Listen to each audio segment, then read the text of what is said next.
A dull inner voice constantly echoed in the protagonist's head, filled with offensive words, reproaches, and cruel reminders that he had been considered an unworthy child since childhood. His peers constantly bullied him, shamelessly mocked him, invented insults and ridicule, and used every possible opportunity to humiliate him in front of others. At that time, the boy stood gloomy, with his head bowed, listening silently, swallowing insults and pain, because he felt powerless and understood that he was unable to change anything.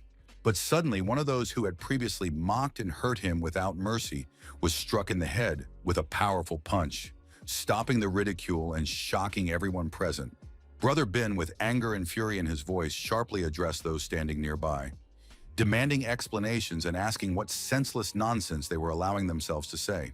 Those fools unquestioningly believed only gossip and other people's fabrications, without even trying to understand the truth, because they themselves did not understand anything, did not think about it, and sincerely did not want to do so. Little Yuanxi was genuinely concerned by such unexpected help and warm treatment. Unable to withstand the flood of emotions, confused by the support, and bowing his head, he cried bitterly. Then his older brother took him firmly by the hand, leaned closer, and promised in a confident tone that he would not leave him alone in the future and would always defend him. In response, the younger brother just smiled quietly, still trembling from what he had experienced, and a single lonely tear slowly rolled down his cheek, mixing with relief. Holding hands, the main character felt warmth and support, sincerely believing that as long as his brother was by his side, no difficulties or troubles could break him. But at that unexpected moment, their hands suddenly broke apart, which seemed extremely strange and unexpected, leaving both of them puzzled and a little confused by this incomprehensible event. Wanzi's face showed deep confusion and loneliness. His eyes glowed with sadness, and his whole expression seemed to speak of inner helplessness in the face of the unknown. The elder walked away from him without saying a word or offering any explanation, leaving the younger Yuanxi alone with mixed feelings of surprise, anxiety, and incomprehension. The young man instantly rushed to catch up with him, stretching out his arms in the hope of catching up with the elder, feeling both the fear of losing him and a strong desire not to remain at a distance. He sincerely begged him not to go anywhere, and not to leave him alone with his fear and anxiety.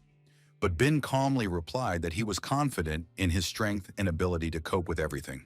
Waking up covered in sweat and soaked through, Yuanxi lay in bed, thinking about his terrible dream, feeling his heart still pounding with fear and trying to understand its meaning.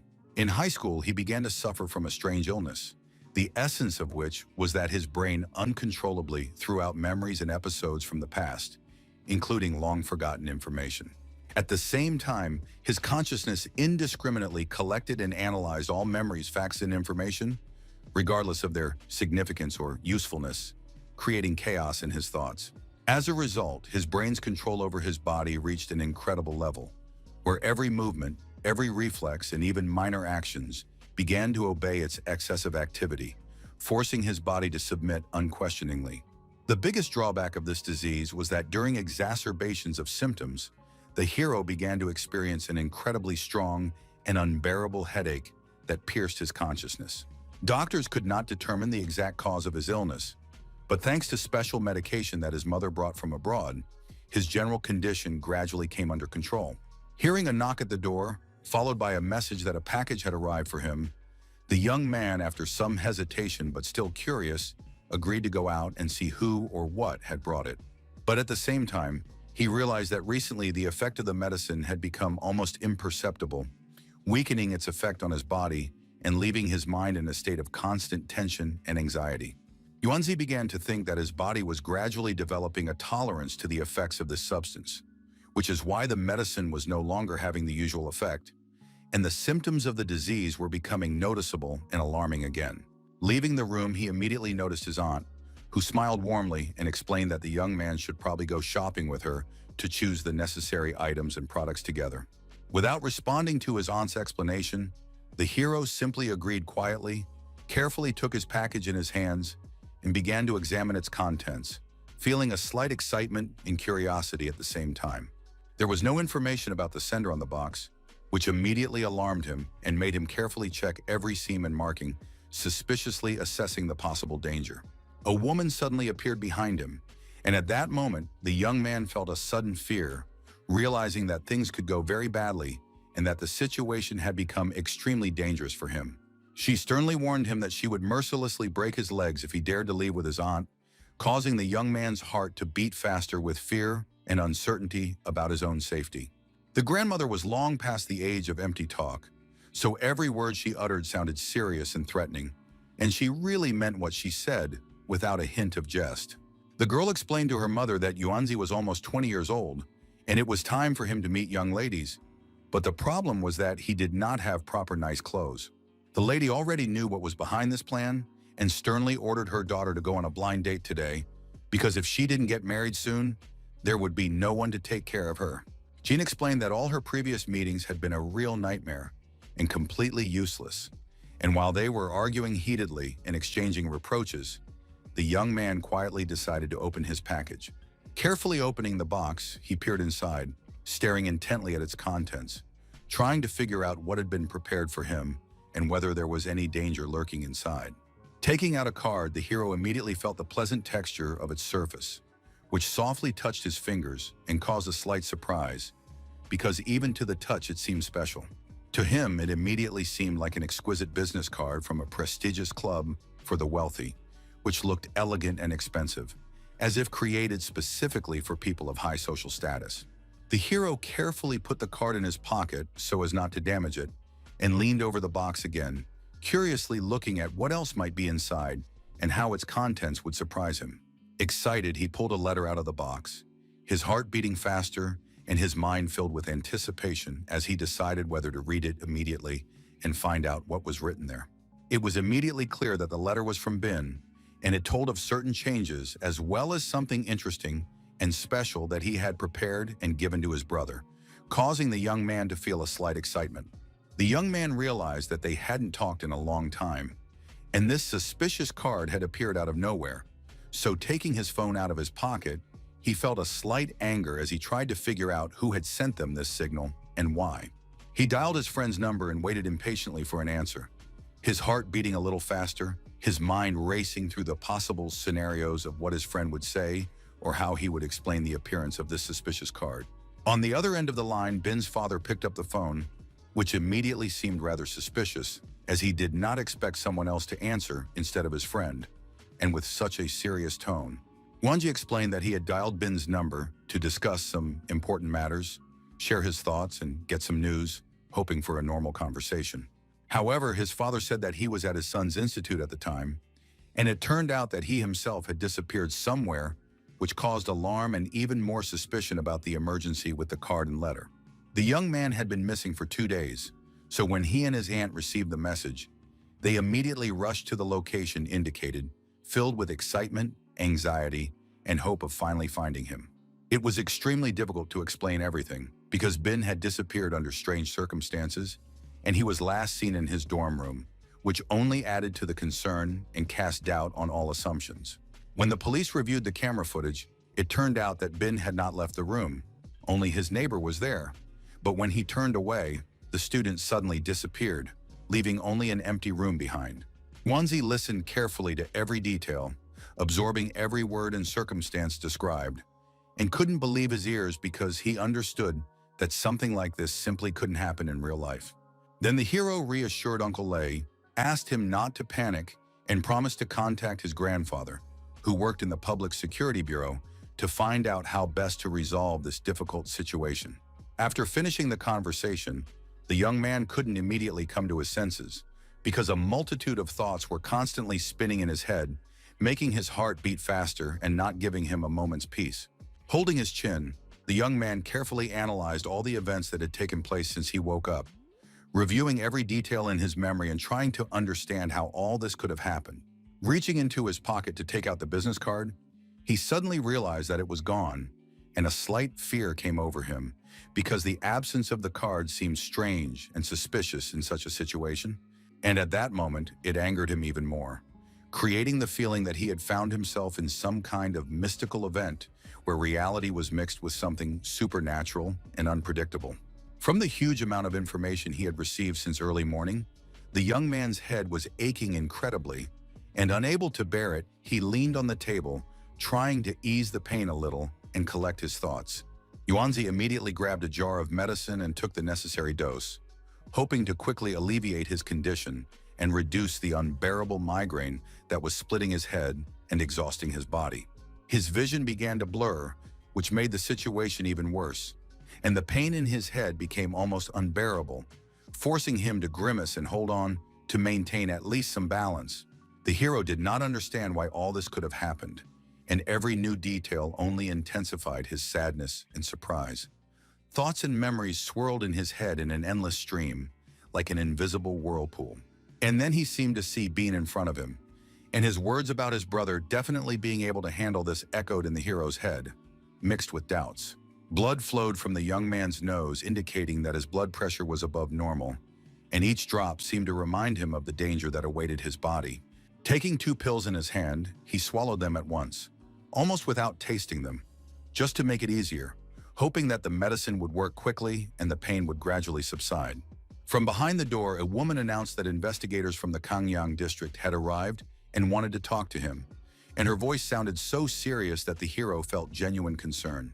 The young man did not know whether the people from his brother's department who had appeared at the door were just a coincidence or whether there was some hidden reason behind their appearance that could change his life. The elderly woman said that her grandson had done nothing wrong, but the man assured her that this was a normal procedure and that everything would be fine, trying to calm her anxious heart. Approaching the door, the grandmother told the young man that the strangers would like to ask him a few questions, her voice filled with wary concern and a slight tone of anxiety. But at the same time, she threatened him, still not believing that her grandson had done nothing wrong, and her words sounded angry, reflecting doubt and uncertainty in her own righteousness. After analyzing the guests at the front door, the young man realized that they were his cousin's colleagues, and his mind began to ponder the possible reasons for their unexpected visit. Inviting them inside, the young man introduced himself, saying his name confidently and calmly, as if seeking to establish contact immediately and show his friendly intentions. The man immediately asked if Yuanzi knew Lei Yibin, and in response heard that the young men had grown up together, which surprised him slightly and emphasized the long-standing connection between them.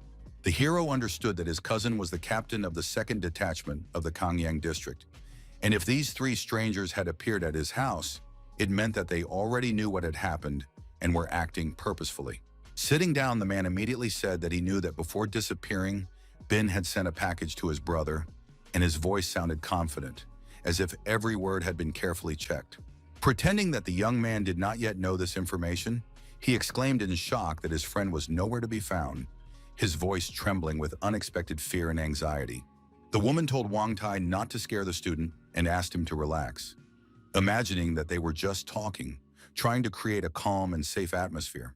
So the hero replied that the package had arrived very recently and there was no sender listed on it, which only added to his anxiety and heightened his sense of mystery.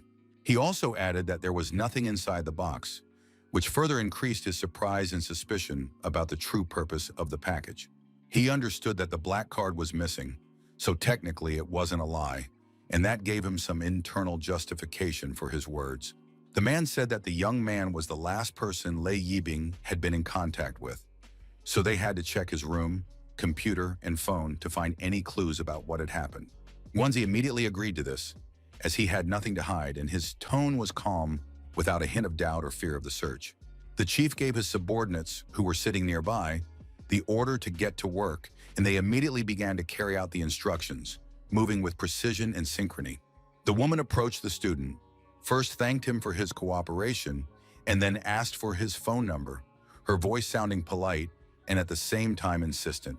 The hero wanted to tell her something and said that there was educational information there, and immediately blushed, feeling slightly embarrassed by his uncertainty. But the employee assured him that she would only look at anything related to Lei Yibin, her tone calm and professional to allay any doubts the protagonist might have.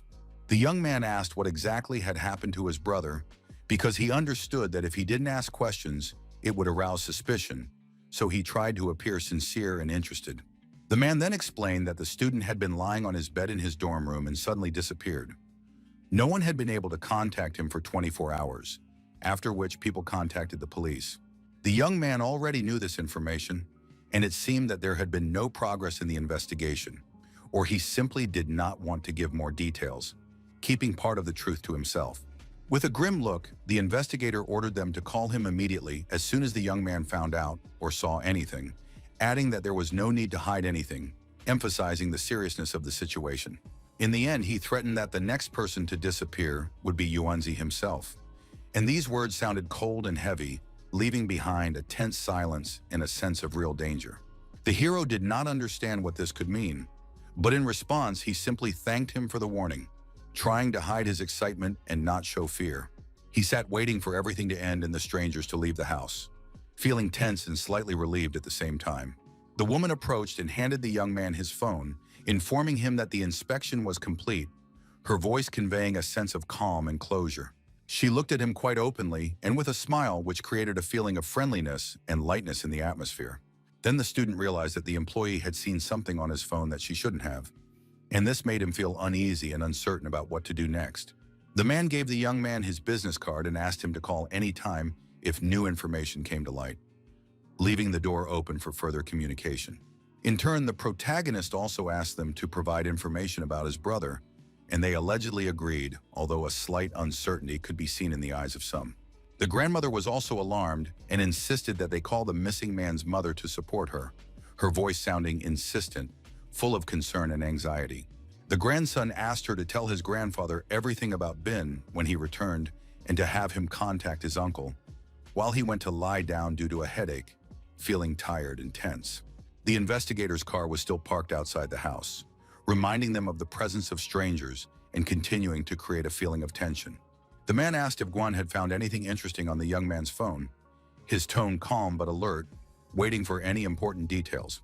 She immediately reported that there was quite a lot of information there, which interested him, arousing his curiosity and desire to learn more details.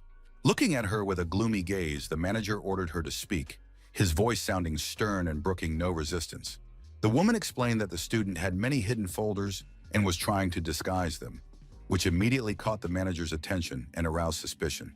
The phone was overflowing with materials that appeared to be for study purposes, but it also had extensive access to various social networking groups, which made the device particularly valuable for analysis. All other groups were related to online games, and there were no entertainment items in the room except for game consoles, so he was quite withdrawn and did not communicate often. The man was unpleasantly surprised that his colleague considered this to be important information and ordered her to stop digging through other people's underwear, emphasizing the limits of acceptable interference. But Guanya didn't understand what was wrong. She said it and accused him of being boring. Her tone was playful, but slightly defiant. She added that the letter sent by Yibing was hidden behind a flower pot, and the package was definitely not empty, which confirmed the presence of important information inside. Most likely it contained a character card, but they did not know what class it was, which made its true value uncertain and mysterious. Holding a glass of wine in his hands, the man announced that they had to return tomorrow, unless the young man disappeared before then, his voice sounding cold and unyielding. It was already evening outside, and the sky gradually revealed a bright palette of beautiful colors, ranging from delicate pink to deep purple, creating a magical atmosphere. The hero sat in front of the monitor, staring intently at the screen, and gradually realized that Bean's disappearance had been carefully planned, and that the mysterious goal of the other side was to get hold of the black card. Then it became clear that the security bureau might not be the only party that suspected he had the card, and at the same time, a third party was actively searching for Bin's brother, trying to gain an advantage.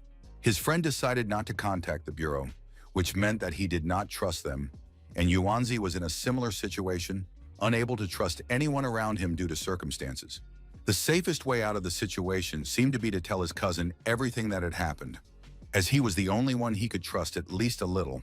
But the problem was that the hero couldn't contact him at the time, and even if he had been able to, he didn't know how to logically explain the mysterious disappearance of the map right out of his pocket.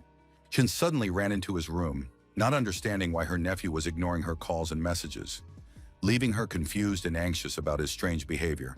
She realized that the young man was unlikely to respond, and this only irritated her even more, intensifying her anger and desire to find out the reason for his silence. But as he got up from his desk, he suddenly felt everything go dark before his eyes, and the world around him seemed to blur, leaving him in darkness and confusion. Clutching his head, Yunzi felt intense pain and complete confusion, not understanding what was happening and why his consciousness was beginning to lose clarity.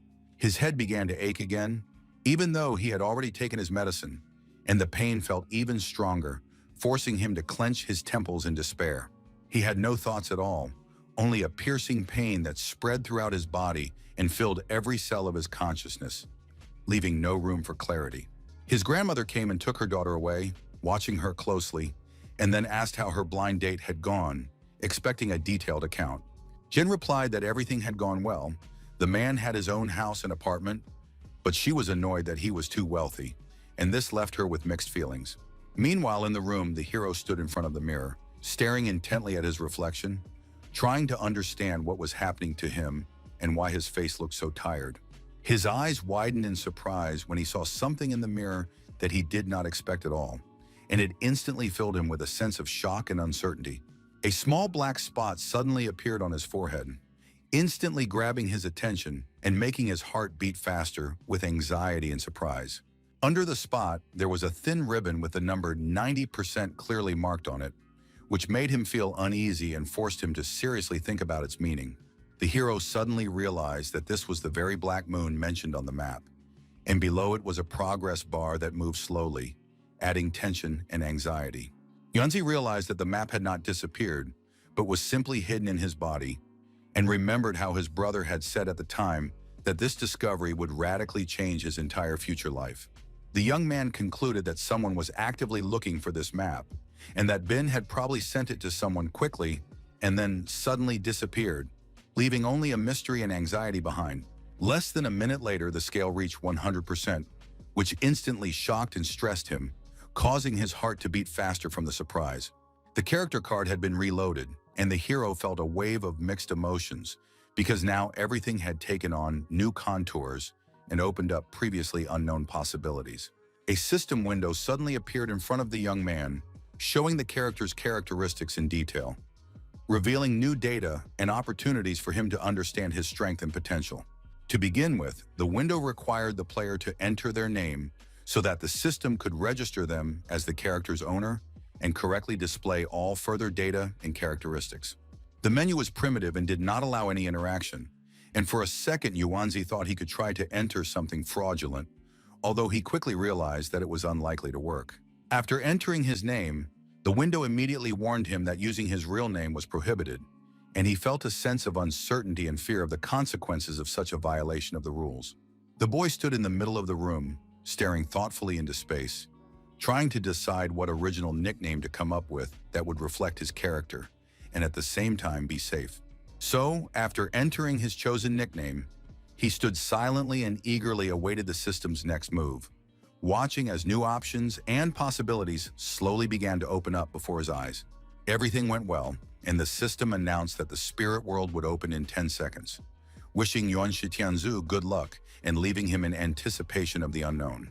The hero did not understand what was happening, because everything around him was completely unfamiliar and mysterious, causing a mixture of fear, surprise, and curiosity at the same time. So, the countdown began, warning him that the world of spirits would open very soon, and every second filled his heart with tension and impatience.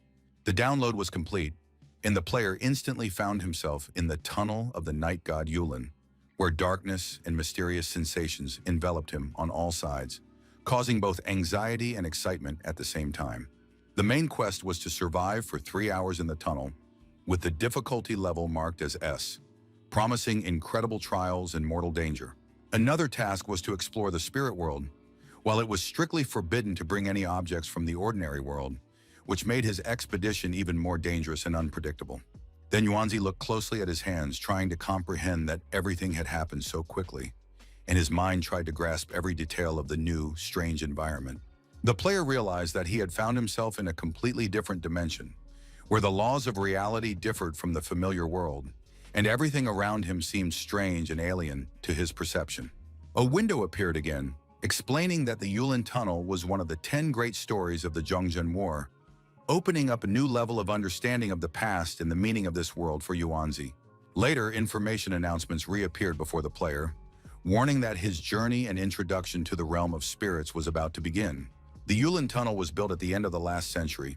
During night excavations in a rainstorm, a team of workers disappeared inside, and no one has seen them since. The search party found only one worker in the mountains.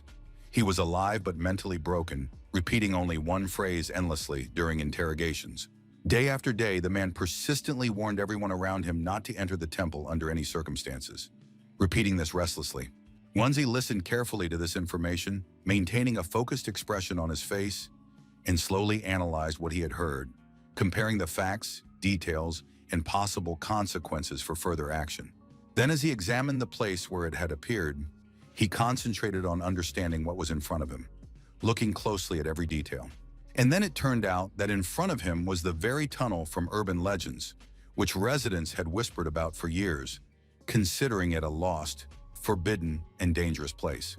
The hero tried to calm himself down, convincing himself that this couldn't be the same Yulin Tunnel from the 10 great urban legends of Shanghai, about which there were creepy rumors. The young man remembered passing by this place a few days ago when he was returning to his hometown to honor his father's memory, and at that time it looked completely different. In reality, the place was not as old and dilapidated as it appeared to him at that moment, as if time had deliberately distorted its appearance and atmosphere. The boy tried to piece everything together and thought that he had been deliberately drawn into an urban legend in order to carry out a task given to him by a mysterious force, and the mysterious voice outlined 2 missions. If the first mission was to survive, it meant that something truly dangerous was hidden in this area, and the task of exploring the spirit world could only point to that mysterious tunnel. Having come to this conclusion, the player realized only that the place where he was at that moment was truly dangerous to his life and health, and there were no convenient ways to avoid the threat. However, if he was given a task, then after completing it, a reward was expected. And if he believed that panel, then the young man's class was Night Wanderer, and there was no level at all. He had to earn it. It was then that Yuanzi realized that Brother Bin was right, and that this card could really change his life. But at the same time, he realized that coping with this task would be extremely difficult and dangerous.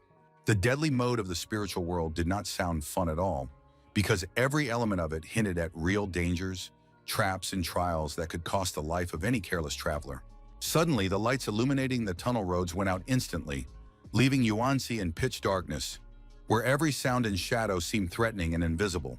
Turning around, the young man noticed the silhouette of a person, which instantly alarmed him, because he did not expect anyone else to be there, and his heart began to beat faster from surprise. But then as the figure came closer, the hero's face contorted with surprise and horror, because he could not immediately understand who was standing in front of him and what this person's intentions were. The stranger was dressed in ragged clothes, and his limbs looked almost like those of a skeleton, which gave him a terrifying, eerie, and almost unreal appearance. It immediately became clear that this was the same group of workers mentioned in the window, and their terrifying appearance confirmed all the scary rumors and legends that circulated about them. Their faces were frightening, eerie, and looked completely lifeless, as if shadows and darkness themselves had formed their features, causing a terrifying horror in the heart. The group moved like zombies, slowly and steadily, their eyes glowing red, creating a sense of absolute threat and imminent danger for Yuanzi. At that moment, the young man realized that he was facing decomposing corpses, and the eerie smell of death enveloped everything around him, intensifying his feelings of horror and hopelessness. Without wasting a moment, he instantly ran away from them, his heart pounding wildly and fear forcing his legs to run faster than his mind could comprehend the danger. The strangers in the form of the dead reached out their hands to him as if trying to grab him, which frightened him even more, forcing him to speed up his escape, because the feeling of danger became almost physically palpable. They moved automatically without any consciousness or emotion, just straight ahead, as if programmed to pursue him, which made them even more terrifying and unpredictable. The hero realized that these creatures did not actually intend to pursue him, and this calmed him down a little, although his heart was still beating fast and the fear did not completely go away.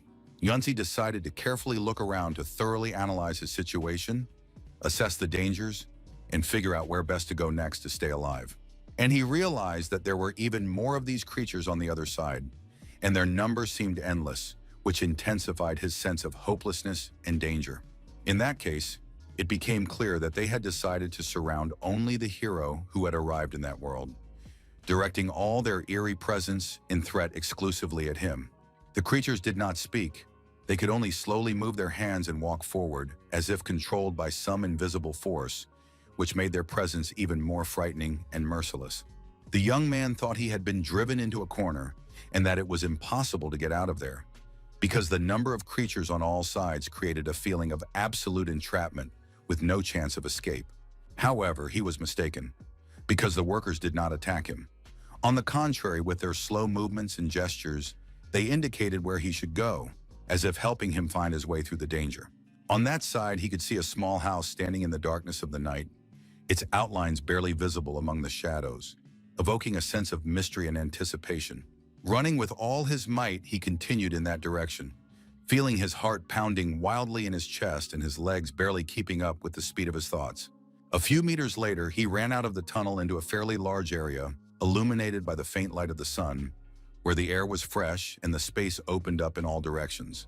Around him were only mountains, darkness, and loneliness, which hung over him with a heavy feeling of hopelessness, causing his heart to beat faster with anxiety and fear. However, the creatures that had not attacked him remained behind, which was strange because the panel clearly stated that this was a deadly task and any mistake could cost him his life. The young man still did not understand why the previous workers had so easily fallen behind him and even shown him the way to go, leaving him with a feeling of inexplicable mystery and suspicious safety. The hero's head was filled with thoughts about what had happened, but the best decision for him, regardless of the reasons, was to move away from the creatures, wary of any unpredictable danger that might lie in wait for him. So he continued along the path through the dense forest, and only the moon, breaking through the thick tree crowns, lit his way, casting long shadows on the ground around him. It was too quiet, and the young man understood that at this time of night, the forest should be filled with the noise of mountain insects, and the absence of any sound made him feel uneasy. However, there was nothing around, only the silhouette of the house ahead, to which he was making his way, like the only support in the boundless darkness and silence of the night forest. The player approached and cautiously stepped onto the territory, feeling the tension grow with each step, and the shadow of the house seemed more and more threatening and incomprehensible. His movements were slow so that he could first explore the unfamiliar place, carefully examining every corner, and then move as necessary without exposing himself to unpredictable danger. Cobwebs hung around, indicating that no one had been here for quite some time, and each thread-like curl emphasized the oblivion and neglect of this place. There were some objects under his feet, but because of their age and neglected appearance, it was unclear what they were, and each step was accompanied by a feeling of cautious alertness. After examining everything, the hero concluded that this was not someone's house, but a real temple, majestic and mysterious, filled with ancient power and an enigmatic atmosphere that made his heart beat faster. He couldn't believe his own thoughts and the conclusion he had come to, because everything around him seemed so real and yet so incredible, causing him to feel a mixture of fear and amazement. Immediately after that, a panel appeared in front of him, warning him that he needed to prepare for the meeting without saying anything else, leaving him in tense anticipation. Wanzi remembered the voice that warned him not to enter the temple, but there was nowhere to go because he had already left the tunnel, and all that remained in front of him was the majestic and mysterious temple that beckoned him forward. At that moment, the young man thought that perhaps those creepy creatures had deliberately driven him to this place, forcing him to feel fear and helplessness in the face of unknown danger. He was given 2 different quests, but if you put them together, it meant that the player had 3 hours to walk around the temple and survive, overcoming dangerous traps and unpredictable threats at every turn. The young man understood that if he went forward, there was a high probability of dying, but retreating did not guarantee his life, leaving him with a tough choice between risk and uncertainty. At the very beginning of the game, he was ordered not to go into the temple, and this stopped him, forcing him to hesitate between obeying the order and the inevitability of further events that pulled him forward. But stepping onto the stairs, the hero realized that his task was to explore the temple and find out everything, despite the fear and danger that lurked at every turn. So he decided to go ahead anyway, to find out the truth about the temple, uncover its secrets, and understand what really awaited him inside. despite the risk to his own life. Climbing the stairs, the boy saw that there was a light burning inside the building, which surprised him, because the temple seemed neglected and long abandoned. However, he heard footsteps behind him, which made his heart beat faster, and tension and fear gripped every cell of his body, forcing him to look around nervously. Looking back, he saw nothing in the tall grass, which only increased his anxiety, making him feel trapped in the mysterious and dark surroundings. Yuanzi was alert because his hearing was sharp at that moment, and every sound he heard seemed extremely important, forcing him to listen carefully to the movements around him. Looking around, he found nothing, despite his intense attention in every sound, which left a feeling of mysterious emptiness and hidden danger. But he understood that usually after such strange sounds, a ghost would appear, and this made his heart beat faster, filling his mind with anxious premonitions of an inevitable encounter with something supernatural. Hearing footsteps getting closer and closer, the young man had a thought that they wanted him to go inside, and this reinforced his feeling that every step was a carefully planned trap. Without wasting any time, he ran as fast as he could, thinking that Brother Bin had become a ghost and was taking his anger out on him, and this feeling of being pursued made his heart pound wildly and his legs race forward. Behind him, he could hear footsteps getting closer and closer, but there was no one there, which created a feeling of a supernatural presence pursuing him with an invisible force. The boy screamed in fear and confusion, his voice echoing through the dark forest, reflecting his panic and helplessness in the face of an invisible threat. He ran as fast as he could, feeling his heart pounding wildly, his legs barely keeping up with the rhythm of the panic that had completely overwhelmed him. Opening the temple door, the player was already inside, and the cold darkness of the room enveloped him, causing him to feel both fear and awe of the unknown. Coming to his senses, he took a deep breath to calm himself, trying to quell his fear and gather strength for further action in the dark temple. Looking around, Yuanzi realized that the door was still open, which made him feel unsafe and suspicious, because no one would leave it open in a temple like this. He sat on the threshold of the house and looked around, listening to the slightest sounds, trying to understand whether he was really being followed or whether it was just his imagination playing tricks on him. Suddenly, it became clear that the footsteps were no longer audible, and this brought temporary relief, although the feeling of anxiety still did not leave him, forcing him to listen intently to the slightest rustle. At that moment, the young man felt that he was safe, although the silence around him left him feeling wary and suspiciously calm, which could deceive him at any moment. Candles were placed around the room, giving off a soft light and casting long shadows on the walls, creating an atmosphere of mystery and ancient secrets. In the temple, flooded with crimson light, the boy turned, sensing a strange presence, and behind him rose the giant shadow of a creature, silent and menacing, looming over him, making his heart pound with fear. On either side stood two beautiful ladies carved from stone, whose majestic posture and skillfully crafted details evoked both admiration and a sense of mystical presence. The player had the feeling that they were looking directly at him, as if watching his every move and evaluating his every step in this mysterious temple. Then in the center of the temple stood a statue of a woman seemingly alive, her eyes full of intelligence and emotion, her presence radiating an incredible mysterious aura. The whole composition was eerie, yet enchanting and flawlessly executed, combining feelings of fear and admiration that made one linger on every detail. From Yuanzi's vantage point, the statue seemed terribly cumbersome, looming over him with its grandeur and creating a feeling of irresistible power and mystical greatness.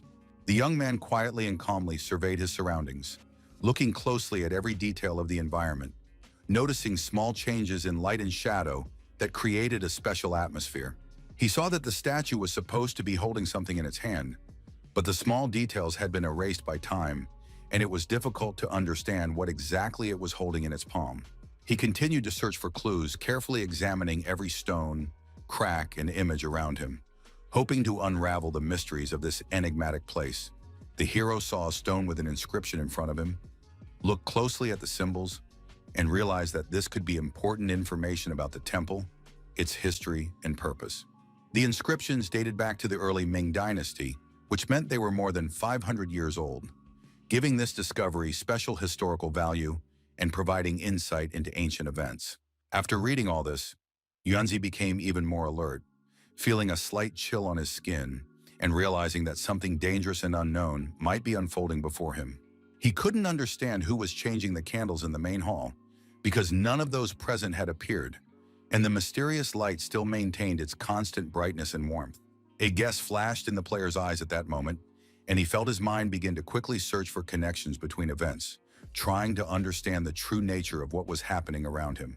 The young man thought about previous events, remembering who he had seen here during that period, pondering every detail of his encounters and interactions to piece together a complete picture of what had happened before. It was clear that the candles had been recently replaced, and they burned brightly, casting a warm, flickering light on the walls and creating a strange atmosphere of mystery and anticipation. The young man thought it might have been a member of the work crew, and it seemed to him that they too might have entered this temple, and later all this gradually turned into an urban legend retold by the locals. In any case, the young man understood that he was in trouble, and if he wanted to survive, he needed to carefully look for any clues, hints, or details that could save him from danger. He was sure that he would not die in this place, and his determination grew with every step, because he knew that he would reach the end and uncover all the secrets that this temple hid. Sitting down on the floor, Yuanzi examined the skeleton, which had probably been lying there for a long time, paying attention to every bone and small remnants of clothing, trying to understand its history and the circumstances of its death. His chest and several ribs were broken, and there was a noticeable crack in his right shoulder, but it was not too large, suggesting that the injuries were old and not entirely fatal. The young man also thought that something was hidden in the pocket of his uniform, and he carefully began to examine the fabric, trying to find any hint of an object or note that could provide valuable information. It was a story that had happened before, leaving traces of time and memory behind, and now every detail could tell of the events of the past and those who were part of this ancient adventure. Another brother had disappeared at that time, and he was the third disciple from the temple when a powerful demon came to Mount Sandao, visiting the building every night to hunt people and terrorize them with his presence. The master ordered the disciples to hide everything from the pilgrims, fearing that it would affect the temple's attendance, and he believed that his talismans were enough to drive away any ghosts. However, he had a bad feeling, because recently the brothers had been disappearing more and more often, and he needed to find the eldest brother to discuss the situation and decide how to protect the rest of the disciples and the temple. As it turned out, the eldest brother had also disappeared, and the disciples cried out to the master that this could not go on, feeling fear and despair at their helplessness in the face of an incomprehensible threat. The man ordered him to come to the room after sunset, and he was to reveal a secret concerning a millennium of prosperity and decline, uncovering ancient mysteries that affected the fate of the temple and its disciples. As Yuanzi saw it, the story was interrupted and unfinished, leaving behind a sense of uncertainty and mystery that demanded that all hidden secrets be unraveled. The deceased worker had hidden the temple servant's notes in his pocket, and this was an important clue because the reason for the decline of the temple on Mount Sandao had not been revealed, and it was imperative to uncover it. The young man understood that he had to go on, and at the same time realized that the chances of encountering danger could increase with every step, heightening his vigilance and caution in this mysterious place. But according to urban legend, one worker had managed to survive, and if the young man followed in his footsteps, he would be able to find a way out and avoid the dangers lurking in that place. It was so quiet around him that the hero felt goosebumps running down his spine, and every sound of his own breathing seemed extremely loud and frightening in this deafening and mysterious silence. He understood that someone was waiting for him outside, so going there was not an option, and he had to look for other ways inside, moving cautiously in the darkness and listening to the slightest sounds. But he couldn't stay where he was either, because he had to look for something new. Every step could reveal new clues or hint at hidden danger, otherwise his chances of survival would diminish. At that moment, Yuanzi decided to move forward in order to advance further in this story, hoping to find new clues and understand the secrets of the temple that had remained undiscovered for centuries. Eventually, he came to another location, carefully examining everything around him, from noticeable details to small cracks and traces, trying to understand what had happened here before and what secrets this place held. It was dark around him.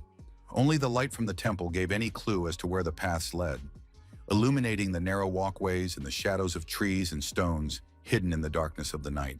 A new location opened up before the young man, which was also half ruined on the outside and unknown on the inside.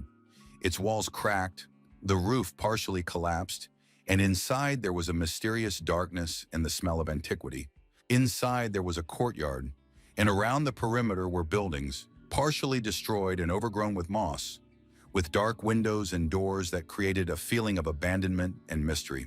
The player frowned, looking around, listening to the slightest sounds and trying to notice any signs of movement or hidden danger among the dark and dilapidated buildings. He strode forward without wasting any time, carefully examining every corner around him so as not to miss any clues and to remain prepared for any danger. Yunzi noticed that from the starting point to where he was, the entire path was littered with traces of the construction crew, scattered tools, wood, and bones. It was really difficult to get used to this, because every step reminded him of the danger and left him feeling constantly tense, forcing Yuanzi to be extremely careful. Almost all of the people had suffered severe injuries to their forearms before their deaths, but their shoulder bones were left without a single crack, which was strange and alarming. Suddenly, he heard a voice calling for help, echoing somewhere ahead in the darkness, trembling with fear and despair and making his heart beat faster, because it was unclear who exactly was shouting and for what purpose. The words grew louder and louder, echoing off the walls and passageways, growing with every second and creating a sense of the imminent proximity of the person begging for help. The hero understood that any sane person would have fled this place long ago, but he felt that he could not ignore it and had to find out the truth, no matter how dangerous it might be. At that moment, the young man could only think of his brother Ben, whose face, words, and advice constantly came to mind, pushing him to take decisive action and forcing him to forget his fear. He mentally threatened to send all his materials from the hidden folders to Uncle Leia so that he could see with his own eyes what his son was really like and what he had been secretly doing all this time.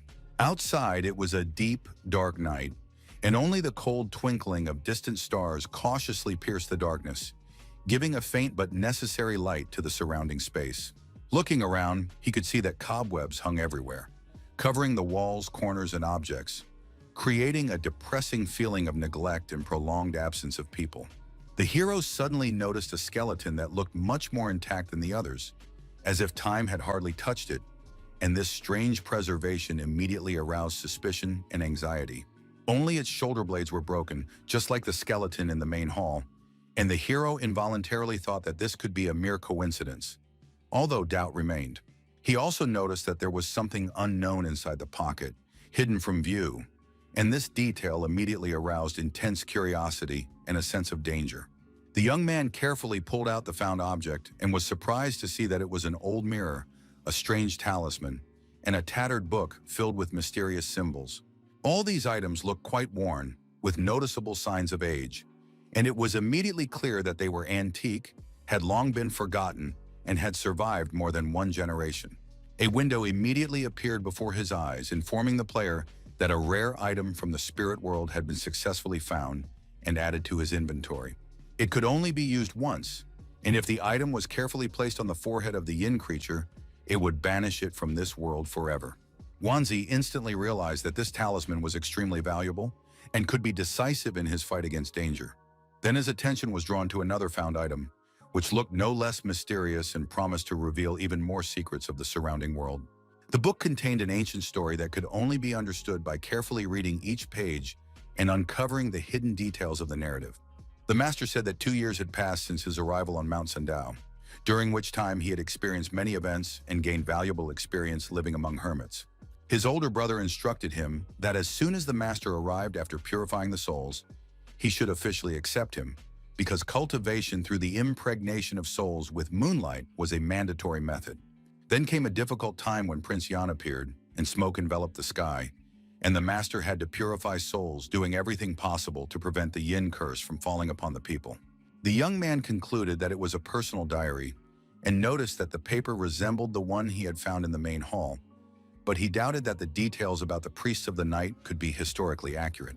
It was also mentioned that the door suddenly opened in front of the master, and his older brother, who had disappeared during the night, appeared, looking like a living corpse, with his chest covered in blood and his heart torn out. The other pages in the diary had been torn out, So the rest of the story remained unknown, leaving the young man with a sense of mystery and incompleteness. The hero realized that he could no longer stay in that place because ants were crawling down his back, causing a feeling of panic and reminding him of an invisible danger. But he remembered that he still had one more item in his hand, a mirror that could hide secrets or become the key to solving the situation. Then the guy decided to look closely at it because the mirror was intact and undamaged, which gave hope that it could show something important or hidden. The young man's eyes widened in shock and fear when he saw something in the mirror that he never expected and that made his heart beat faster. Behind him, a faceless creature with clearly visible eyes was reflected in the mirror, and the young man felt a horror that penetrated his very heart, causing his blood to freeze in his veins. The young man screamed at the top of his lungs, so overwhelmed by fear that the sound of his scream echoed through the empty room and bounced off the walls. He quickly began to say prayers, trying to drive away the evil force that hung over him, filling the room with tension and magical energy. Then he prayed to Brother Bin to have mercy on him, because until that moment he sincerely believed that he was the cause of all the horror that was happening around him. Looking into the mirror again, Yuanzi prayed fervently that the exorcism talisman would work on the ghost, hoping that its magical power would be able to cleanse the room of the dangerous entity. However, it was in vain, as the creature remained in place, not disappearing anywhere, its ominous presence continuing to hang over Yuanzi, intensifying his fear and despair. Sitting on the floor, the hero began to sob, feeling a deep sense of guilt for leaving the temple, because after that everything went awry and the situation became uncontrollable. It began to seem to him that the dead workers were trying to lure him into their eerie world of darkness, where an unprecedented atmosphere of horror reigned, and every step seemed deadly dangerous. The player heard footsteps behind him again and again, certain that it was the same creature that had pursued him before, and this made his heart beat wildly and fear overwhelm him completely. Wanzi was ready to fight these ghosts, determined to protect himself at all costs and not let them take his life.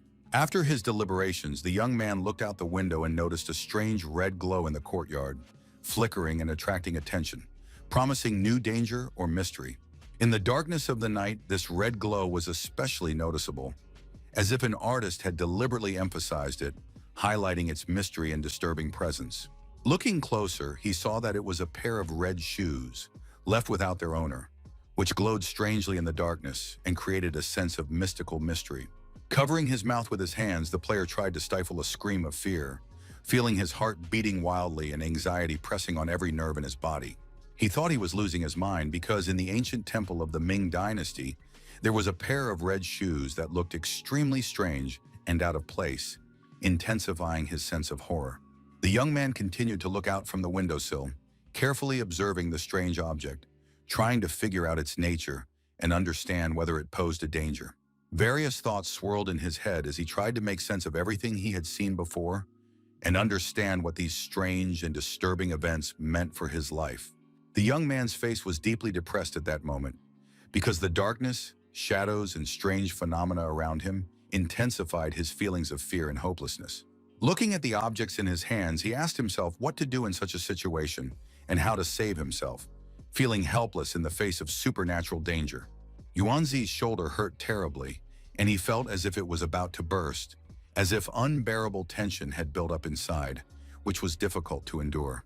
The boy began to run back at incredible speed, feeling his heart pounding wildly in his chest in order to escape the danger that had come upon him unexpectedly and terrifyingly. The ghost on his shoulder grew heavier with each passing minute, squeezing his body with invisible chains of fear, forcing him to take each step with incredible effort. Never in his life had it been so difficult for the player to move, because each step seemed like a struggle against an invisible force that pulled him down, forcing him to make incredible efforts for the slightest movement forward. Exhausted, he lay on the floor, tensely controlling his breathing, trying to regain his strength after the exhausting escape, feeling his heart slowly return to its normal rhythm. As it turned out, the main hall was the safest area where he could rest and recover, feeling at least a moment of peace amid the chaos and danger that reigned around him.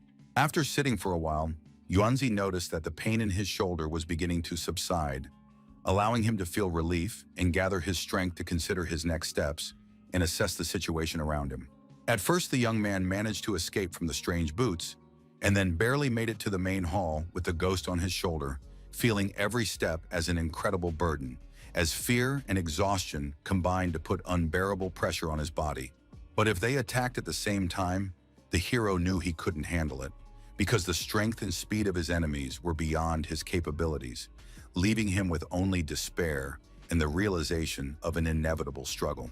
He needed to prepare himself mentally before he decided to go outside again, because there could be creatures even more terrifying than those he had already encountered. However, before the young man was ready, a window appeared in front of him, informing him that he had completed the main quest. And for a moment, he felt incredible relief and pride. This information surprised the player, because time had passed so quickly, and he had barely noticed how the hours had flown by, absorbed by tension, danger, and the constant struggle for survival. He was also given a talisman, gained experience, and most importantly, was given 36 hours to rest, after which the next world of spirits would open, where new trials awaited. In a second, Yuanzi's body seemed to become weightless and glowed with a blue light, enveloping his aura with magical energy that filled every cell with strength and a feeling of incredible lightness and power. And then it became clear that at that moment, he had been teleported to the room where he had been before, and the familiar walls and objects created a strange feeling of déjà vu. The young man was surprised because he had not expected such a turn of events, and his mind tried to quickly comprehend the situation, overcoming surprise and unexpected excitement. Feeling too tired, he lay down on the bed and realized that the air at home felt noticeably cleaner, filling his chest with calm and lightness after long trials. But then he suddenly got up, remembering that he had to find his talisman today, and thoughts of the task filled him with determination, forcing him to forget his fatigue and focus on the urgent goal. As soon as he thought about the item, a window with inventory appeared in front of him, shining with light and displaying all his belongings, giving him a sense of control and the ability to quickly select the necessary item. The inventory worked intuitively on a subconscious level, and it was not even necessary to learn how to use it, as all the necessary items instantly appeared in his hands, responding to the user's thoughts and intentions without any extra effort. The level was still 0, so the player still did not have access to class abilities and had to rely only on basic skills and his own wits to cope with the dangers. Picking up the phone, the young man thought about the need to talk to his cousin, feeling an urgent need to share the events and get advice. He immediately remembered that the man from the detective agency had told him to contact him with any new information, and this made the young man feel the urgency of the situation. But if he told them everything that had happened, there was a high risk that they would think he was crazy and take him away without trying to understand the details and without believing a word he said. On the other hand, his brother had disappeared under mysterious circumstances, and the investigator had said that Yuanzi could also disappear, so it could be concluded that their group was dealing with such issues. When he called Li Dongji, the young man was shocked that he was happy to hear that he had escaped from the spirit world, and this unexpected joy surprised him, because instead of excitement or anxiety, Li showed sincere relief. He also began by congratulating Yuanzi on his distinction as a traveler of the spirit world, expressing admiration for his achievement and emphasizing the importance of success, which opened up new opportunities. The difference between them was that the man was officially registered with that status and offered him a choice, giving him the opportunity to decide for himself whether to accept the powers and privileges. Rulers have two approaches. The first is to become official, obtaining status and resources, and the second is to remain a lone practitioner and not use their skills for illegal activities. Without wasting any time, Yuanzi immediately decided that he wanted to join the organization and was ready to work for the good of society, feeling responsible for his skills and desires. They decided to meet tomorrow at 8 in the morning to discuss a plan of action and prepare for the next steps, which required precision, focus, and coordinated efforts from both sides. The hero finally apologized for hiding the map that was at the bottom of the box from the investigation, realizing the seriousness of his actions and trying to restore trust and show a responsible attitude. Dark night descended on the city, signaling to residents that it was time to rest and covering the streets with silence and calm, while the streetlights softly illuminated the sidewalks. The next day, the sun was already shining into the hero's room, filling the space with warmth and bright light that dispelled the remnants of darkness and gave a sense of a new beginning and fresh opportunities for action. He stepped out into the hallway thinking that he was very hungry, feeling his empty stomach pressing on his every movement and forcing him to look for food to restore his strength and regain energy for further action. He couldn't sleep because every time he closed his eyes, he felt like there was a ghost behind him, watching him silently, causing fear and not letting him relax even for a moment. His grandmother and aunt immediately noticed his condition as he looked exhausted, with a gloomy look and haggard features, which immediately caused them concern and a desire to help. Jin immediately began to joke about what her nephew had been doing at night, laughing and teasing him, trying to diffuse the tense atmosphere. Ignoring her, the boy quietly approached his grandfather, feeling the warmth and reliability of a loved one who always made him feel calm and safe.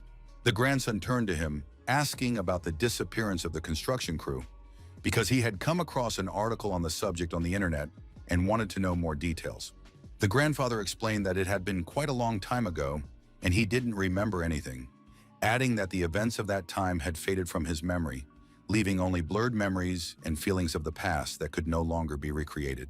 Hearing their conversation, the grandmother added that the worker they had found had also disappeared shortly afterwards, and this news added even more anxiety, forcing them to think about the mysterious events that were taking place around them. After the woman accused him of memory lapses, the older man explained that one should believe facts, not gossip, and that the older one gets, the more prone one is to believe in fiction. Once he realized that the employee had ended up in the temple again after 36 hours had passed and was unable to get out, remaining trapped in the magical space. The second stage would be more difficult, and if the young man wanted to survive, the best solution would be to get more information from the organization in order to prepare for the dangers and have a clear understanding of the rules and possible threats. After gathering his things and taking breakfast with him, the young man told his family that he was going for a walk, trying not to cause unnecessary concern and to hide the real purpose of his trip. His grandfather watched him leave, wondering what his grandson was planning to do, but said nothing, feeling mixed emotions of anxiety and curiosity as he tried to predict the young man's next move. The car was already waiting for the traveler outside the house, the engine purring quietly, the doors open, ready to take him to his next destination, where new challenges and tasks awaited him. Peeking out from behind the fence, the young man made sure it was safe to move on, assessing the situation and making sure that the path was clear and that no obstacles threatened his plans and next steps. The man opened the door and invited him inside, gesturing hospitality and inviting him to come in, creating a sense of security and readiness for further conversation or action. Yuanzi looked back and walked confidently to the car, feeling determined and in control of the situation, ready to continue on his way and face the new challenges that lay ahead. Upon meeting, the man offered him something to drink, and the young man chose a cola because he was thirsty and wanted to quench his thirst quickly, getting a slight feeling of refreshment and energy. The investigator replied that he should have bought such a drink at a store on the way, but the young man knew that he did not want to spend his own money, so he decided to accept the offer without creating unnecessary arguments. While they were driving to the place where his documents would be processed, the man decided to give him an introductory course, explaining the basic rules, duties, and principles. To begin with, he introduced himself as Li Dongze, a third-level explorer, emphasizing his experience and knowledge, which could be useful for teaching and mentoring the young man. The spirit world is a supernatural space, the nature of which no scientist has yet been able to explain. Despite all the research and attempts to study it, the organization still has not been able to understand how it works. That world existed in their reality and beyond its borders at the same time. Only certain people could enter it, and to join the ranks of such people, a map was needed. The organization called this map a character map, and those who received it had to complete a series of trials, which was quite difficult for them.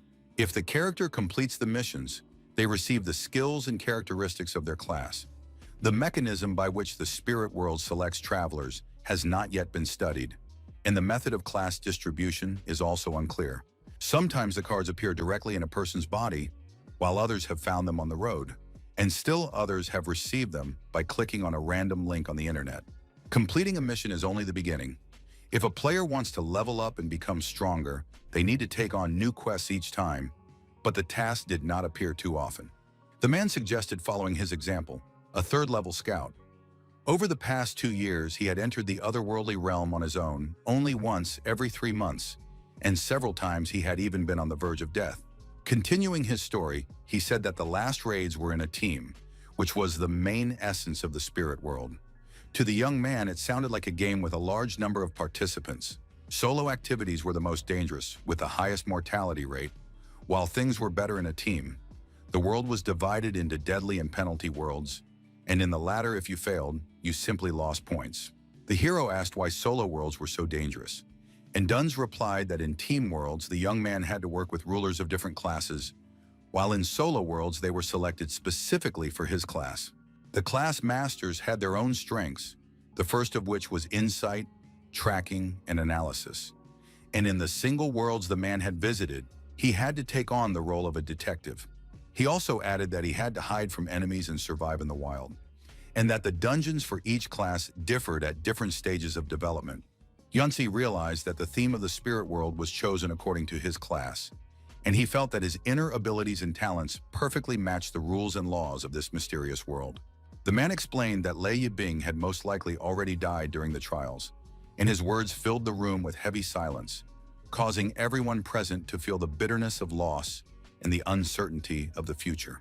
The young man was shocked, and Dongzi added that quite a lot of time had passed, and usually all missions lasted several hours, or in the worst case, up to 2 days, but he had been gone for 4. Yuanzi exclaimed, asking about the higher stages, his voice sounding determined and impatient, as he wanted to know all the details and understand what lay ahead at the more difficult level of testing. Indeed, stages above the transcendental can take longer, as each level becomes increasingly difficult and requires incredible concentration, endurance, and a deep understanding of inner strength from the participants. The young man hoped that Brother Bin had moved on to another level, and all that remained was to hope that this was indeed the case. Until they met again, the young man decided to stay close to the organization. Before the man introduced him to the others, he needed to find out his morality score, because it determined how he would be accepted into the circle of new people and whether he would be able to fit in with the rules. Looking at the window in his profile, Yancy replied that his score was 60, and his voice sounded confident, while hiding a slight nervousness due to the importance of this information. This was the main problem for newcomers. If morality fell below a certain level, the participant would be subject to a penalty mechanism, and all travelers within his city would automatically receive a quest to eliminate him. The hero was concerned that he would be forbidden to do anything bad for the rest of his life, as this limited his freedom of action and forced him to carefully weigh every step so as not to violate the strict rules. He immediately asked the man whether manual labor and reviewing educational materials were considered bad deeds, because he wanted to understand the limits of what was allowed and make sure that his daily actions did not violate the established rules. In his mind, the young man was worried that his life was over, and his heart was gripped with fear, while his mind was filled with gloomy premonitions of future dangers.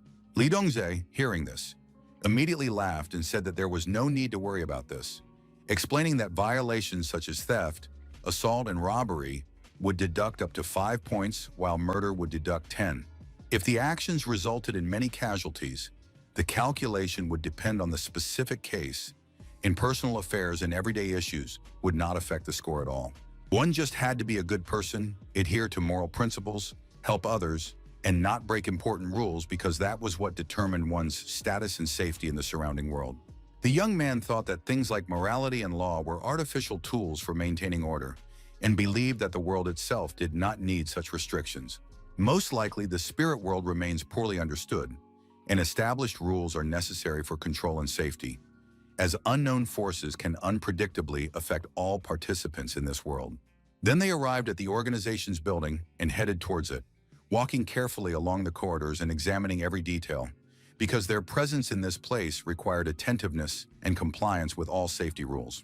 The man added that losing morality is as easy as accumulating it, and explained that to do so, it is enough to avoid senseless actions and rash deeds, because even small mistakes can quickly diminish it. Also, if a participant had money, it was easy to increase this indicator, and this is what gave them the opportunity to take the lives of others with impunity, hiding behind the moral system. Dungs then decided to talk about the organization they belonged to, called the 5 Elements Alliance, and explained that it consisted of 5 factions. The investigator named each of them: the 100 Flowers Union, the White Tiger Corps, the Red Flame, the Water God's Palace, and the Stronghold, explaining their functions and influence within the Alliance. All these factions represent 5 classes: the Wood Demon, the Scout, the Firemaster, the Water Ghost, and the Ghoul, each of which has its own unique abilities, specialization, and role in maintaining the balance of power. In addition to their company, there are also other official organizations, and this one was formed only in the last 20 years, because before that, everyone acted on their own, without any coordination, which often led to chaos. The man also said that the Wood Demons had a special love for nature, and he admitted that he had never before in his life met such fanatics who so devotedly protected every tree. He did not even want to talk about or explain the others, because he believed that their affairs were too easy and crazy, and any details could cause unnecessary problems or misunderstandings. Only intelligence was truly sensible, calm, and wise, because its members knew how to assess the situation without unnecessary emotions, plan actions in advance, and make decisions. The traveler explained to the boy that the abilities of different classes resemble a game where fire is aggressive fighters, water is magicians with control and healing, earth is reliable defenders, and scouts act as observers. If he were a master of flame, the young man would already be roasting in a frying pan, because the power of fire was so destructive and dangerous that any carelessness could instantly turn into a disaster. Dongzi continued to praise the scouts, talking about their combat skills, but also mentioned the night travelers, emphasizing that their abilities were so unique that no one had the right to question them. Upon hearing this information, Yuanzi asked for more details about that class, seeking to understand their abilities, tactics, and weaknesses in order to have a complete picture of their strengths and capabilities. He went on to say that even at the initial stage, they possessed combat power and killing skills, and that this class could communicate with souls, purify corpses, and control ghosts. But the problem was that such a class was quite rare, and at that moment, there were no night wanderers in their branches, so all operations of this type had to be postponed. Frowning, the man turned toward the boy, as if trying to ask something, his gaze becoming piercing and serious. So, remembering that he had forgotten to ask about his class, he hoped that it was not a Firemaster, because he understood that such power was not as rare as other representatives. Scratching his face, Yuanzi looked at the investigator and uncertainly reported that his class was Night Wanderer, feeling both pride and excitement at the rarity and danger of this status. The investigator silently and attentively observed the hero without saying a word, intently analyzing his every movement, glance, and slightest change in behavior in the tense silence of the room. He seemed to have lost the power of speech, standing there confused, unable to utter a word, probably due to the severe shock that had frozen his thoughts and deprived him of his usual reaction. Then finally coming to his senses, the man grabbed the young man sharply by the shoulders and looking him straight in the eyes, asked again in a tense voice if he was really the same night traveler. Hearing a positive answer, he hugged him with joyful relief, filled with sincere excitement and gratitude that he had finally found a person with such a rare and valuable class. The night traveler was considered an incredibly valuable addition, for which even the largest groups were willing to fiercely fight each other, risk their reputation, and tear each other apart. Once, the people of Purple Flame almost lured the traveler to their side when a girl from the 100 Flowers Union managed to charm him, after which they secretly made him a hidden agent. Dongzi inquired about the young man's spirit world ID, and he calmly replied that his name in that world was Yuanxi Tianjun, not hiding this fact and carefully watching his interlocutor's reaction. The elder nodded with satisfaction, calmly saying that it was indeed a good choice, his eyes shining with quiet pride and approval. He had to fill out all the necessary paperwork, with a starting salary of 20,000 a month, plus generous subsidies for completing various missions.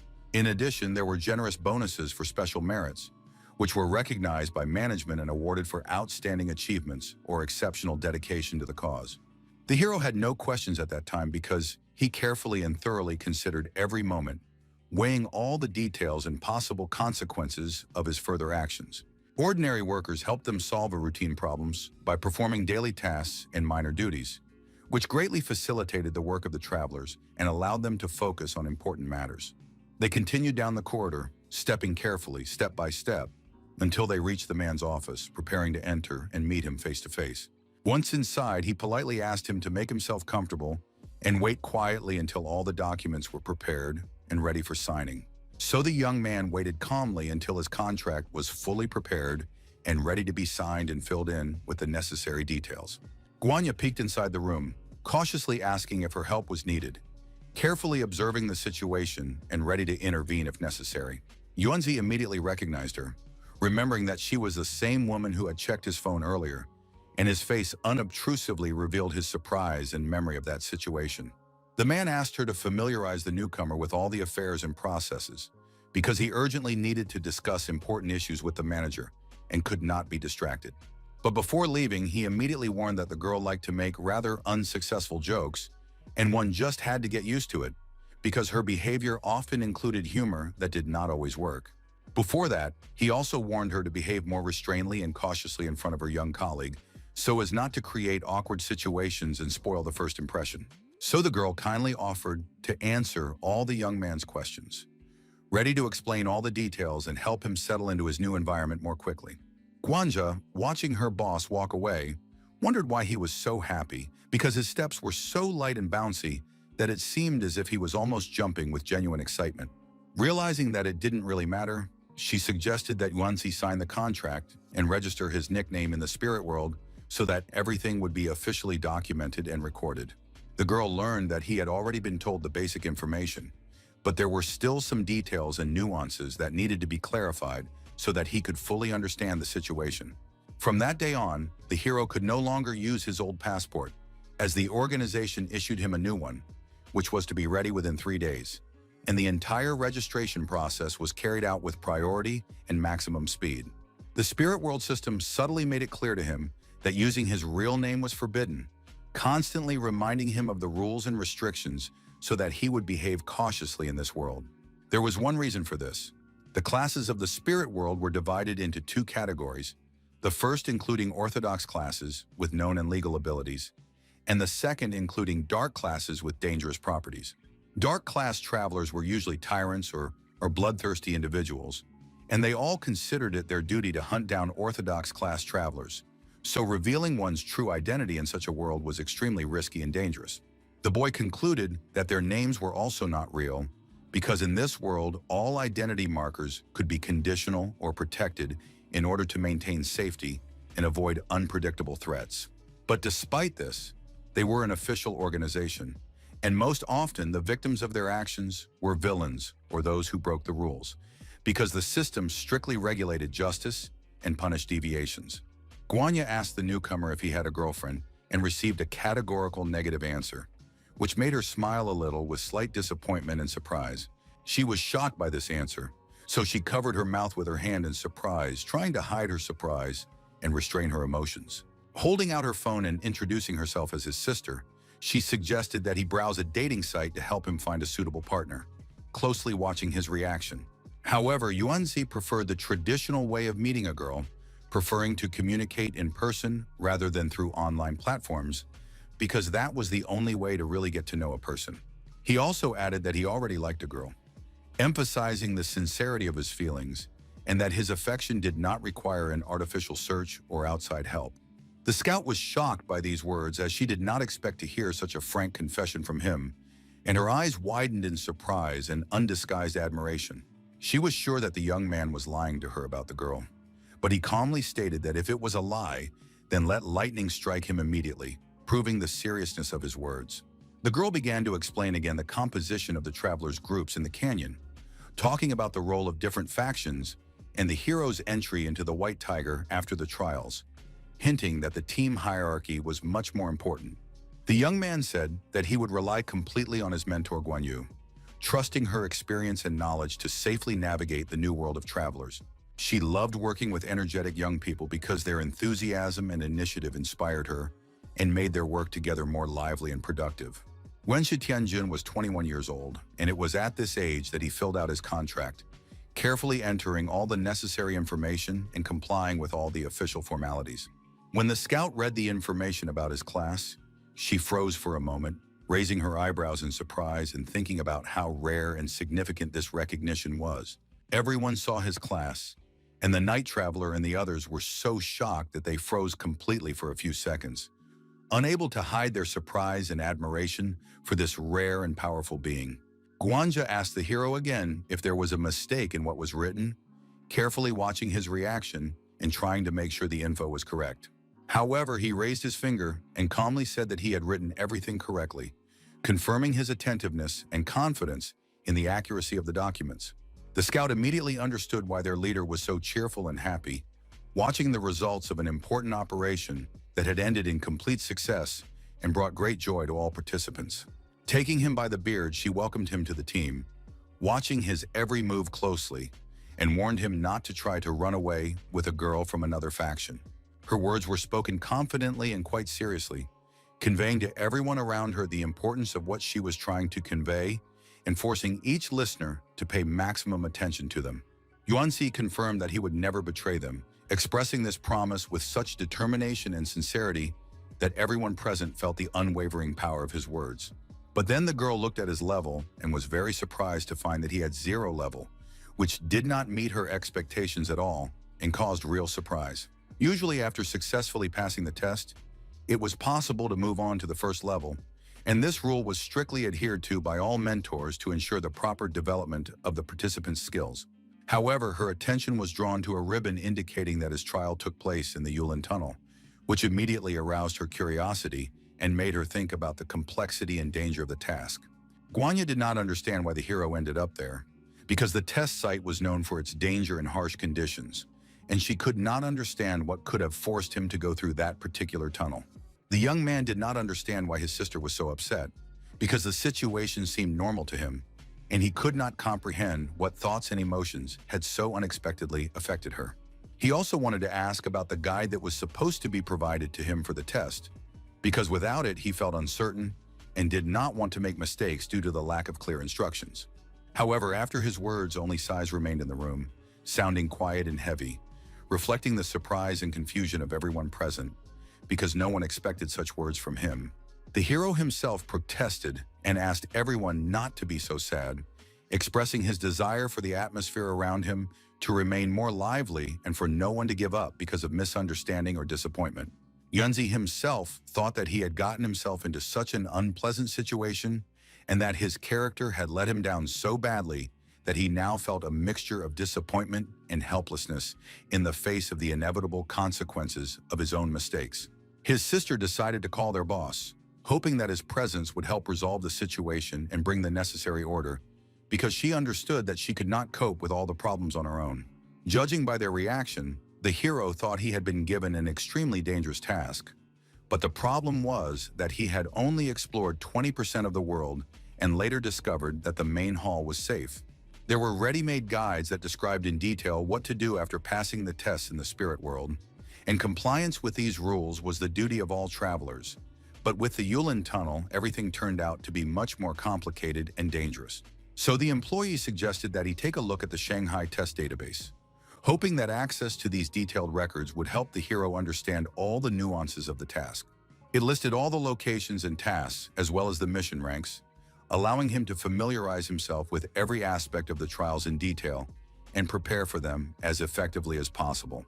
With the exception of the Ghost Bride task, all other worlds had a very high survival rate, with the highest rank among them being A, which indicated thorough preparation and the relative safety of most tests for travelers. The hero browsed the site further, looking for more information for himself, trying to find any details, hints, or tips that could help him pass the trials safely and successfully. Finally, he came across a test that described this area and its history in detail, highlighting all the features, dangers, and secrets of the place so that he could prepare for it with the utmost caution. The notes indicated that the task was critically dangerous and that to date, no one had successfully passed through the Yulin Tunnel, emphasizing the extreme difficulty of the challenge.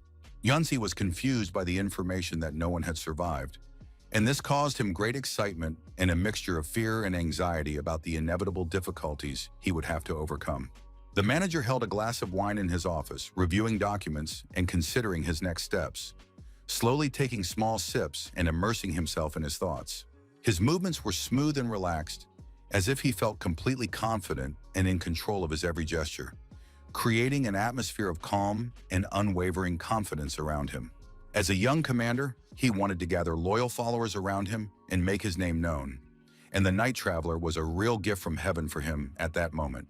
The man spoke to his superior and informed him that he had found the right young man, assuring him that the organization would reward him accordingly for his merits and contribution to the important mission. Gwanja kicked open the door to the boss's office, warning that trouble had struck, and her determination and tension were evident in her every movement, showing the seriousness of the situation. Without listening to anything, she immediately said that the newcomer had been assigned a task in the Yulin Tunnel, conveying the urgency and danger of the situation, which required an immediate response from everyone present. Upon hearing this information, Dongze choked on his drink, and a look of surprise and alarm instantly appeared on his face, as he did not expect the newcomer to be given such a dangerous task. The man's head began to ache, and he pressed his fingers to it, trying to calm the pain and focus on the thoughts that were racing through his mind. Then, without wasting any time, he decided to talk to Yuanzi, hoping to quickly figure out all the circumstances and find a way to deal with the dangerous situation. But when he entered the office, where a young man was sitting at the computer, he immediately noticed a deadly atmosphere surrounding him, filling the space with a sense of danger and tension. The young man had worked himself up so much because he thought that with such a test, he was already practically dead, and these obsessive thoughts gave rise to intense fear, inner tension, and a sense of imminent doom. Pulling himself together, the man explained that for every newcomer, the first test is an individual task, emphasizing that this is standard practice that helps assess the skills and endurance of each participant. Like Yuanzi, everyone else also faced difficulties, overcoming the dangers and complexities of the tests that tested their skills, resilience, and ability to make quick decisions in extreme conditions. Its essence was to test the hero's endurance, and only when he demonstrated his worth and resilience would he be able to obtain extraordinary skills that would significantly increase his chances of survival in difficult trials. The manager decided to send a request to his superiors to search for clues in the databases of larger branches, noting that this was the only way they could really help in preparing for the dangerous test. So, in conclusion, on that day, the organization sent the young man home and promised to contact him later, giving him time to reflect on the events and prepare for the upcoming trials.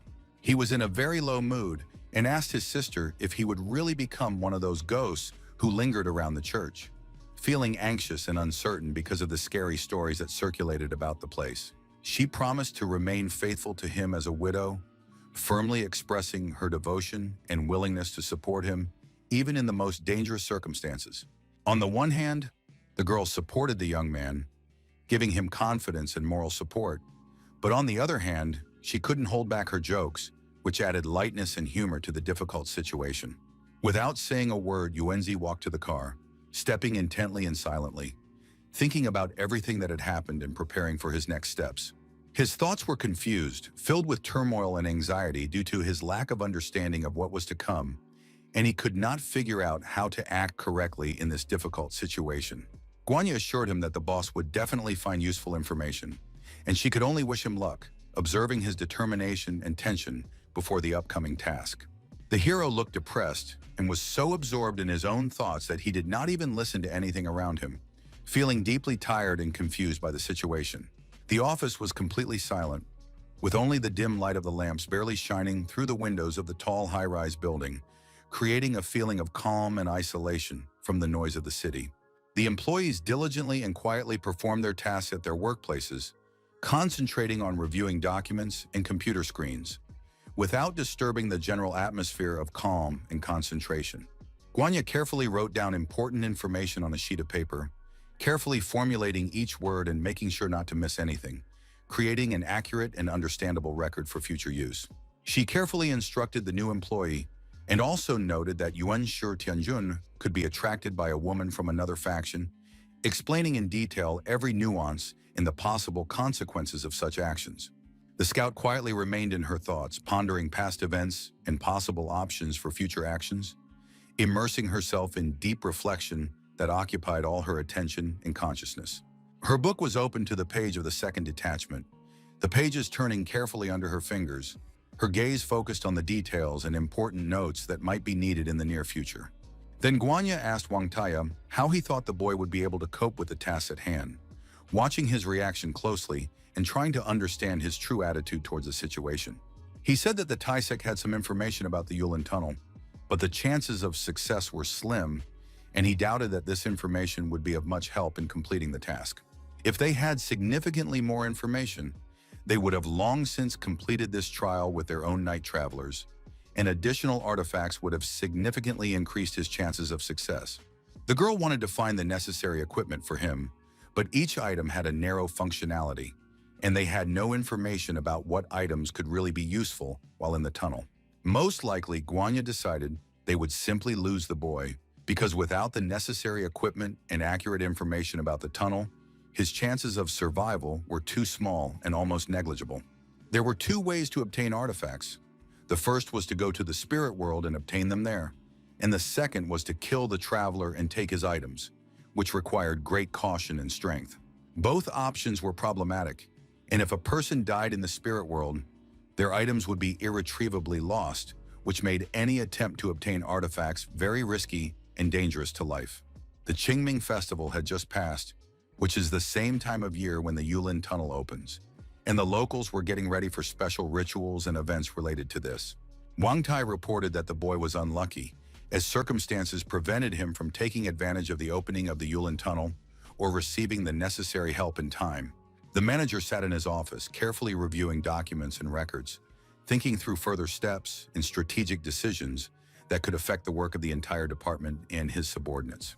His attention was heightened, and he closely followed the messages on his phone, analyzing every word and trying to predict the possible consequences of the information he received for his actions and decisions. Li Dongzhe regularly reported to Mr. Fu on the progress of the test in the Yulin Tunnel, describing in detail all events, difficulties, and observations so that the manager had a complete picture of the situation and could make informed decisions. The man admitted his mistake in assessing the task and suggested contacting the Tai Sec for additional data, while emphasizing the White Tiger principle, which meant that one must not abandon one's own. The man sought to save the young man's life, carefully considering each step and possible risk to avoid danger and ensure his safety while performing the dangerous task. He also did not want to lose him, as the young man had recently joined the team, and his absence could seriously affect the work of the team and disrupt their joint plans and tasks. Yuanzi stood in front of the apartment door, staring indecisively at the keyhole and thinking about how to proceed without attracting unnecessary attention or making a mistake. Opening the door, the young man told his grandmother that he had returned home, his voice calm, his eyes watching her reaction closely to make sure everything was okay. The old woman immediately said that his cousin was also at home, explaining this briefly and calmly, not forgetting to watch the young man's reaction. The woman did not understand what had happened to her grandson, because he looked extremely bad. His face was pale, his eyes were tired, and every movement betrayed suffering and weakness, which greatly alarmed her. Yuanzi approached his brother and greeted him quietly, his voice barely audible, his gaze carefully watching his relative's reaction, trying to convey calm and not cause unnecessary concern. His brother replied that their grandmother had told him that the young man was looking for him, speaking calmly but with slight surprise, trying to understand the real reason for his appearance and the purpose of his visit. The young man understood that his relative could not help him now, so he simply said that he did not need anything else, speaking calmly but with a slight sense of disappointment and sadness in his voice. His brother said that he was powerless in the situation with Ibn, explaining his words with sadness and bitterness, because his inability to intervene left him feeling helpless and irritated. Jen ran out of the room, showing everyone a wrinkle remedy that, according to her, was supposed to help very well, gesturing energetically and trying to convince those around her of its effectiveness. Her brother replied that he did not need such a remedy for himself, saying this calmly and without a hint of interest, showing indifference to the proposed remedy and a desire to remain unchanged. Grandmother, listening to their conversation, jokingly called the eldest a brat, laughing quietly and emphasizing her slight dissatisfaction with his behavior, which caused a general smile in the room. She said that at 30 he looked older than his father, and she couldn't understand how he was going to find a girlfriend, expressing this with irony and slight indignation. The woman was already tired of trying to reason with his father, so she asked him not to upset her, speaking calmly but with a noticeable firmness to avoid unnecessary conflict and tension. They recalled that at that moment, the man thought that his friend had another son, but it turned out that it was a grandson, and this confusion caused everyone to be slightly surprised and smile at the unexpected discovery. The guest laughed at this answer and said nothing more, sitting quietly, observing the situation and not wanting to interfere in the further conversation, leaving a light mood of humor in the room. The brother asked his grandmother to calm down, then said that he had to go to work tomorrow and went to rest, quietly leaving the room to gather strength for the next day and avoid unnecessary noise. Munzi, without hesitation, asked about the matter he had overheard, speaking calmly but with noticeable curiosity and attention, trying to get accurate and detailed information. The senior explained that 2 people had disappeared in the Yulin tunnel and had not been found, and that cameras had recorded them going inside, but no one was found inside, which caused everyone to feel uneasy and mysterious. He immediately asked not to tell anyone about this, as the matter was confidential, emphasizing the need for strict confidentiality and that any violation could have serious consequences for everyone involved. Upon hearing this, the grandmother did not understand why the place was not closed, since people had disappeared through it, and she was concerned that no one was taking serious measures to prevent such tragedies. The hero thought that those people could have entered the temple grounds just as he had, pondering the possible ways they could have disappeared and trying to understand what could have happened inside this mysterious place. He wondered if the strangers would be able to hold out for 3 hours, and at the same time, he felt relieved because he realized that he was not the only one who had to go through this ordeal. The leader had told him earlier that travelers had existed for quite some time, and it followed that the disappearances were related to the spirit world, which explained the strange circumstances and mysterious disappearances in the Yulin tunnel. The capital was quiet, and the sun gently illuminated the Earth's surface, casting long shadows from the buildings and creating a sense of peace and harmony in the urban landscape. A man lay in a chair, holding a fan in his hands, slowly opening and closing it, enjoying the peace and pleasant warmth of the sunlight streaming through the window. A faithful servant was approaching him to report something important, walking quietly and carefully so as not to disturb the man's peace and distract him from his rest. That day, elder son received a letter from the son of the Fu family, who carefully conveyed the news and requests, trying to convey the importance and urgency of the information to the elder. It turned out that his traveler had received his first test in the Yulin tunnel, and he asked for copies of all the data related to that place in order to prepare and have complete information for successful completion of the test. The man understood that the festival had recently passed, and the dates of the tunnel's opening coincided, which forced him to carefully consider the connection between the festive events and the danger associated with the Yulin tunnel. They were looking forward to a lively addition to the ranks of night travelers, but it was a pity that no one would be able to cope with the tunnel because the danger remained too great and required extraordinary effort and skill. The elder ordered the files to be sent away, as their sect had long since abandoned attempts to pass that test, and also asked that the young man Fu be reminded that they were not dealing with just an ordinary test. It had already gone beyond the realm of spirits, and any mistake could only make the situation worse, increasing the risk of danger and complicating any further actions to save him. He then added his advice, which was not to try to save the traveler, as there was no point in helping someone who was already doomed to die, and any attempts could only make the situation worse. The S rank was the most difficult quest one could encounter, but the Yulin tunnel was particularly dangerous, exceeding all expectations and testing even the most experienced travelers to their limits. To complete the trial, the Thai sect sent 2 first-level travelers to Shanghai, and a few months ago, people were preparing to enter the tunnel. But the result was that one traveler disappeared on the first stage of the test without any traces or signs of a struggle, leaving behind only disturbing notes and a sense of imminent danger for those who would follow. The other managed to return, but after re-entering, he also disappeared without a trace, even though both were well-equipped, had powerful artifacts, and sufficient experience. Since then, the Council of Elders of Tai has completely abandoned the idea of cleansing the spirit world, recognizing the excessive risks, heavy losses, and lack of real chances of success, even with careful preparation. If someone manages to go further and gather valuable information, it would be a real breakthrough in solving many long-standing and still unresolved problems related to the tunnel and the spirit world. The elder also said that in a few days, the head of the sect was to gather all the night travelers in the capital, as he had an important announcement that could affect the future of the sect and their tasks. After these words, he briefly ordered the servant to leave, gesturing that the conversation was over, and that all further actions were to be carried out without unnecessary questions and with complete obedience.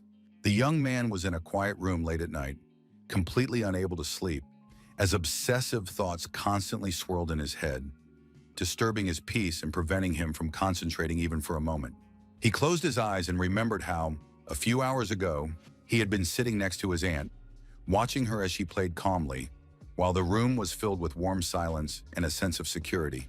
The girl explained that horror games toughen the psyche, gradually reducing fear, and force the player to carefully study the behavioral patterns of monsters in order to react in time and survive.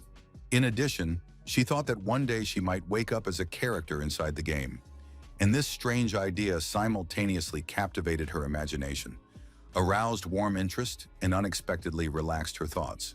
Yuanzi understood that the spirit world was too much like a complex game in which there must be strict rules, hidden mechanics, and clear consequences for every mistake or careless step.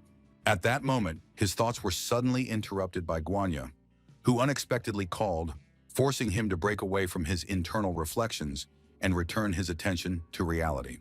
The young man was alarmed, as he did not expect to receive a call from her, especially at such a late and unusual hour, when any contact seemed alarming and inappropriate. After answering the call, he heard that the scout wanted to inform him about the files sent by the manager with information about the tunnel, because she knew that young people rarely check their email, so she decided to play it safe. Thanking her, he promised that after successfully passing the test, he would treat everyone to something tasty to celebrate the result and relieve some of the tension. The young man opened his email to carefully log in, review the files he had received, and familiarize himself with the information sent by his boss, focusing on every detail. The girl was still on the other end of the line, quietly listening to his answers and watching his reactions, trying not to miss any important details of the conversation. They remained silent while the hero carefully read the message and gradually familiarized himself with all the information, trying not to miss any important details in the files. And then Guanya asked him to take the test and treat her, taking these words as a sincere promise that imposed on him an invisible obligation to fulfill her wish after completing the task. So, quietly into the receiver, the young man promised her that he would handle everything, maintaining a calm tone and inner determination so as not to let Guan Yu down and to fulfill his promise. He then carefully placed the phone on the table, trying to focus on his next actions and think through the steps necessary to pass the test. The scout understood that they had received the files from the Thai sect, but she could not predict in advance whether these documents would really help him, because the information could be incomplete or deliberately distorted. Wenzi, meanwhile, had already downloaded the necessary files, carefully checking each document and preparing to use the information obtained to pass the test and achieve his goal. At the first stage, everything was written in the same way as in his panel, which gave him a sense of familiarity and confidence, allowing him to quickly orient himself and plan further actions. And then it was indicated that the main place of the test was an ancient temple of the Ming dynasty, a majestic structure that preserved the secrets of past centuries. The goddess Sandao was like a supreme deity for all the local priests, who revered her wisdom and power, considering her the patroness of rituals, knowledge, and the spiritual order of the temple.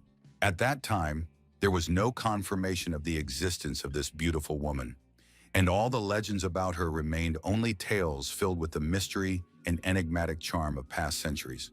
Surviving the first 3 hours was not difficult, but suddenly the player was attacked by a spirit that sucked all the life energy out of its victim, forcing him to fight for survival and look for a way to escape. The night travelers were resistant to the actions of ghostly creatures, and their only salvation was a candle that was in that room and could ward off the dark forces, giving them a chance to survive. Anyone who reads these records will be cursed, and the curse can only be dispelled temporarily for about 15 minutes, after which it returns with renewed strength. The candle in the main hall was an artifact that suppressed evil energy, but the problem was that its effect removed fear from people's hearts, and those who sat under its light became fearless. In the end, it turned out that the only safe place was a double-edged sword, and it was impossible to hide forever because the candle required travelers to move on and explore the temple, pushing them to take active and decisive steps. The player sat in the main hall for half an hour and suddenly heard a cry for help as well as a powerful roar that did not resemble the sounds of a living creature at all, so he decided to explore the area. Yunzi figured out from the records that the main hall was safe, but he didn't realize that the candle was providing protection, because it seemed to him that the goddess Sandao was acting as a talisman and guarding this place with her power. The cries came from the Bodhi trees, and at the same time he heard a voice calling for help, but it was a completely different sound. Unlike the roar he had heard before, creating a feeling of uneasy ambiguity.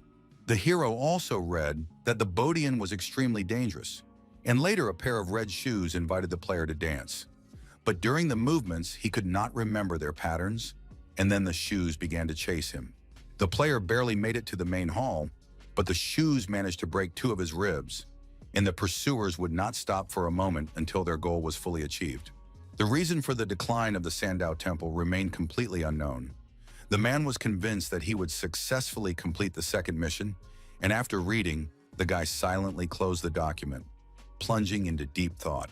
He sat in silence, repeating all the expressions and clues he had read earlier over and over again, and it seemed to him that the subject condition sounded as if it were something truly high-ranking. Most likely, it was the shoes that were to blame for the deaths of those workers, because almost all of them had severely broken bones, which clearly indicated their characteristic method of attack.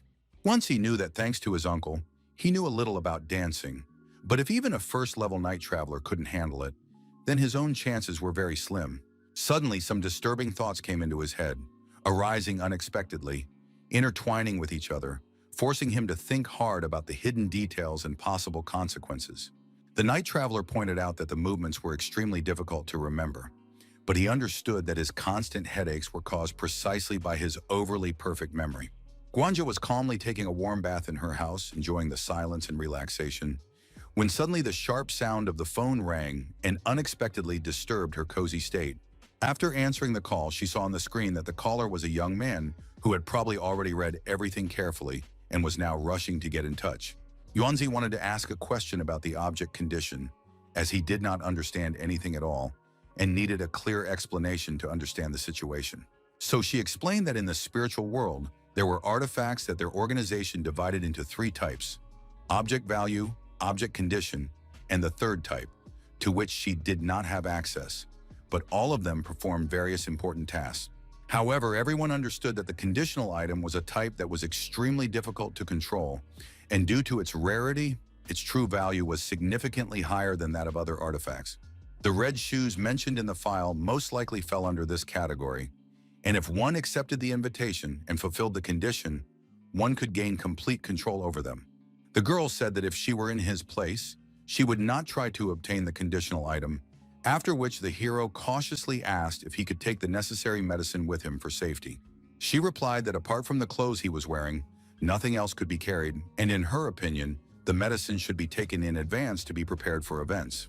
Then Yuanzi thought that he could keep the pills in his mouth, realizing that to do so, he would have to take a risk and jeopardize his own safety. Guanya asked the young man to take care of himself, and added that the scorpions had a special luck that day, which could work in his favor in the upcoming events.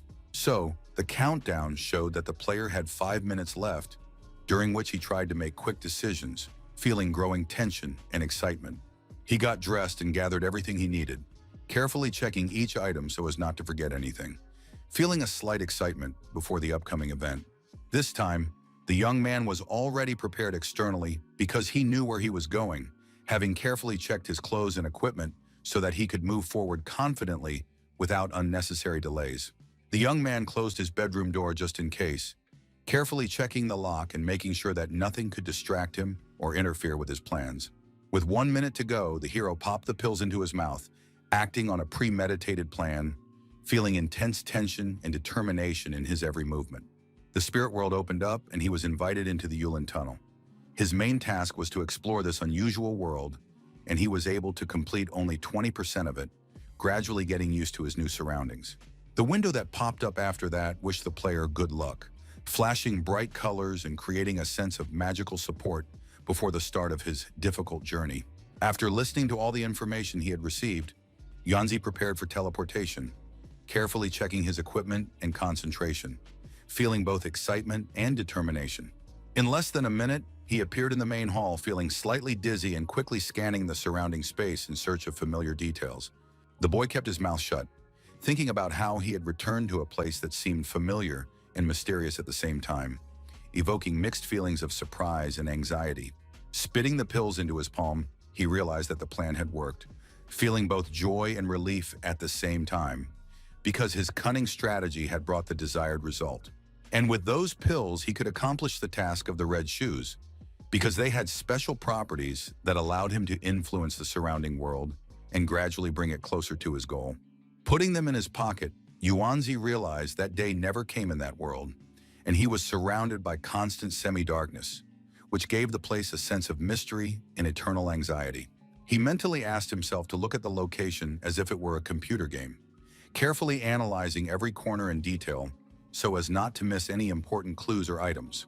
The player realized that he could touch some objects to see their description, carefully studying each object and gradually gathering the information necessary to complete the task. So, he touched the candle, and during his first visit, he didn't hesitate to touch it. So he didn't know it was an artifact, and it was good that he was sent a file explaining its meaning and properties. To begin with, Yuanzi decided to stay in the hall and then explore the backyard, trying to discover all the hidden corners and secrets that this mysterious location might contain. Each outing was not to exceed 15 minutes. Otherwise, the spirit would attach itself to him, and the pills were also a trump card during the red shoe test. During all that time, the boy could have prepared himself well, but the problem was that fear overwhelmed all other feelings, paralyzing his determination and forcing him to act more cautiously than he would have liked. The courtyard in the middle had already been explored, so he decided to head to the eastern one, carefully examining every corner and trying to notice any unusual details or clues. If he just sat in the main hall, the young man would simply starve to death, and the longer he delayed, the worse his condition would become, threatening him with a complete loss of strength and control over the situation. Then he finally decided to move forward with his head held high, overcoming his inner fear and determined to explore the new corners and secrets that awaited him ahead. Everything around him was quite dark and eerie, and every sound echoed, forcing him to listen intently to the slightest movements in the shadows. The hero walked quietly along the path, looking around cautiously, trying to notice the smallest details and avoid the dangers that might lurk in the darkness. Only the stars covering the sky provided some light, softly illuminating the paths and creating a feeling of cold, tremulous silence around the hero. Yuanzi crossed the bridge, under which dark water was hidden, stepping carefully so as not to fall and listening to the faint noise coming from the depths.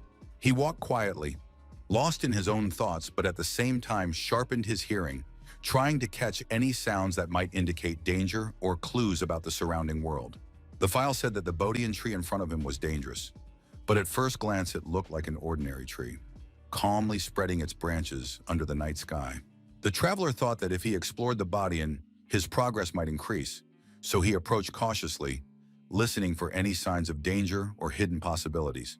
Then an old well appeared before the boy, its dark depths glimmering with a faint reflection of light, as if hiding ancient secrets and dangerous mysteries. He knew that in scary games, such a structure was a bad sign, so he decided to go around it, carefully bypassing the well to avoid possible traps and dangers that might be lurking nearby. When Yuanzi took a step forward, there was a crunching sound, causing him to stop instantly and listen intently to the surrounding darkness. It was immediately clear that a bone had broken under his foot, and pain shot through his entire body, causing Yuanzi to hold his breath and frantically search for support to keep from falling. So, when he looked around, he saw another skeleton of a worker lying gloomily among the ruins, reminding him of the dangers and unknown trials of this place. In fact, they no longer frightened him, because there were quite a few of them in that place, and he began to perceive these skeletons as part of the familiar, albeit eerie, environment. The young man analyzed its posture and state of preservation and thought that someone had forcibly twisted its neck, feeling a slight chill from the cruelty of the past that had left its mark on this place. The main question after the examination was who could have done such a thing, and the young man thought hard about possible scenarios, trying to understand the motivation and power of the person behind it. The traveler sat quietly in front of the skeleton, trying to understand everything, carefully studying its position, the remains of clothing, and the surrounding details to recreate the events of the past. When suddenly a voice called out to Yuanzi from behind, he turned abruptly, listening intently and trying to determine where the words were coming from. The young man immediately decided to take the artifact out of his pocket, holding it carefully in his hands and preparing to use it in case of danger or to protect himself from the unknown voice. The mirror appeared in his hand, and thanks to it, he could see what was happening behind him, carefully watching the movements and catching the slightest changes in the darkness. At first, the reflection showed an incomprehensible black spot directly behind the player, which slowly changed shape, causing him to feel anxious and alert. Then it turned into a ghostly girl, her hair so long that it swirled around her as if blown by the wind, creating an eerie and mysterious aura around her figure. This force pointed a finger at him and ordered him to approach her, causing Yuanzi to feel both fear and an urgent need to obey her will.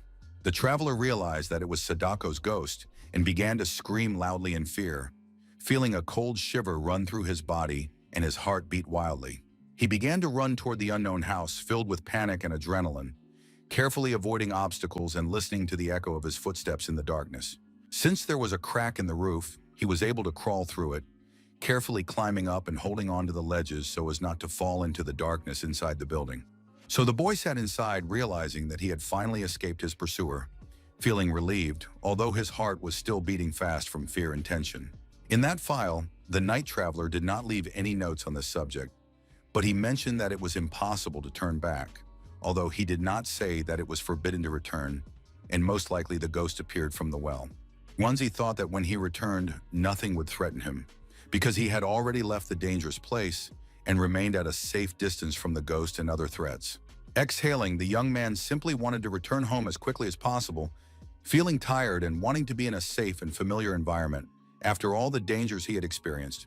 So he moved on, exploring everything around him with caution and attentiveness, trying not to miss any details or clues that could help unravel the mysteries of the place. He found himself in front of a massive door that towered above him, creating a sense of grandeur and mystery, and forcing Yuanzi to stop and assess what awaited him behind it. Reaching out his hand, he pushed against them, feeling their weight and immobility. But gradually they gave way, slowly opening with a creak in the darkness. The door opened and something dark appeared from behind it, moving vaguely and barely perceptibly, causing Yuanzi to feel a wave of anxiety and tension. The boy stepped back in surprise, feeling a sharp rush of adrenaline and a slight tremor in his hands, trying to understand what he had just seen. He didn't know what it could be or whether it was safe, so he stood tensely in place, listening and trying to assess any signs of threat or danger.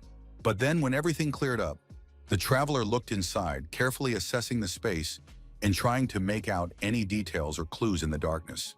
Everything around him was quite neatly arranged, objects were in their places, and the space looked organized and well kept, creating a strange feeling of calm inside the building. The young man saw a ladle on the table and immediately approached it, carefully examining its shape and material, trying to understand if it had any special function or significance. He had heard that the fluid of an innocent body could expel evil, so he carefully examined the ladle, wondering if it should be used to protect against dark forces. However, he did not know if he could be called innocent, since he had never met a girl, and this made him doubt the effectiveness of the fluid in expelling evil. The hero remembered that he had given his hands plenty of room for sin, and so he hesitated, doubting his own innocence and the ability of the liquid in the ladle to fulfill its purpose. After his thoughts, he looked again at the object he had found, carefully examining every detail and trying to understand its purpose and possible power. Then he turned the scoop upside down and heard a dull thud, causing him to prick up his ears and listen to the surrounding silence. Bowing his head, he looked out the window, listening to the nighttime whispers of the surrounding world and pondering what might be hidden in the darkness. Then he remembered a poem that had been written on paper, and its words seemed to come alive in his mind, evoking a sense of mystery and hinting at the hidden meanings of the surrounding space. It told of a traveler who, on a lonely night, encountered a demon and tried in vain to drive away evil with external actions. But true salvation lies in the human heart, where strength and courage against darkness are hidden. These words stuck in Yuanzi's heart, causing a wave of inner turmoil and the realization that true strength and protection come from his own determination and self-belief. The first house was probably used for psychological comfort, where people could find peace and restore their emotional balance in a cozy atmosphere. From there, the traveler stepped outside, carefully treading on the wet grass, carefully surveying the surrounding landscape in the soft light of the setting sun. Since he needed to move on and explore everything else, he moved forward, carefully assessing each step and closely observing the details of his surroundings. The next building was an armory, where various ancient and modern weapons were stored, and its austere atmosphere immediately set a tone of seriousness and caution. So, after looking around, the young man realized that he no longer needed the help of a stick and an axe, as his skills and observation allowed him to overcome all the difficulties of the environment on his own. Given the records found, it was expected that there would be a room on the temple grounds that served a special purpose and stored important items or information for visitors. However, there was a skeleton there that was different from all the others, as it still had some flesh on it, giving it a creepy and unnatural appearance amid the surrounding ruins.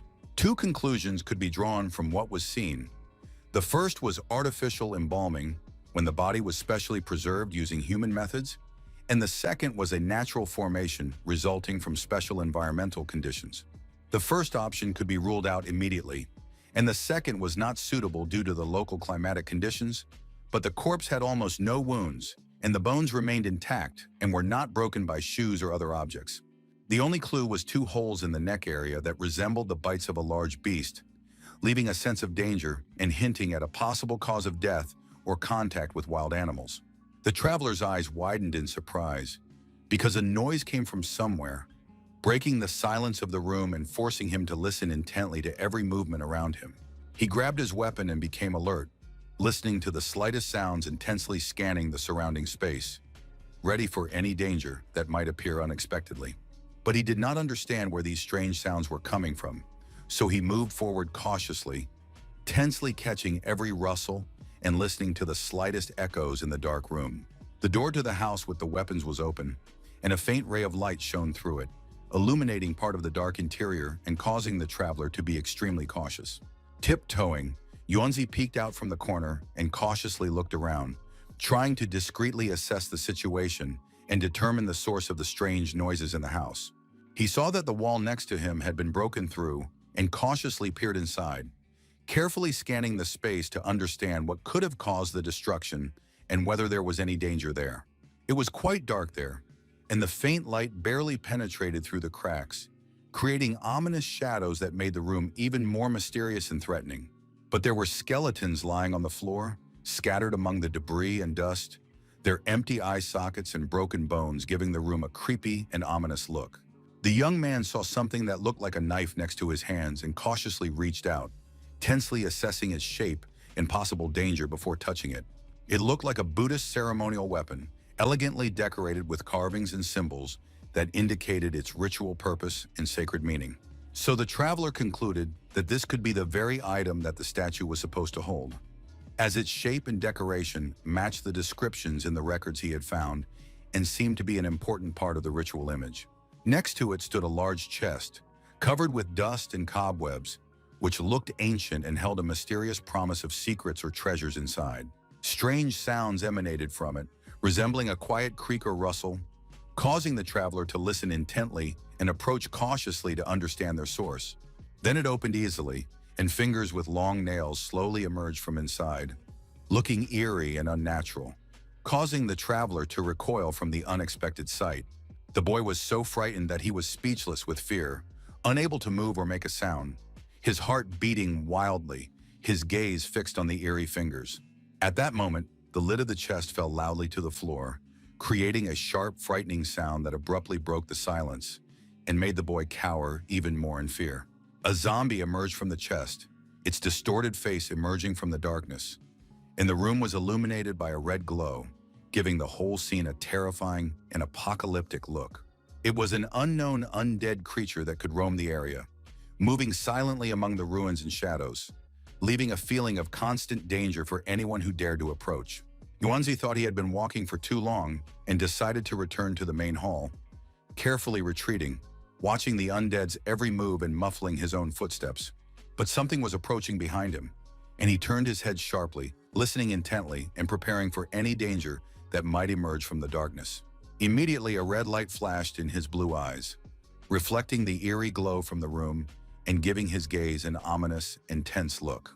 An unknown, terrifying creature appeared, its silhouette radiating dark energy, and its slow, heavy movements and unnatural sounds causing the traveler to grip his weapon tightly. Most likely it was a spirit, and the young man realized that 15 minutes had passed, intensifying his sense of anxiety and awareness of the danger that surrounded him on all sides. He decided that he needed to head toward the main building, moving cautiously through the darkness and watching intently for any signs of danger that might appear unexpectedly. The undead made strange noises that echoed through the room, creating an eerie atmosphere and forcing the young man to listen intently to every rustle around him. His eyes were so red that it seemed as if a bloody moon was hidden in them, emitting an ominous light and filling the room with fear and a sense of impending danger. The traveler stood quietly in the middle of an unfamiliar city, mentally begging to go home, dreaming of the warmth of his native home and familiar smells.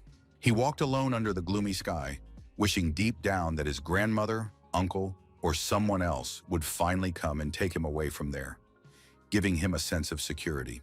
Behind him, something large suddenly crashed, and a dull, alarming sound immediately rang out, echoing in the air and making his heart beat faster. The player continued to run across the field, but turned his head slightly to the side, carefully scanning the surroundings so as not to miss a single movement of his opponents around him. A zombie's leg suddenly appeared from under the ground, and its eerie appearance immediately made the air around it shrink with fear. It slowly emerged from the room, looking frightening, with long shadows sliding across the walls, and his heart instantly contracted with horror. The boy had no plan in mind at that moment. He stood paralyzed with fear, not knowing what to do next, and every second seemed like an eternity. The enemy was close enough to him, and each of his steps echoed so loudly that the boy felt tension in every muscle of his body. And at that moment, the traveler ran with all his might, feeling his heart pounding wildly in his chest, his legs carrying him faster and faster, trying to escape the danger.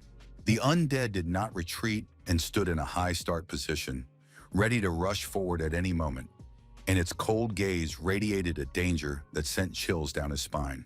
It was a corpse, but Yuanzi did not understand why it could run so fast, because it had looked dead and motionless just a moment ago, creating an incredible feeling of horror. He sped up because he wanted to save his life from the enemy, feeling fear and adrenaline coursing through every cell of his body, pushing him to run faster. A minute later, he realized that he could not escape by running because the enemy was approaching too quickly, and helplessness completely overwhelmed his mind and body. Stopping, the young man decides to fight the creature, feeling fear turn into determination, and each of his movements filled with tension and readiness for battle. His movements were confident, precise, and quick, as if every step and blow had been thought out in advance, and he was in complete control of the situation around him. And in his hand, he held a blade that would help him resist the enemy, feeling the weight of the cold metal and confidence in his own strength. The enemy also stopped, looking at him intently, with a cold gaze that radiated danger, and assessed his every move, preparing for the next step. The player thrust the spear into the monster's heart, feeling the cold metal pierce the flesh, and the force of the blow causing the creature to shudder with pain and rage. But then he realized that the monster's heart had already been torn out, and it could be the same older brother that the monk had written about, causing him a mixture of horror and surprise. The zombie began to scream even louder, and its eerie howl shattered the silence around it, frightening anyone who dared to approach and echoing through the dark forest. It was a close battle between the traveler and the creature, where every blow, dodge, and step determined his life, and the tension and danger were felt in every breath. Yuanzi tried to save himself in any way he could, using the techniques he had studied for so long, combining quick movements and precise strikes to ward off his enemy and avoid death. He jumped up to strike his enemy's neck, feeling the strength of his body and the precision of his movements concentrate in one decisive moment. However, his face suddenly changed, and Yuanzi was confused because an unexpected creature appeared before him, disrupting all his expectations and plans. The sword never reached its target, sliding past the enemy's body, leaving Yuanzi stunned and forced to find a new way to defend himself. He couldn't cut through because there was steel skin under the blade that deflected every blow and made any attack almost futile, causing despair and tension. The monster's eyes were green, glowing brightly in the darkness and radiating a fierce, unnatural energy that made the heart beat faster with fear. and its hands looked like long, sharp claws that glistened in the light, ready to tear anything in their path. They reached out toward the traveler, trying to grab him into their deadly grasp, and the air around him was filled with a sense of danger and fear. The boy tried to save himself, but he had almost no strength left, and every movement was extremely difficult as fear and exhaustion gripped his body and mind. He decided to use the talisman that was in his inventory, hoping that its magical power would give him at least a slight advantage in the fight against his powerful enemy. So he took it out and held it carefully in front of the monster, trying to activate the talisman and direct its power against the looming threat. The enemy immediately realized that he was facing something powerful, and his gaze filled with caution, his movements becoming more cautious, ready for any surprise. In the next second, the zombie was thrown aside, and its body hit the ground with a dull thud, emphasizing the power of the talisman and the unexpectedness of the event. The young man was able to save himself, but he realized that the monster was intelligent, as it immediately realized that it was facing a dangerous talisman, and its reaction was quick and thoughtful. Then all that remained was to pray that the ghost of the girl from the well would not appear, as her presence could further complicate the situation and threaten the young man's life. The talisman drove out the evil spirit, emitting a bright light and magical energy that forced the dark entities to retreat and lose their power. The traveler continued to hold the object in front of him, carefully watching every movement of the enemy and hoping that the talisman would keep him out of danger. He already had a clear plan in his head on how to move forward, where to retreat, what to use for protection, and how to avoid another encounter with the dark creatures. So the young man took a step back, retreating cautiously to keep a safe distance from the monster, while keeping the talisman at the ready. And at that moment, he began to run rapidly toward the main hall, trying to escape the danger as quickly as possible and find refuge in a safer place. The spirit sitting on his shoulder sucked all the energy out of him, causing his body to weaken with each step and making his movements extremely difficult and slow. Once he barely made it to the location, feeling his strength almost leave his body, his heart pounding with exhaustion and fear. He stepped one foot onto the floor of the hall and realized he was safe, feeling relief and security after his terrifying escape from a dangerous enemy. The boy pressed his bloody wound with his other hand, gritting his teeth against the pain, trying not to lose consciousness as tension and fear slowly built up in his exhausted body. After that, he quickly took off his outer clothing, gathered his strength, and set off through the dark corridors of the main hall, stepping carefully forward and listening to the echoes. The zombie's claws most likely carried a deadly corpse poison, and he had no medicine or disinfectants with him, which greatly increased the risk of infection. Once he could only hope that he would not die from the infection, relying on his own endurance and luck, realizing that every minute could be his last.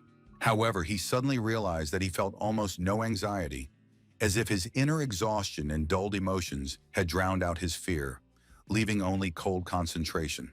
Looking at the table, where many candles were burning, the traveler realized that their strange effect had already begun to work, gradually affecting his condition, dulling the pain and anxious thoughts. So when the monster wounded him, there was no more time for fussing and procrastinating, because the situation demanded decisiveness, and he had to immediately move on to the second, much more dangerous stage.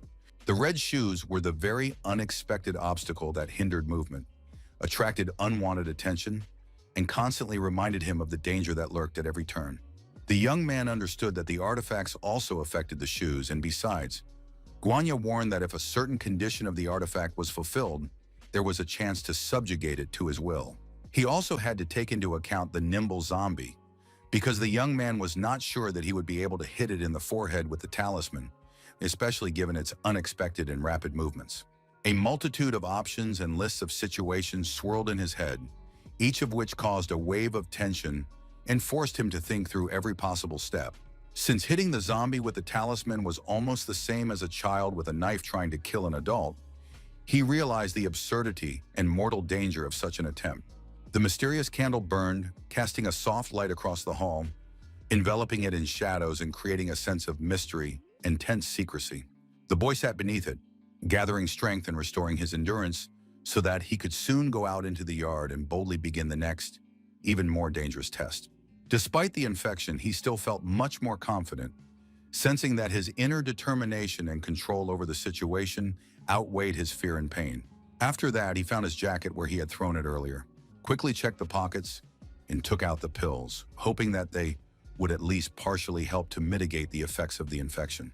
Once he understood that if he just stood there, he would die, because there was no one else but him who could go on this dangerous mission and complete it. So the traveler went out into the square and shouted loudly, hoping that the shoes would appear before him, ready to obey his will and the artifact. He stood in the middle, waiting tensely for something to finally happen, feeling his hands tremble and his heart race with anticipation of the unknown. Then suddenly the young man heard the sound of footsteps and the light click of heels on the tile surface, which made his heart beat faster with a sudden sense of danger. After that, the same red shoes he had seen before appeared in front of him, shining in the candlelight and seeming to call him to take the next step in the test. However, the surprise was that the shoes came out of the main hall, where the young man had been earlier, moving on their own, as if obeying some invisible law or force. He turned abruptly because he did not expect to see them in that place at all, and this surprise was mixed with anxiety and uncertainty about his next actions. Wanzi realized that this object in the form of shoes was intended to cut off his retreat, forcing him to act decisively and leaving him no chance of turning back. As expected, they seemed to force the traveler to dance, and it all looked eerie, as if invisible forces were watching him and mocking his fear. Yunzi asked his father to bless him as he was about to begin the brain reboot, realizing that it would require maximum concentration and courage. Closing his eyes, he focused intently on the process, feeling his mind gradually preparing for the difficult and dangerous mission. After that, his eyes instantly began to reflect a green glow, as if his inner energy was bursting out, emphasizing his readiness to begin the dangerous process. The boy did not understand what was happening to him, but he had no choice but to submit to events, trusting his inner feelings and instincts. His opponents turned out to be red shoes, which seemed to have a will of their own and pursued him with an invisible but palpable threat. Performing complex dance moves, they seemed to challenge the hero, inviting him to repeat their actions and demonstrate the same skillful and eerie steps. The boy's brain was working at full capacity, and only the movements of the shoes were constantly spinning before his eyes, forcing him to concentrate on every step and anticipate his opponent's next move. It was then that everything was to be decided by a single dance, where every movement was decisive, and his fate and chance of survival depended on precision and rhythm. The young man began to act, performing each movement sharply and intently, trying to repeat the dance of the red shoes exactly and maintain control of the situation. He was glad that no one else could see him except for the shoes, because it all looked crazy, and even the slightest observer could misunderstand his strange struggle. Wanzi continued to dance, realizing that at that moment his dignity could be completely destroyed, and every wrong step could turn into a disaster. Finishing this eerie performance, he bowed deeply, showing respect and ending the dangerous dance with red shoes. The traveler was exhausted, and it was evident from the blood flowing from his nose, emphasizing how difficult and exhausting the dance with the red shoes had been. The red shoes concluded that the young man's dance was worthless, and their behavior seemed to hint at his defeat, causing Yuanzi to tense up even more. But the window suddenly announced that the player had successfully completed the pair dance, confirming his victory and the incredible precision of his movements. However, they would remain under his control for only half the time, as they rated his work poorly, showing incomplete respect for the young man's skill. The pain in the traveler's legs was so severe that he involuntarily let out a cry, reflecting his exhaustion and tension after dancing with the red shoes. He took a few more pills, hoping that the pain would subside a little and become easier, allowing him to recover his strength after the exhausting dance. Finally, coming to his senses, he realized that he had survived and felt relieved, knowing that everything had worked out despite the danger and trials. The panel showed that the main function of the red shoes was to kill and persecute, demonstrating their deadly danger and aggressive nature. Their owner was the princess of the Western Kingdom, naturally extremely beautiful and a virtuoso dancer, whom all the men in the neighborhood dreamed of marrying. However, her evil stepmother envied her beauty and dancing talent, feeling anger and hatred that drove her to seek ways to humiliate and restrict the princess. She imprisoned the princess in a high tower, where the lonely girl danced in the cold rays of the moonlight until she could no longer survive, maintaining her dignity and hope in the face of evil. The heels inherited their mistress's last wish, which was to endlessly enjoy her lonely dance, repeating the princess's movements with amazing accuracy. The boy was also given detailed instructions on how to properly handle the item, explaining its properties and methods of control to avoid danger. The artifact's functions were incredible, giving him abilities that went beyond the ordinary and opened up a multitude of new possibilities for use in difficult situations. The shoes were even capable of ignoring any obstacles, which was the essence of the item's condition, allowing him to move forward regardless of external constraints. Wanzi was only sorry that his abilities lasted only half an hour, realizing that there was too little time to fully control the artifact. But then he mentally analyzed the situation and realized that this time was enough to carry out his plan and achieve the desired result. The player moved confidently around the courtyard, carefully examining the surrounding space, avoiding obstacles and concentrating on planning his next moves according to the situation. His movements seemed clumsy and constrained because he was wearing shoes that prevented him from moving confidently on uneven surfaces and slowed down his overall walking speed. The young man clearly understood that he had to keep going, despite his fatigue and doubts, because stopping could lead to undesirable consequences and the loss of the opportunity to achieve his goal. The corpses, the coffin-like chest, and the scattered knives were still there, creating an eerie atmosphere that reminded him of the events that had taken place here not long ago. However, the serious problem remained that the monster Zhangshi was missing, and his sudden disappearance caused alarm because no one knew where he might appear next. He stood quietly behind and watched the traveler closely, not making a sound, hiding his presence and waiting for the right moment to act. Then he suddenly rushed at him, sharply closing the distance, trying to deliver a sudden blow to catch his victim off guard and leave him no time to defend himself. The boy seemed to sense the approaching threat with his inner senses and turned sharply, focusing intently on the space behind him, preparing for possible danger. He saw that behind him was flying the same terrifying creature, distorted and menacing, with a terrifying appearance that instantly froze his movements and made his heart beat much faster. Standing in those shoes, Yuanzi suddenly slipped, lost his balance, his body swayed unpredictably, and his hands instinctively reached for support, trying to save himself from falling. He flew sharply to the floor, feeling the impact and sharp pain of the fall, and the surrounding space changed into a chaotic whirlpool of movement that forced him to react instantly. However, he managed to regain his balance in time by sharply changing his body position and avoided falling, thus not becoming an easy prey for the monster that was already eager to attack him. The monster, in turn, did not retreat and tried to disorient the young man with its piercing scream, creating chaos in his thoughts and forcing his nervous system to react to fear. The zombie suddenly lunged at him, its movements quick and confident, demonstrating unprecedented aggression and determination in its attempt to catch up and attack the young man without delay. The traveler had artifacts on his feet, and it was this magical item that gave him stability and agility, helping him avoid danger and maintain balance during dangerous maneuvers. He circled around as if dancing, dodging attacks with graceful and quick movements, maintaining grace and control over every step, which allowed him to remain unnoticed.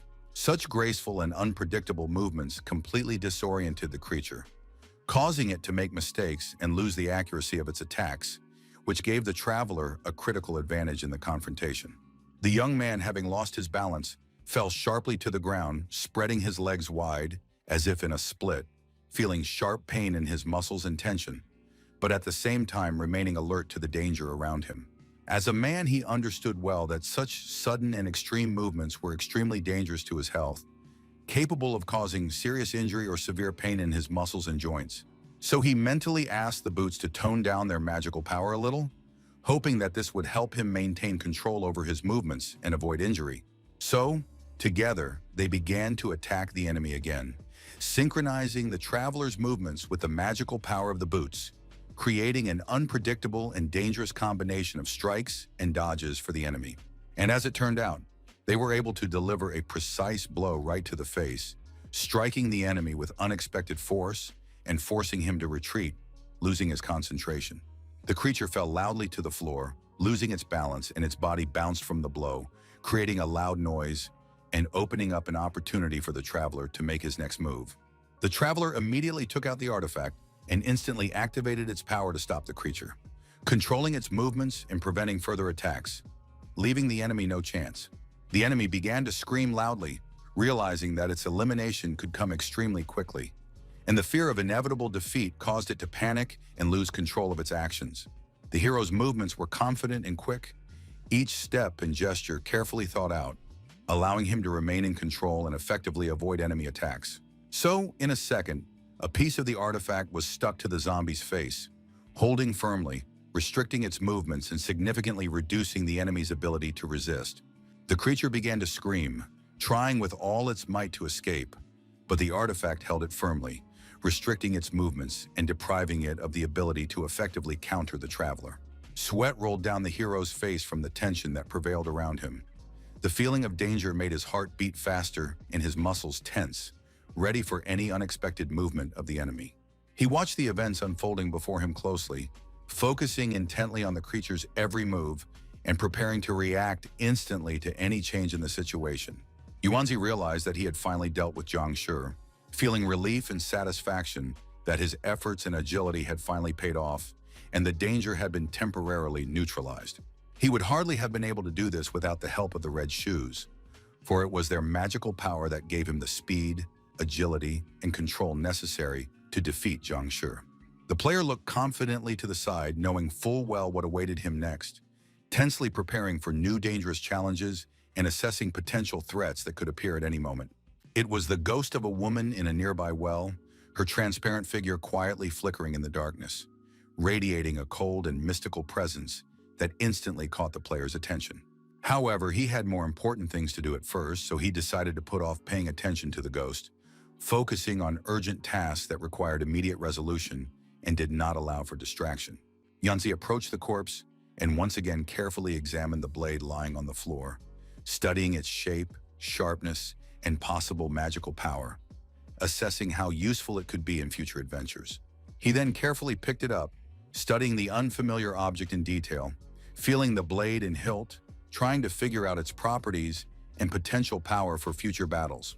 It was the Pestilence of Demon Conquest, a powerful weapon capable of destroying the undead, and Yuanzi felt its magical power in his hands, realizing that he now had a tool capable of radically changing the course of events. Such an item contained the divine power of the sun and was a natural enemy of all evil, as was clearly stated on the panel in front of him, emphasizing the enormous power and purpose of the demon subjugation pestle.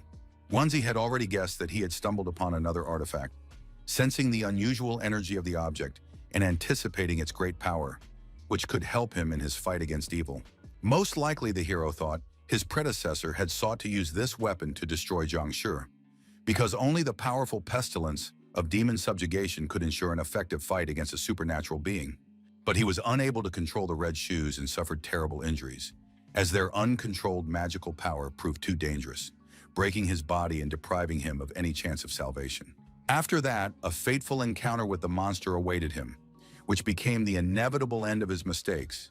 Because exhausted and injured, he no longer had the strength or chance to avoid the fatal confrontation.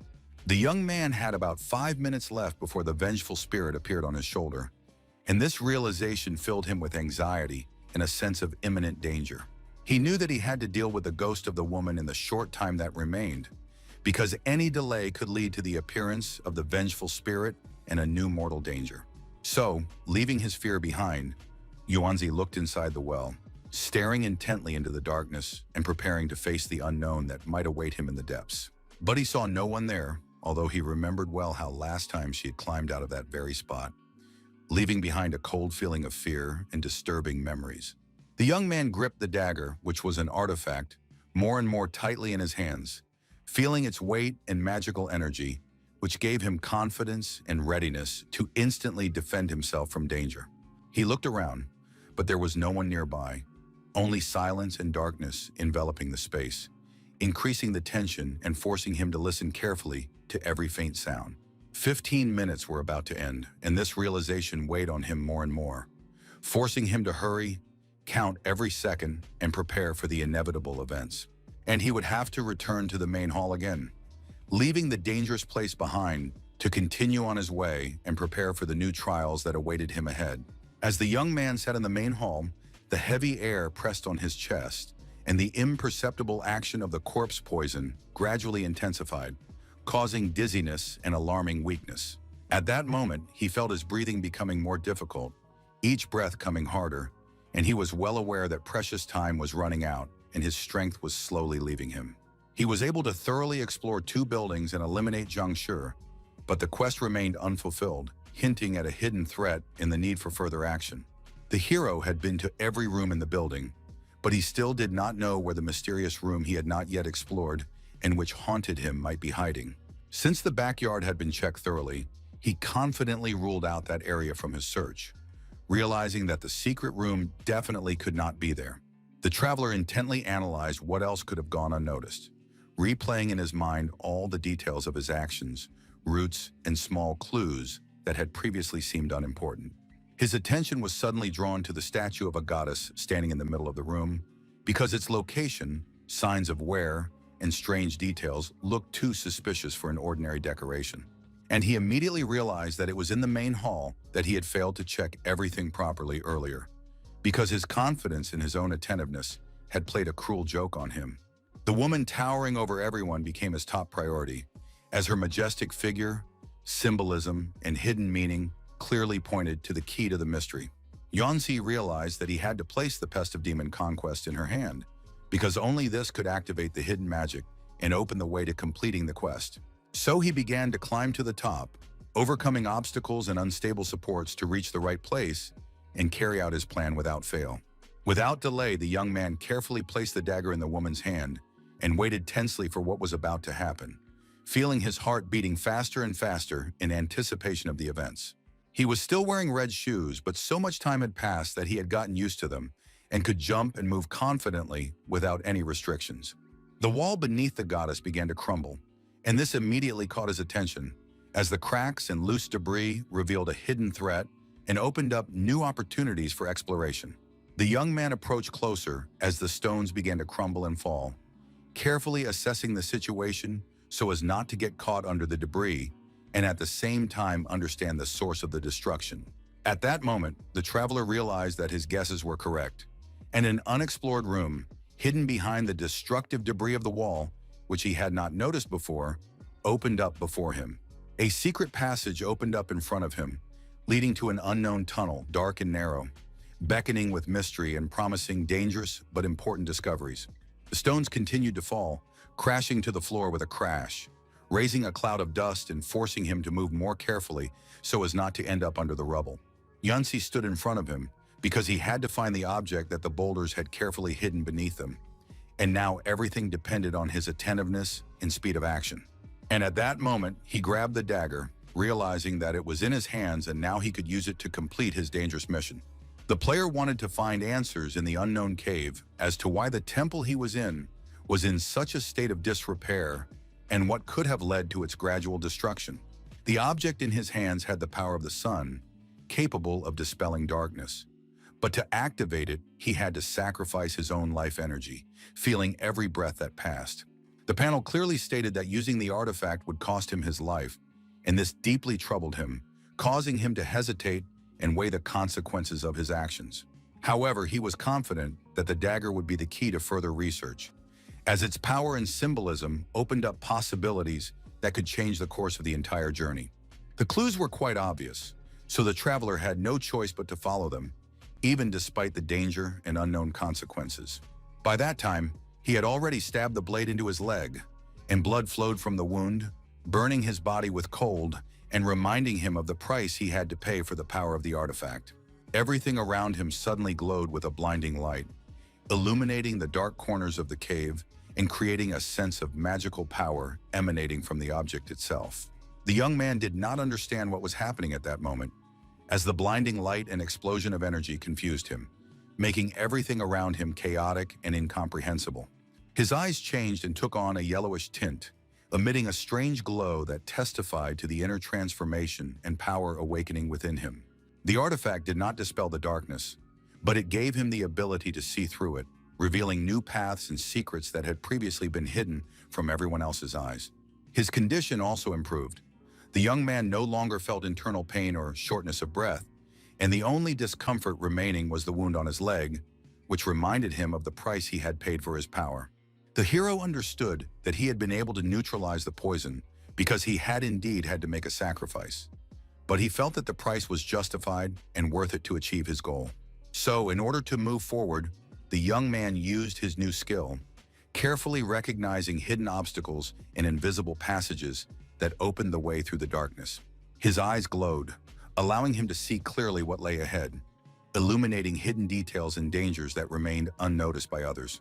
The night traveler noticed artificial cuts on both sides of the tunnel walls, realizing that this path had not been created naturally, but by the hands of those who had left behind traces of their building skills and secrets. Most likely at the end of this corridor, the answer awaited him, hidden in the darkness and shadows, which could shed light on all the mysteries that had accumulated during the journey.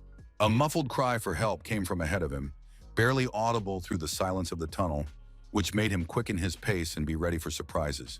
Everything around him glowed red, creating a tense atmosphere of fear and anxiety that made his heart beat faster and each step more cautious. Sweat began to run down the young man's face when he saw what was unfolding around him, and the realization of the scale of events caused him both fear and admiration. Human faces, showing signs of suffering, hung from a large, mighty tree, creating a terrifying and horrific sight that made his heart sink with horror. The boy couldn't move from fear and surprise because what stood before him exceeded all his imagination and caused a feeling of helplessness. The creatures continued to cry out for help, their voices piercing the darkness of the night, filling the air with desperate echoes, a call to anyone who could hear their pain and fear. They begged to be saved, bitter tears streaming down their faces, mixing with dust and sweat, reflecting the hopelessness and fear that filled every corner of the dark and cold room. It had been a long time since a living person had entered that tunnel. The walls were covered with cobwebs and dust, and the silence was so thick that it seemed to weigh more than the stones that crumbled around them. The traveler asked with curiosity and surprise who this mighty creature before him was, trying to make out the details of its huge body hidden in the semi-darkness that enveloped everything around. And the creature replied in its majestic voice that it was just a tree that had watched the world for centuries, seen countless generations, and kept the secrets of ancient times in its branches and roots. With a trembling voice, the boy asked if it was he who had killed all the temple's disciples, trying to contain the panic that gripped his heart and at the same time seeking some hope of justification or explanation for this terrible event. However, the tree rejected this idea, raising even more questions in the boy's mind, for its majestic branches and silent gaze seemed full of secrets he could never understand. But then he quickly added that it was the work of the mistress of Mount Sandow, whose mysterious powers and incredible might spread throughout the district, causing even the bravest to tremble in fear at her name. The young man understood who was being referred to, and a chill ran through his body, for the name of the mistress of Mount Sandow was known for its terrible power and cruelty among all who dared to set foot on her land. She was the same goddess of the night who rose to power during the Ming Dynasty. Her legends passed down through the centuries, her dark aura and incomprehensible power causing people's hearts to tremble with fear. However, the young man did not understand why a divine being would kill simple disciples, as his mind tried to find logic in this cruel act, and his heart was filled with confusion and fear. The tree replied that the end of the Dharma era was approaching. It was becoming difficult for followers to achieve a breakthrough, and in order to gain immortality, the mistress of the mountain fell into the path of demons, plunging into darkness. She sealed herself in a stone coffin, using the Bodhi tree to imprison evil spirits, all so that yin would nourish yin and her original spirit would not die. The powerful night goddess was capable of devouring souls to strengthen herself, increasing her own power and control over the world, and no mortal heart could resist her dark magic. But Yan absorbed too many souls, absorbing their will and gradually giving birth to a spiritual mind that stood before the traveler, radiating ancient wisdom and eerie power. For many years, people mistakenly came there and met their doom in that place, because the dark forces of the tree and the curse of the night goddess turned every step into a trap. The tree absorbed the hatred of vengeful spirits and waited all the time for someone to come and put an end to the fallen goddess, storing the power of centuries in its branches and accumulating patience for the day when light would defeat darkness. Onesie realized that this story was very similar to the start of a mission in a computer game, where every step and choice determined the future, and dangers and trials awaited him at every turn. So he asked what he should do and what the next steps were, trying to understand the rules of this mysterious game, because not only his own fate depended on his decisions, but also the future balance between light and darkness. The tree ordered him to open the stone coffin and pierce the heart of the mistress of the mountain, and then he would be able to put an end to everything, because only this act could free the souls of the imprisoned and restore balance. Half of her yang soul was hidden in the weapon he found, and by piercing her heart with this blade, he would be able to seal the remaining part, forever limiting her dark power. Without the yang soul protecting her body, her flesh would immediately perish, and then he would be able to leave that world unscathed, leaving behind the cursed place where darkness had devoured the lives and hopes of lost souls for centuries. The tree did not understand why. After all the stories and hints, the child hesitated, because for him it was obvious to carry out the order and put an end to the darkness. But human fears and doubts remained a mystery. Yuanzi was silent and did not say a word, because his mind was filled with confusion and fear, and his heart found it difficult to accept responsibility for the fate of many lives that lay in his hands.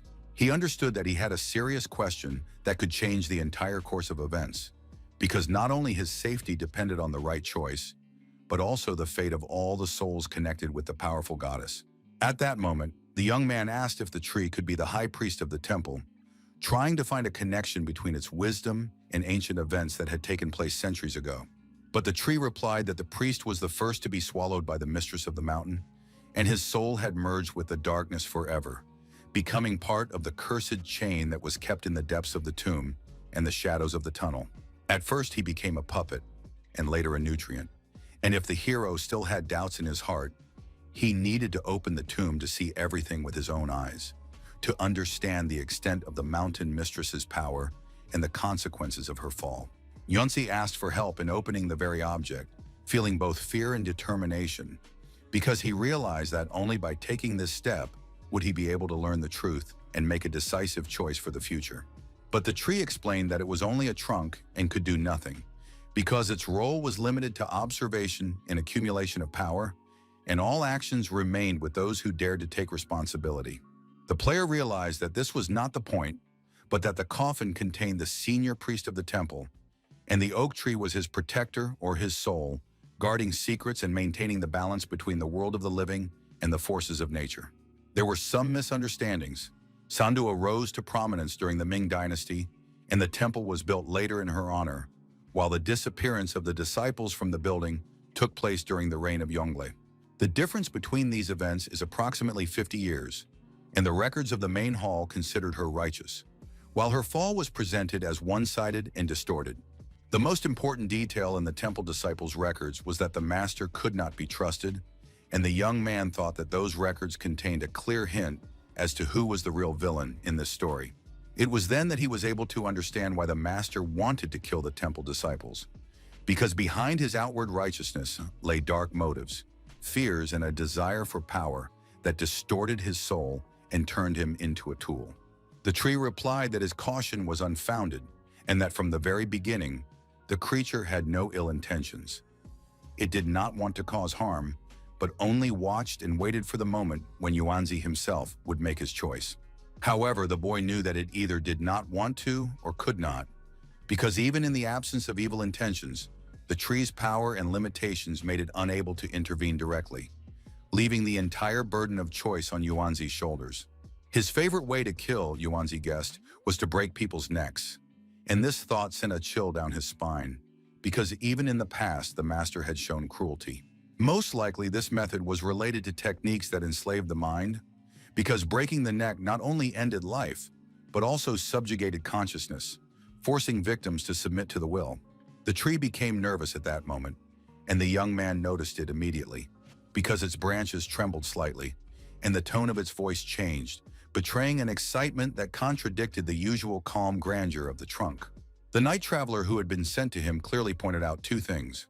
First, that the tree was quite dangerous and one could not look back, because even a brief glance backward could lead to a loss of control. He delved into the exploration of the old well, but found nothing, because there was no problem with that object at all. It was hidden in the tree. Moreover, the woman used his real name, and the creature had a good conversation with the player, So the illusory technique no longer worked on Yuanzi, because now he had a holy charm that gave him immunity. Having lured the young man to him, he wanted to kill him by deception. And since illusions were useless, he planned to use a physical attack against the young man, hoping to take advantage of a moment of weakness and catch him off guard. At that moment, Yuanzi moved closer and drew his sacred dagger, feeling strength and determination fill his body, ready for the decisive step that could change the fate of everyone around him. His blade entered the tree trunk, stopping before the strong bark, which seemed to sense Yuanzi's strength, and for a moment the world around him froze, filled with tension and anticipation of the inevitable outcome.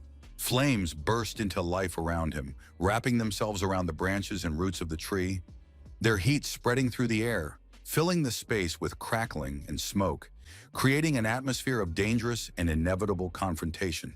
The traveler acted confidently and decisively, his movements precise and coordinated, each step and gesture reflecting his firm determination to finish what he had started, regardless of the danger.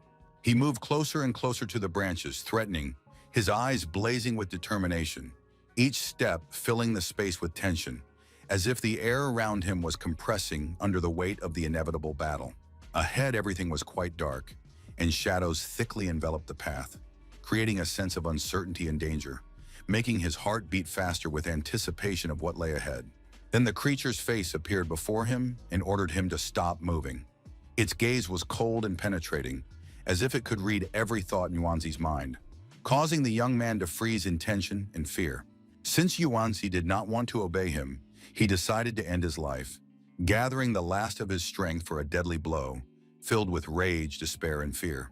A dark, fanciful vine suddenly appeared from the ground, slowly but surely moving toward the young man, as if searching for him, enveloping everything around him in shadow and fear. He stood completely confused, looking at everything around him with silent fear, unable to understand what to do, because every step seemed dangerous and wrong to him. But then he suddenly pulled himself together, clenched his teeth, and resolutely threw himself onto the cold floor, feeling his heart pounding in his chest and his mind filling with tension. Avoiding danger, the boy frantically tried to save his life, feeling adrenaline coursing through every cell of his body and making his heart beat wildly. Wielding his sword, he sharply chopped off large pieces of the vine, jumping in the air with incredible agility, feeling strength and fear mingle in his every movement. However, the tree seemed endless, its thick branches and dark vines growing relentlessly from the ground, enveloping everything around them in dense chaos and threatening to engulf the young man completely. The red shoes, like an ancient artifact, magically helped him in this battle, giving him incredible agility and strength to dodge the vines and attack with unheard of accuracy.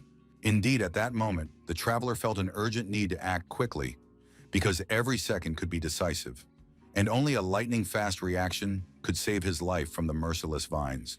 So he moved deliberately and cautiously, watching every step carefully, focusing on the details and not allowing fatigue or emotions to put himself at risk again. Through the thick and dangerous vine that tightly enveloped the trunk, the hero finally managed to see what he needed to reach, and felt both fear and determination in his heart. His main enemy remained hidden in the shadows, for he had never before encountered such a strong and unpredictable opponent, forcing him to carefully evaluate his every step and movement. The young man gripped the divine dagger even tighter in his hand, feeling his strength and determination grow, his heart filled with an unwavering desire to win and survive this deadly struggle. And then, with incredible determination and composure, he jumped up sharply, feeling his body fill with strength and adrenaline, ready for the next decisive move. He carefully made his way through the thick undergrowth, tightly woven with vines and branches, feeling every touch of the prickly branches on his skin and the tension in every muscle of his body. The creature sensed that its end was inevitably approaching, and the darkness inside it mingled with the fear that gripped every cell of its body, causing its heart to beat faster and faster. Yuanzi fought desperately for his life, putting all his strength and determination into every movement, feeling fear and adrenaline mix in his blood, forcing his body to act almost instinctively. He moved quickly, gritting his teeth from the incredible strength and tension, feeling every muscle in his body working at its limit and his heart pounding wildly. At that moment, the divine dagger was firmly embedded in the tree trunk, feeling the wood crack under its magical power and the tension in the air made everything around him even more threatening and frightening. Flames suddenly burst forth around her, and the creature began to scream loudly, feeling a burning pain that enveloped her every movement as her body trembled with fear and despair. Everything around crackled and echoed with bursts of energy as every sound shattered the silence, creating a sense of chaos and danger that threatened every living thing nearby. And the young man tirelessly continued his work, moving quickly and decisively, feeling strength and determination fill his body, and fear gradually turning into concentration and confidence. Yanzi acted clearly and without hesitation according to his own well-thought-out plan, step by step approaching his goal to finally eliminate the enemy and put an end to this deadly battle. In a split second, his dagger was decisively thrust into the very source of the tree, piercing the core from which the dark force raged and causing a fatal break in the entire living trunk. Around him, the light and chaos of the fierce battle merged into one, creating a blinding and terrifying atmosphere where every sound and movement felt much stronger and more dangerous. The scream was so piercing and powerful that it seemed as if eardrums could burst, and the air around it trembled with its power and horror, tearing the silence to pieces. Yuanzi turned his head away from such an incredibly powerful force, grimacing in pain and tension, feeling every cell in his body react to the danger and the immense pressure of the sound.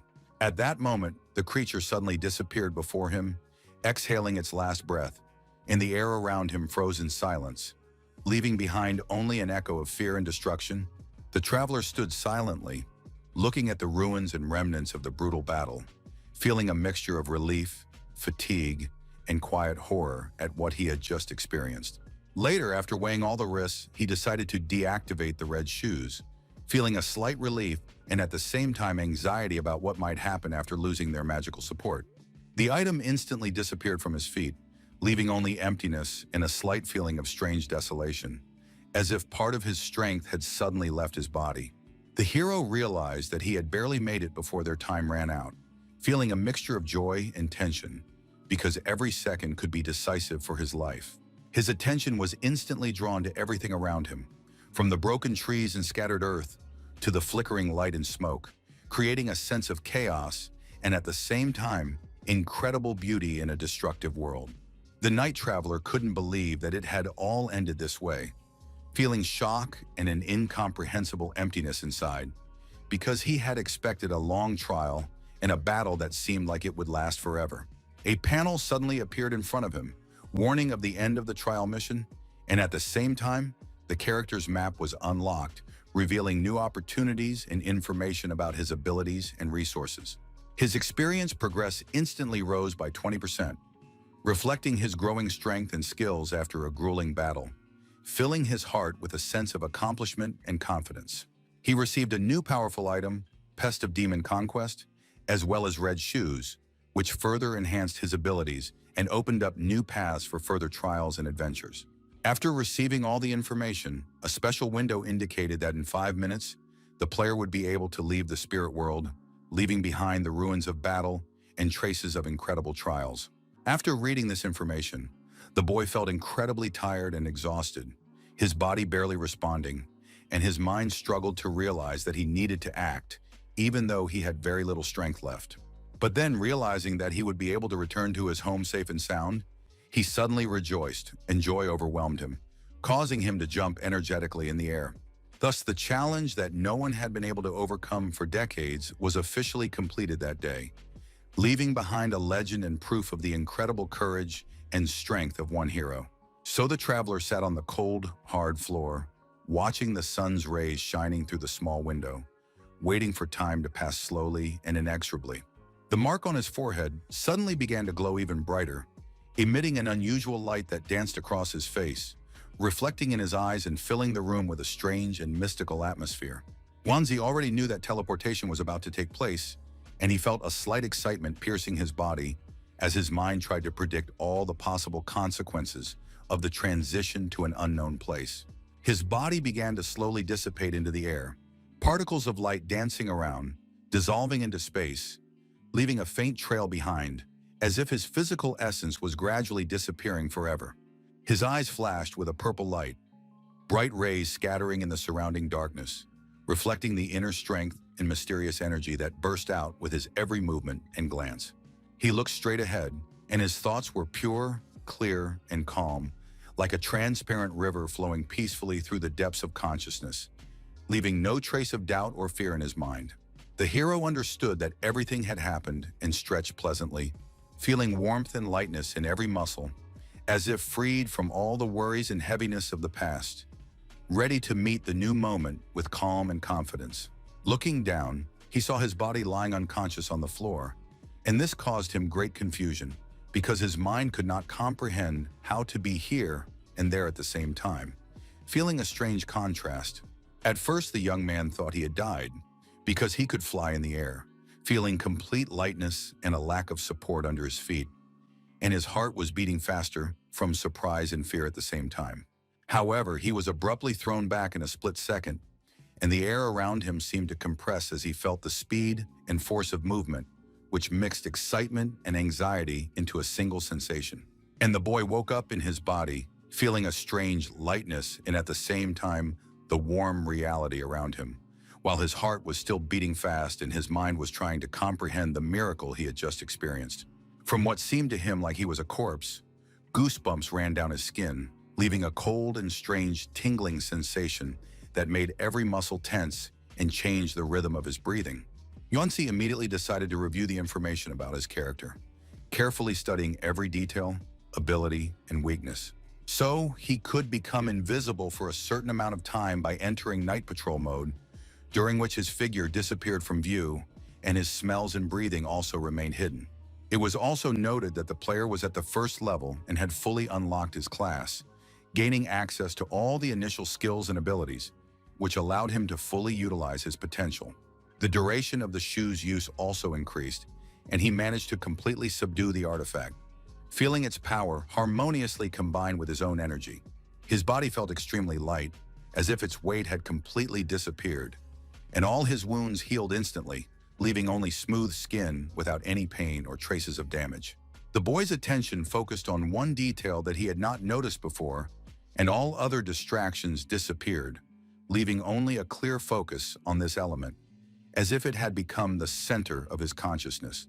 In front of him stood the same coffin that he had been ordered to open, its dark wooden surface glistening in the dim light, and the boy felt his heart beating faster in anticipation of mystery and danger. The mission's progress had reached 100%, and it turned out that the tree was indeed the guardian of the temple. So the thought arose that the coffin might be empty, and the boy felt both relief and curiosity. The traveler still had some time left, and his curiosity far outweighed his fear, forcing him to move forward, cautiously and decisively at the same time, to uncover the secret of the coffin and understand what was hidden there. Just in case, he took red shoes from his inventory, holding them in his hands with a sense of readiness for any unforeseen situations, because this artifact could give him extraordinary speed and agility. Just before approaching the stone object, he put the red shoes on his feet, feeling their lightness and magical energy transmitted with every step, giving him confidence and preparedness. Yuanzi knew that he felt much calmer in the shoes, feeling how the magical artifact calmed his mind and body, making his steps confident and precise, and fear and anxiety gradually receding before the feeling of control. Cutting through the vines in front of him that prevented him from getting closer, the hero held his breath, feeling the tension and acute anticipation of what awaited him at the next step, as the silence around him grew deeper and deeper. He quietly approached the stone coffin, stepping carefully on the cold floor, listening to the slightest sound, feeling every breath of air and tension.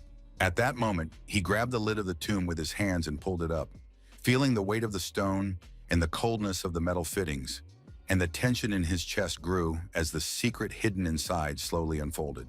At first, nothing was visible, and he had to come closer, listening to his own heartbeat and peering into the darkness of the coffin, trying to make out even the smallest details that could reveal the hidden secret.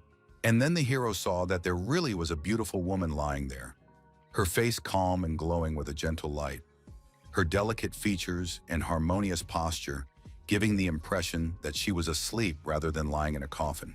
Most likely, it was the goddess of the temple herself, and his heart began to beat faster from the realization of the greatness and mystery of the figure lying before him. Her body was like porcelain, without a single flaw, and her hair lay in perfect order, shimmering with delicate shades of light, creating an impression of absolute harmony and perfection. The boy did not know what to do and simply watched, squinting his eyes in admiration and indecision, trying to comprehend the beauty and tranquility of the goddess lying before him, feeling at once amazement, awe, and fear. The tree's words about her being the mistress of the mountain swirled in his head, and each repetition of those words intensified his sense of grandeur and mystery, forcing his mind to try to comprehend the power and status of this figure.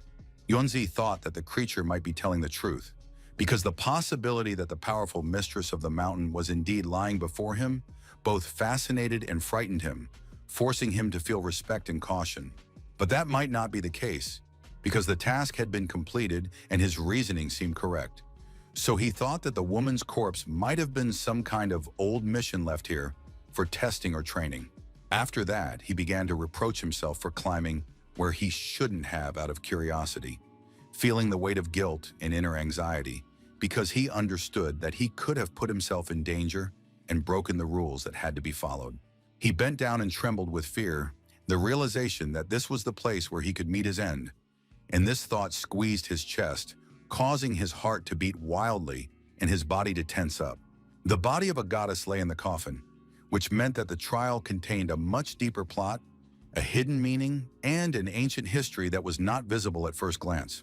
Yunzi wanted to just close the lid and pretend that nothing had happened, trying to suppress his anxiety and shut himself off from what he had seen, as if this moment could be erased from his memory and he could return to the calm course of events. However, his attention was drawn to a detail in the woman's mouth, and this caused a new wave of tension and interest, because it was a small object. The young man did not understand what it could be, as the object was unknown to him, and his mind frantically tried to find an explanation, going through various guesses. He stood there wondering what to do next, feeling an internal struggle between caution and curiosity, because every possible decision seemed both dangerous and inevitable. Sweat dripped down his face from the tension, cold drops slowly sliding down his skin, betraying his inner fear and intense concentration as he realized the seriousness of the situation and the possible consequences of any careless movement. However, the traveler decided to touch the face of the mistress of the mountain, slowly reaching out his hand with trembling and caution, feeling fear and curiosity intertwine, his heart beating loudly and unevenly. She lay motionless, showing no reaction to his touch, her face remaining calm and unmoving, like a stone mask, while the young man felt both a strange relief and growing excitement. The object began to glow brighter and brighter, emitting a magical light that illuminated the goddess's face and the surrounding space, creating a feeling of incredible power and mysterious energy that permeated the air around them. The panel announced that it was a crystal of spiritual essence that contained enormous spiritual energy, and it turned out that this additive was the one that the night traveler desired most. The goddess of the mountain had already purified the crystal of additives, leaving it pure and shining, and the traveler felt the energy radiating from the crystal penetrate his body, awakening strength and excitement at the same time. So the player could use it without fear, feeling completely safe and confident in the crystal's action, because the purified spiritual energy was stable and ready to transfer its power to him without any risk. The boy carefully took the object out of her mouth with 2 fingers, feeling its lightness and energy, while tensing up from the responsibility for every movement. At that moment, his experience progress reached 22%, and the hero felt a wave of satisfaction and stimulation as a new knowledge and strength began to gradually fill his body. Even without the message panel, he knew he was feeling stronger, feeling the internal energy spill out, adding confidence, endurance, and agility. Once he realized that he could now defeat a whole crowd, feeling powerful strength in every muscle and incredible energy in his mind that made him decisive. Then the hero coughed over the woman's body, feeling a slight tension and awkwardness, but trying to remain respectful and cautious so as not to disturb the goddess's peace and preserve the solemnity of the moment. After that, he announced that he would burn 2 kilograms of yellow paper in her honor on every holiday, feeling inner devotion and respect for the goddess.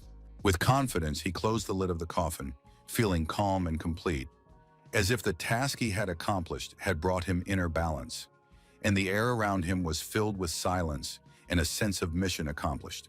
The panel announced that the countdown had begun, The tension grew. His heart began to beat faster, because every second brought him closer to the end of the event or the transition to the next stage of his adventure.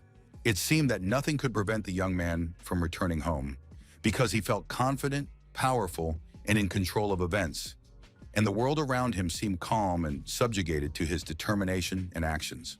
But his attention was drawn to an unknown noise that abruptly broke the silence, causing his heart to beat faster and his mind to tense up, because the sound was unexpected and could mean the emergence of a new danger. The traveler began to turn around to look at everything around him, listening to the slightest sounds and peering into the darkness, trying to discern the source of the noise and assess the possible danger. Behind him, a hand emerged from the coffin, slowly reaching toward him, its pale, cold surface barely visible in the dim light, creating a sense of sudden danger that he had not yet had time to comprehend. At that moment, the mistress of the mountain rose to a sitting position on her so-called bed. Her movements smooth and majestic, her gaze full of power and mystery, instantly filling the space around her with a sense of might. The player's eyes widened in surprise and horror. His heart beat fast and his body tensed, feeling both fear and admiration. The woman continued to sit without saying a word, her gaze remaining calm and inscrutable, creating a sense of mystery and power that made Yuanzi both fear and admire her presence. She watched everything around her, attentively and intently, as if she could see every movement, every detail, filling the space with authority and an incomprehensible mystical power. The boy froze in surprise, unable to look away. His heart stopped for a moment, and his mind tried to comprehend the greatness and mystery of the goddess sitting in front of him. His lips trembled, and cold sweat ran down his face, leaving traces of fear and tension, and his heart beat wildly from a combination of anxiety and the unexpected situation. The goddess silently watched his every move, every emotion, as if she could see the slightest nuances of his fear and curiosity, and her gaze filled the space with power and an incomprehensible presence.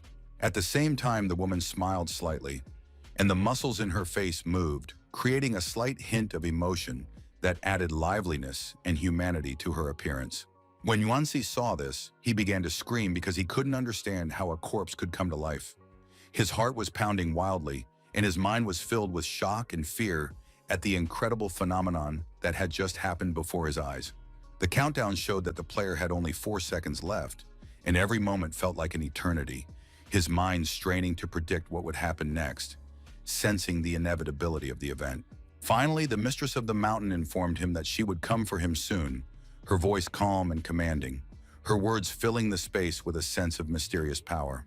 When the time was finally up, the mysterious force suddenly pulled the young man out of the strange reality and mercilessly threw him back into the real world, where a completely different fate awaited him. He was a little shocked because after his sudden return to reality, there were too many unanswered questions, the answers to which he had not had time to find, and this weighed heavily on his mind. His eyes widened in surprise, and at that moment, the hero suddenly found himself in an unfamiliar room, where the silence and immobility of the space only intensified the feeling of unreality of what had happened. His home was softly lit by warm sunlight streaming through the window, touching the walls and floor, and gradually restoring a familiar sense of calm and home. A light breeze blew quietly through the curtains, seeping through the open window, causing the fabric to move smoothly and create a soothing rhythm in the light-filled room. Yuanzi slowly got out of bed, trying to finally come to his senses after what he had experienced, gather his scattered thoughts together, and make sure that everything around him was real.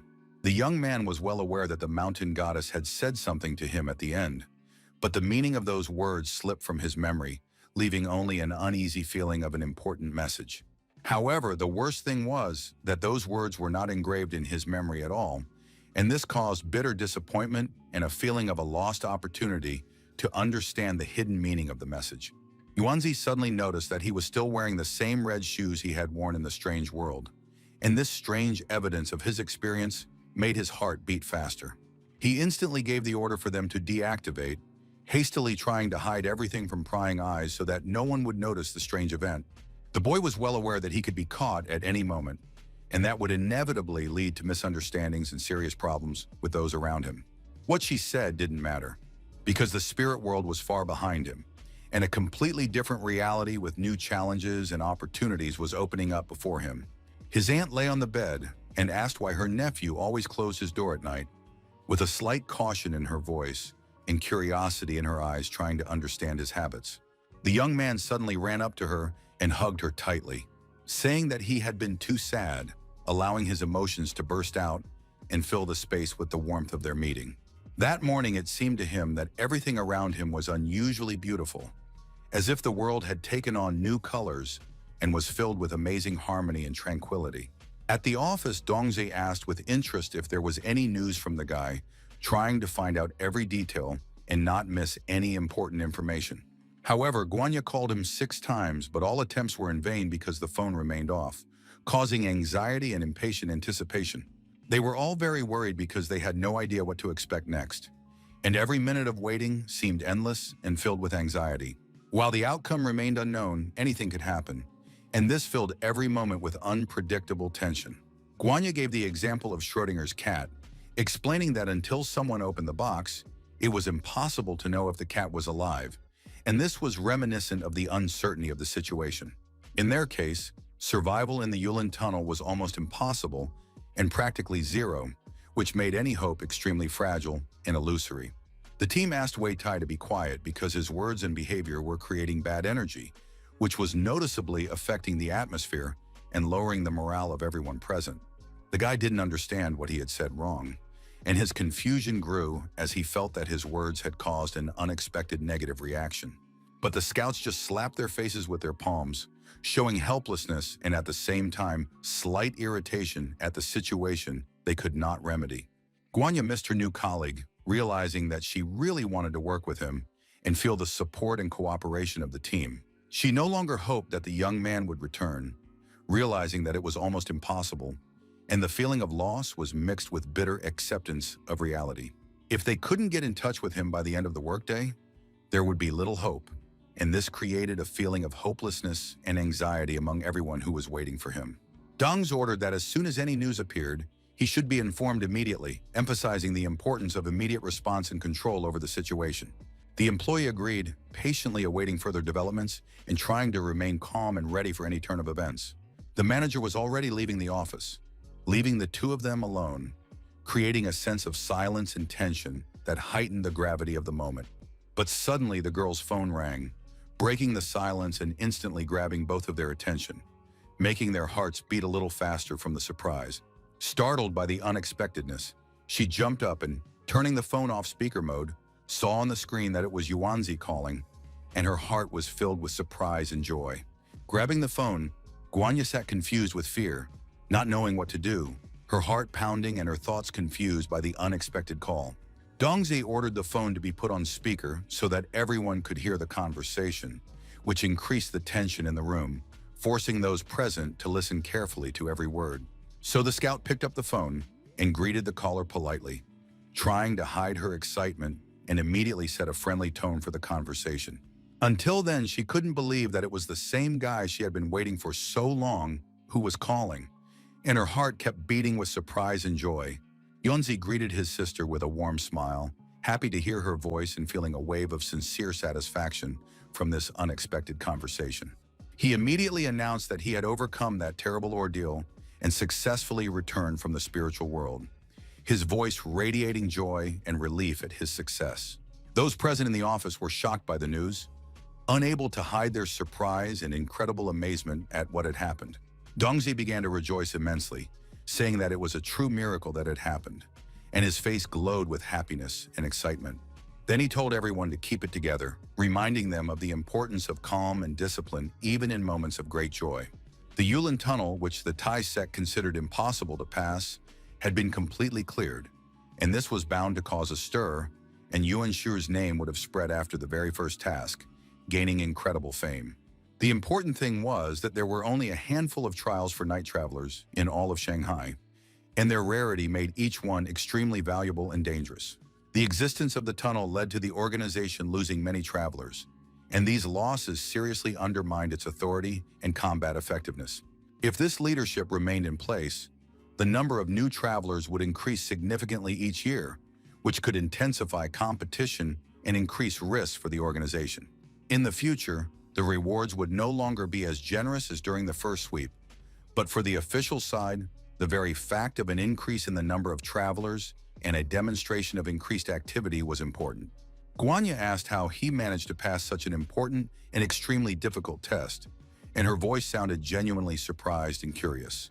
Yuanzi explained that there was really nothing difficult about it, and anyone with at least a pair of working legs could handle this test without any particular problems. Dongzi asked him to come to headquarters as soon as possible, emphasizing the importance of his presence to discuss further plans and decisions. The man understood that the young man had skills that gave him an advantage over ordinary people, but it remained unclear in what area this power manifested itself and how it could be used. Wang Tai thought that the leader had found some kind of extraordinary monster for the organization, capable of radically changing the course of events and ensuring superiority over rivals. The man understood that the traveler was a true genius whose mind and skills far exceeded ordinary standards and could change any situation to his advantage. Although this could be a nice addition to the message, he wondered what to say and how to do it right in order to convey his thoughts without mistakes. So he decided to simply tell Mr. Fu the very important news without delay and without complicating the situation with unnecessary words or explanations. When the news came that the test had been passed and he had returned successfully, the atmosphere was filled with joy and relief among all those who had been waiting for the result. Dongji sent Mr. Fu an email, clearly stating all the details and emphasizing the importance of the information he had received. Sitting in his office, he waited patiently for a reply, watching the clock and feeling a slight tension from the anticipation.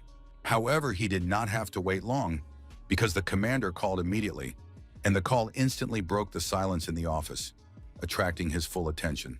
With a smile, the third-level traveler picked up the phone, ready to listen to the commander and feel the joy of the anticipated conversation.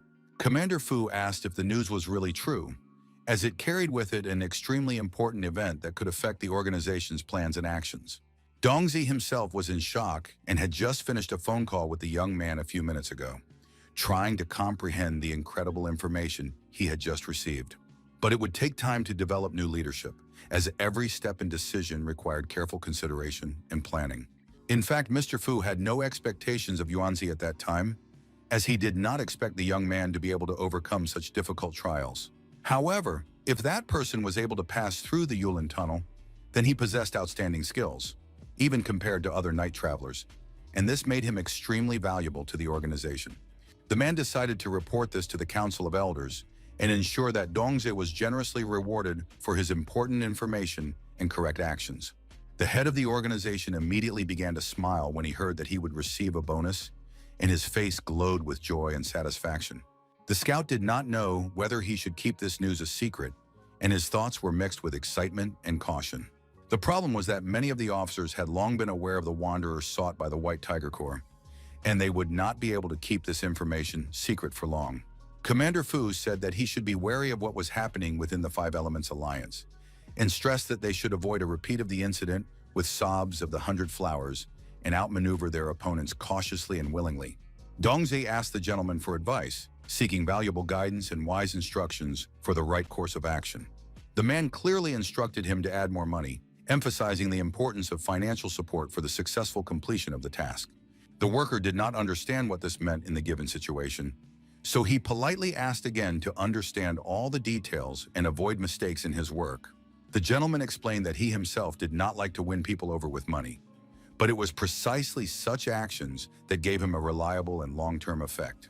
Wanzi had to write a detailed and accurate report as soon as possible, because it was extremely important to obtain complete and reliable information about the Yulin Temple and all its secrets. Dongzi understood everything clearly, realized all the consequences and details of the situation, and therefore agreed to carry out the order without any doubts or objections. Centurion Fu was not considered the money prince among the four lords of the organization for nothing, as his financial achievements and cunning strategies brought stable and huge profits. The leader went to the computer, carefully reviewing files and folders to quickly find exactly what he needed to complete an important task. A message from the travelers of the spiritual world suddenly appeared on the screen, glowing brightly and attracting the attention of everyone in the room at that moment. In the chat, people actively asked Dongse about the guy he had recently recruited and skillfully lured into his company, trying to find out all the details of his fate and role. Another young man reported that another poor soul from his neighborhood had also disappeared without a trace in the tunnel and had not yet been found, causing a wave of anxiety and fear among the locals. The man fell deep into thought, lost in his own thoughts and reflecting on the complex events that were rapidly changing his life and plans for the future. Then he mentally asked them not to rush to conclusions, because everything had already been carefully done and prepared in advance, leaving only a formality in the completion of the case. The manager decided to send his own message to explain the situation in detail, clear up any misunderstandings, and give everyone the info they needed to do the right thing. Uncertainty spread through the chat because no one could understand what had happened the day before, and this caused a wave of surprise and anxiety among all participants. Dongzi sent a message saying that the night traveler he had recently recruited had successfully passed all the tests of the Yulin Temple, demonstrating remarkable skills and endurance. Dongzi sent a message that the night traveler he had recently recruited had successfully passed all the tests of the Yulin Temple, demonstrating remarkable skills and endurance. The man sat in his office, his arms resting calmly on the armrests, smiling quietly as he savored the moment of his own victory and inner satisfaction. Fu Qinyang replied that from that day on, the mission was entirely theirs, and he would later upload a detailed and accurate report to the database to ensure complete documentation and control over the process. At first, all the employees were silent, pondering the significance of the event, but then they suddenly decided to celebrate this important moment together by organizing a small celebration in the office. When the Thai sect saw the news, they immediately became quite nervous, discussing the situation tensely and trying to understand what consequences it would have for their plans. They couldn't understand how the newcomer had managed to do this, and at the same time, they didn't know how they could have missed such a traveler, which caused them deep surprise and anxiety. The elder had made a mistake, and because of his mistake, the Thai sect was left without a valuable traveler, which was a great loss and caused a wave of irritation and concern among all participants. At that moment, silence reigned in the office, and only the faint clicking of keys and muffled footsteps disturbed the calm atmosphere of the workspace. The young man arrived and immediately, without delay, knocked on the office door, expecting a quick response and ready to enter. Opening the door, Yuanzi smiled and announced that he had returned, greeted everyone warmly, and politely invited them to a short conversation about recent events. Guanya thought the newcomer was an innocent puppy, but it later turned out that he was a real wolf, hiding within himself remarkable strength and cunning, capable of surprising even the most experienced. The girl congratulated him on becoming a night traveler, smiled sincerely, and gently invited him into her arms, conveying her joy and admiration for his achievement. However, the young man distanced himself, politely replying that it was an extremely valuable reward and decided to postpone accepting it until next time in order to better appreciate its significance. Yuanzi understood that she was trying to seduce him, but he remained cool-headed and did not succumb to her temptations, maintaining complete control over himself and the situation. Smoothly changing the subject, the scout suggested going to the leader, as he was eagerly awaiting their presence to discuss important matters.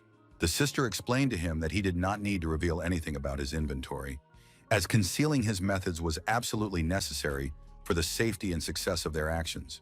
It became clear to the hero that he himself had no intention of revealing anything, because keeping secrets was important for his safety and effectiveness in a difficult situation. The man was already waiting for him in his office, sitting calmly at his desk and watching the door closely, ready to start an important conversation right away. The young man greeted him politely, bowing his head slightly and smiling, showing his respect and readiness for further conversation. Dongze decided to share what he had been most worried about a minute ago, sincerely talking about his fears and emotions in order to relieve tension and find understanding. He opened up and explained that he was worried that the traveler would be kidnapped on the way to his office, because such an unpredictable danger could ruin all his plans and efforts. The hero asked for a cola again, just as he had when they first met, demonstrating a habit and a slight nostalgia for that first encounter. The man ordered Guan to ask someone to buy the drink the newcomer wanted, making sure that his request was fulfilled quickly and without mistakes. Joking with him, the girl noted that his social status had grown before their eyes, and her playful words brought a slight smile and a cheerful atmosphere to everyone. Dongzi said that the traveler had to write a detailed report for the management about passing through the tunnel including all observations and difficulties, to ensure a complete understanding of the situation. He was also curious to know if the young man had learned any new information about the temple that could shed light on its mysteries and aid in further research. Wang Tai joined their conversation, politely offering his comments and questions, and his presence immediately added a new level of seriousness and attention to the discussion. He was also supposed to help the newcomer compile a detailed report on the work done, carefully checking all the details so that the information would be as accurate and complete as possible. As time passed, the hero was finishing his account of the events that had happened to him, describing every important moment in detail and concluding his story with a sense of relief. The hero decided not to mention the red tulips, which were an exclusive reward, keeping this information to himself in order to preserve its value and mystery for future moments.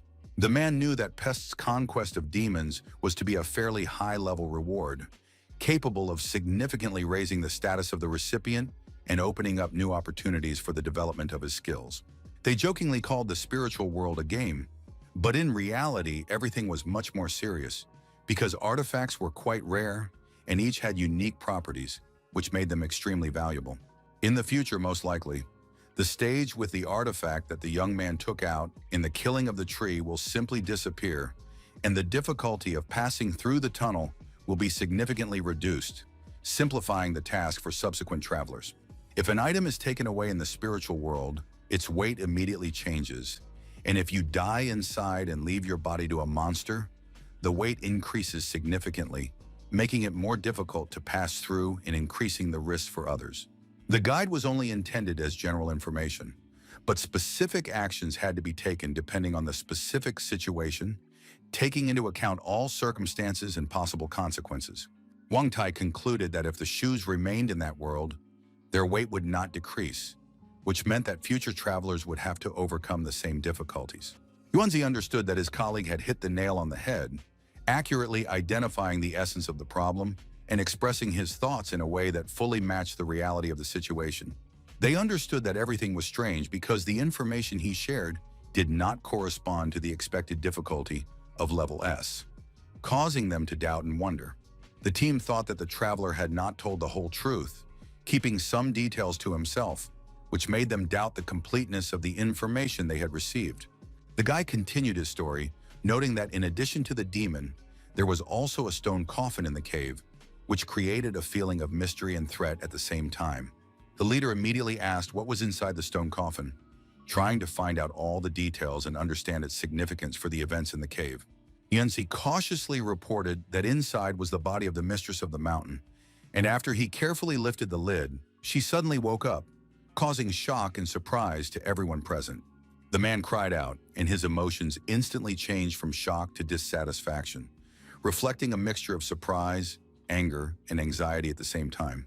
The young man was alarmed by this reaction, feeling a mixture of fear and anxiety, as he did not expect his announcement to evoke such strong emotions. Dongzi knew that there were two possible scenarios if the goddess really came to her senses, and each of them could radically change the further course of events. The first was that the temple would cease to be just a trial and would upgrade its status to the high level of instance, which would significantly increase its importance and complexity for all travelers. The second was that the old temple would lower the difficulty level, but a new high level of instance would appear, and these changes were extremely important for Tai's leadership. Guanya explained that the more the traveler would tell, the higher his payment would be, because detailed information was very valuable and directly affected the reward. Yuanzi was not interested in money. He was more concerned that the ancient goddess might come after him, and this thought made him tense and cautious in every step he took. Wang Tai asked him not to worry about this, explaining that the young man had not yet grown to the level where such powerful beings as the ancient goddess would pay attention to him, and his anxiety was unnecessary. These words calmed the novice a little, instilling in him a sense of security and confidence that he had not yet reached the level at which ancient, powerful beings paid attention, and therefore there was no reason to panic. Guan asked if the goddess was beautiful, curious about her appearance and the impression she might make on people, and expecting a detailed answer from the traveler. The young man replied honestly that she was more beautiful than her, sincerely acknowledging the greatness and attractiveness of the ancient goddess, which caused slight surprise in Guanya. Wang Tai added that as a subject of study, the mistress was much more valuable, as her power and secrets could provide extremely important information for further research. Of course, the scout understood the joke, but warned that they could get in trouble for such words because the leadership did not always take humor seriously and punish frivolity. The elder's house was incredibly quiet and cozy, enveloping every room in a feeling of peace and security, as if time had stopped here. His subordinate informed him that an important message had just arrived from Sun Haya, stating that the night traveler under the command of Centurion Fu had successfully cleared the tunnel. The gray-haired man was so stunned by this unexpected and shocking news that he instantly lost all ability to speak, his face filled with shock and immobility. Then he gave a strict order that Sun Haya's leader, Yuan Ting, should take great care to ensure that this extremely important and sensitive information was never disclosed to outsiders. However, it was already too late, and the sensational news had spread among a wide circle of people who received it with great surprise and anxiety, unable to remain indifferent.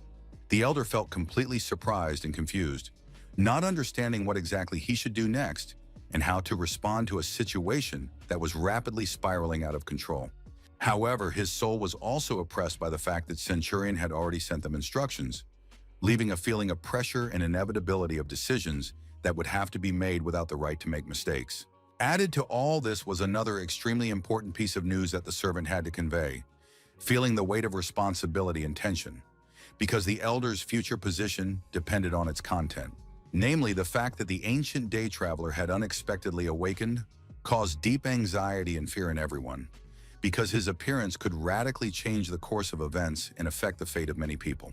In this regard, the inspector felt an urgent need to immediately convene a meeting to discuss the situation, assess all possible consequences, and determine a plan of action to avoid catastrophic consequences. Yuanzi, in turn, continued to sit calmly in his office, concentrating on all the events and possible solutions, as if the external chaos did not affect him at all and did not force him to rush. On his phone, he carefully read the message about the night travelers and was very surprised to find that their class symbol was a crescent moon, which added mystery and anxiety to all the information. The hero remembered that on the first day, a full moon had suddenly appeared on his forehead, and he decided to keep this secret to himself, not telling anyone, to avoid unnecessary attention.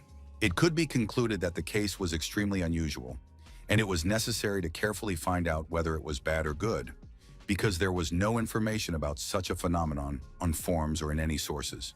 The rarer the case, the more it had to be kept in the strictest confidence, so the hero decided to keep his mouth shut, protecting the information from any outside influence or curiosity. The young man cautiously turned his head toward his sister, and gathering his thoughts, decided to ask her an important question, hoping for a sincere and thoughtful answer. So he told her that while he was on the forum, he read that the temple of the mountain goddess actually existed, which meant that the goddess herself could also really exist, which caused him mixed feelings of surprise and anxiety. The young lady replied that spiritual worlds are located between reality and illusion, and in ordinary life, one can only find prototypes of these scenes, such as the Lingan Reservoir or the Daoshui amusement park, which only reflect part of their true essence. The young man realized that the goddess he had met was just an illusion from the spiritual world, and this thought calmed him down a little, allowing him to relax and distance himself from his fear of the unknown. His sister did not believe that he could be afraid of that woman, because he had repeatedly spoken of her incredible beauty and charm, which made his fear even more strange and unusual in her eyes. Yuanzi asked the young lady not to be so vindictive, calmly explaining that holding grudges and being petty only complicates relationships and creates unnecessary misunderstandings. The director slowly approached the team, his steps confident and deliberate, his face reflecting the seriousness of his intentions and his readiness for an important conversation. He asked Guan Yu to follow him closely, as one of the White Tiger Corps scouts had been killed in the hotel, and this could indicate a serious threat to everyone present. The employee immediately, without hesitation, agreed to her boss's request, demonstrating a high level of responsibility and readiness to act instantly in a critical situation.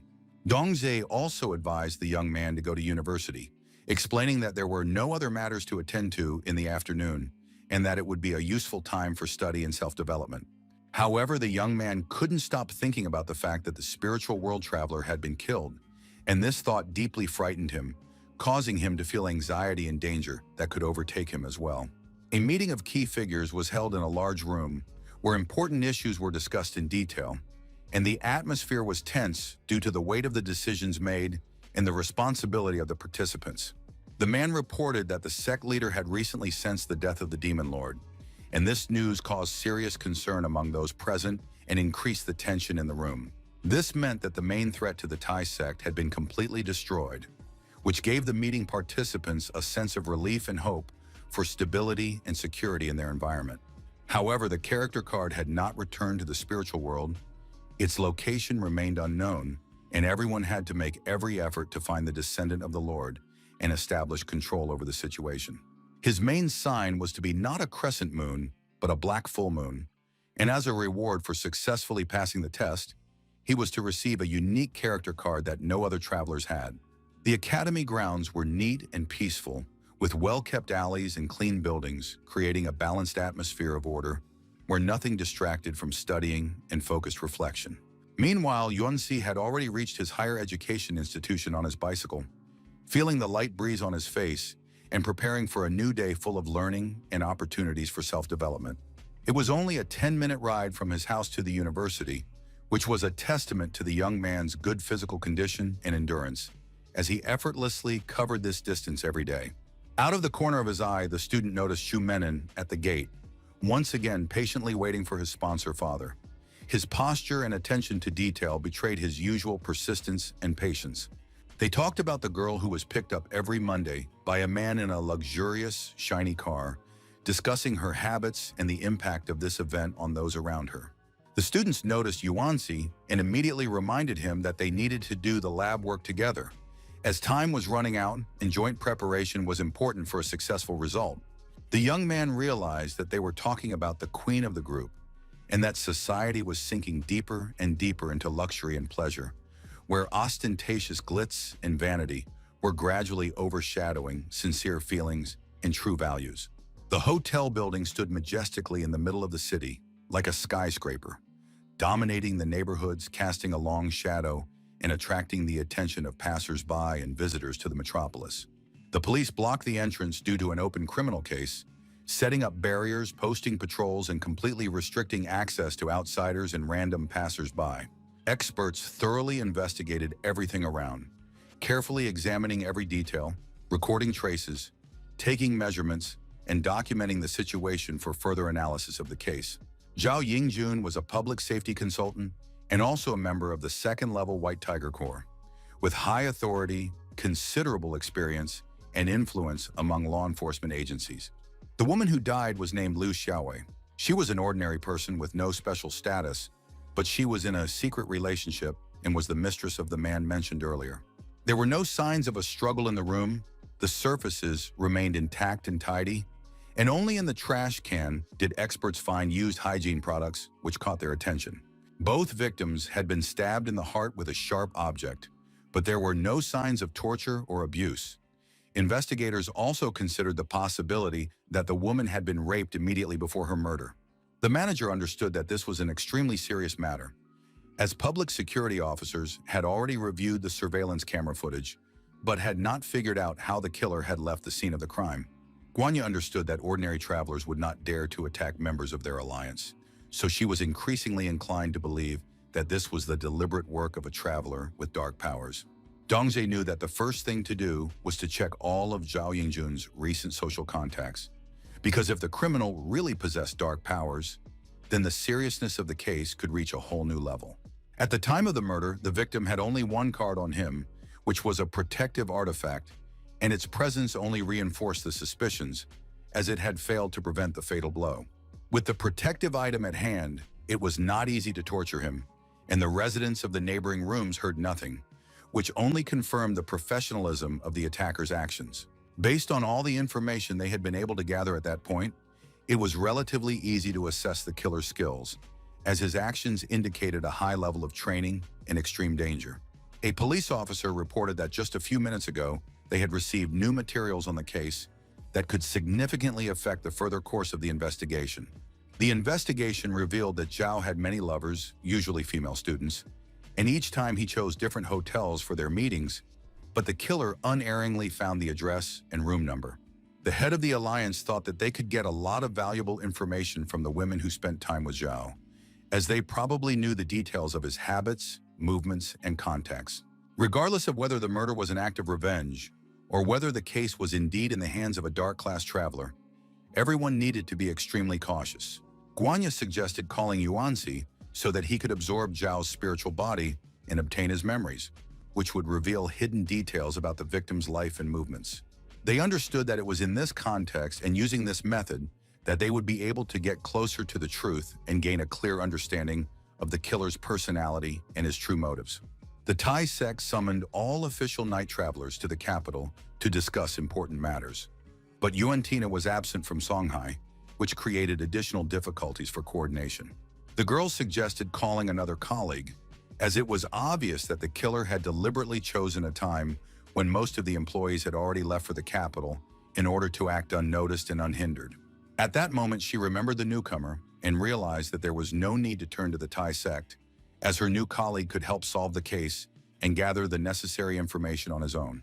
It was a good idea, and without delay, they immediately decided to contact him, hoping for quick help and effective progress in the investigation. At that time, Yuanzi was sitting in class, listening attentively to the lecturer and taking notes, not even suspecting that he would soon be involved in the investigation of a serious case. However, he was not at all interested in what the professor was doing or talking about, because Yuanzi's thoughts were completely occupied with events outside the classroom and a possible call to investigate. The students sat on the forum, carefully reading messages and discussions about the various stages of the Holy One, delving into the details, analyzing the information, and taking his own notes for a better understanding. However, he did not have the access rights to learn more secret information, so he could only familiarize himself with the materials to a limited extent and only guess at the details that remained hidden. Suddenly, his phone rang, and loud music filled the auditorium, attracting the attention of all the students and the teacher, creating unexpected chaos and interrupting the lecture. In order not to disturb his classmates, the young man immediately picked up the phone, hiding under the table and trying to speak as quietly as possible so that no one would notice his actions. Picking up the phone, he told his sister that he was in class and couldn't talk for long, while trying to briefly convey the essence of the important message. She didn't let him say a word, just warned him that she would pick him up at the entrance in 20 minutes, leaving him with a sense of urgency and immediacy. When the appointed time passed, Yuanzi left the school and headed for the exit, looking around carefully and quickening his pace so as not to be late for the meeting. The girl was already waiting for him next to the car, standing at the ready and watching Yuanzi's approach closely, ready to hit the road immediately. After greeting each other, they quickly got into the car, fastened their seatbelts, and prepared to leave, knowing that time was limited. The hero was concerned about why he had been taken away at this particular moment, as the scouts were supposed to go investigate a murder case, and he was worried that he would miss important events. Guanya explained that they needed a night traveler to absorb the spiritual body of the deceased and obtain his memories, which would allow them to learn important details about the murder and the victim's movements. After thinking about it, the young man agreed to try, as it seemed easy due to his class's innate skill, but he had never read someone else's memories before and felt a slight anxiety about the unknown.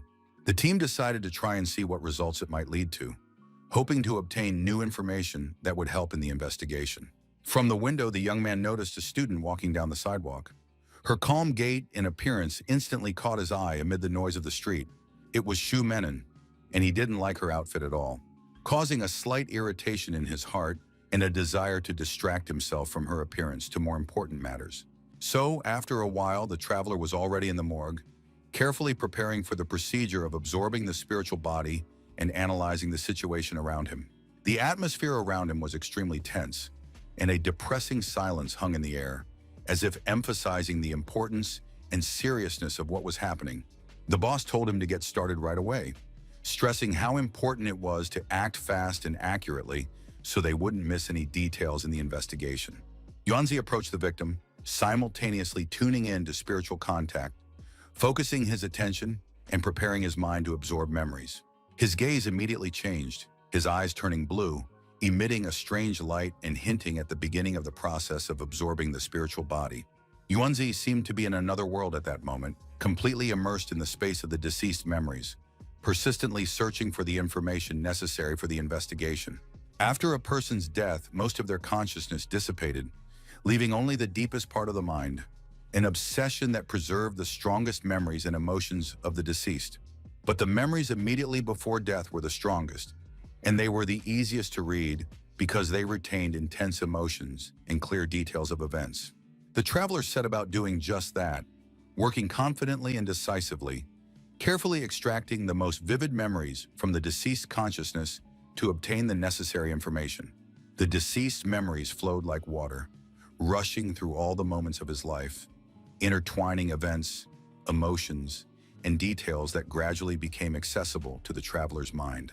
Everything became incredibly clear before Yuanzi's eyes, as if he himself were in those events, feeling the emotions and recreating every detail of the deceased alliance worker's life.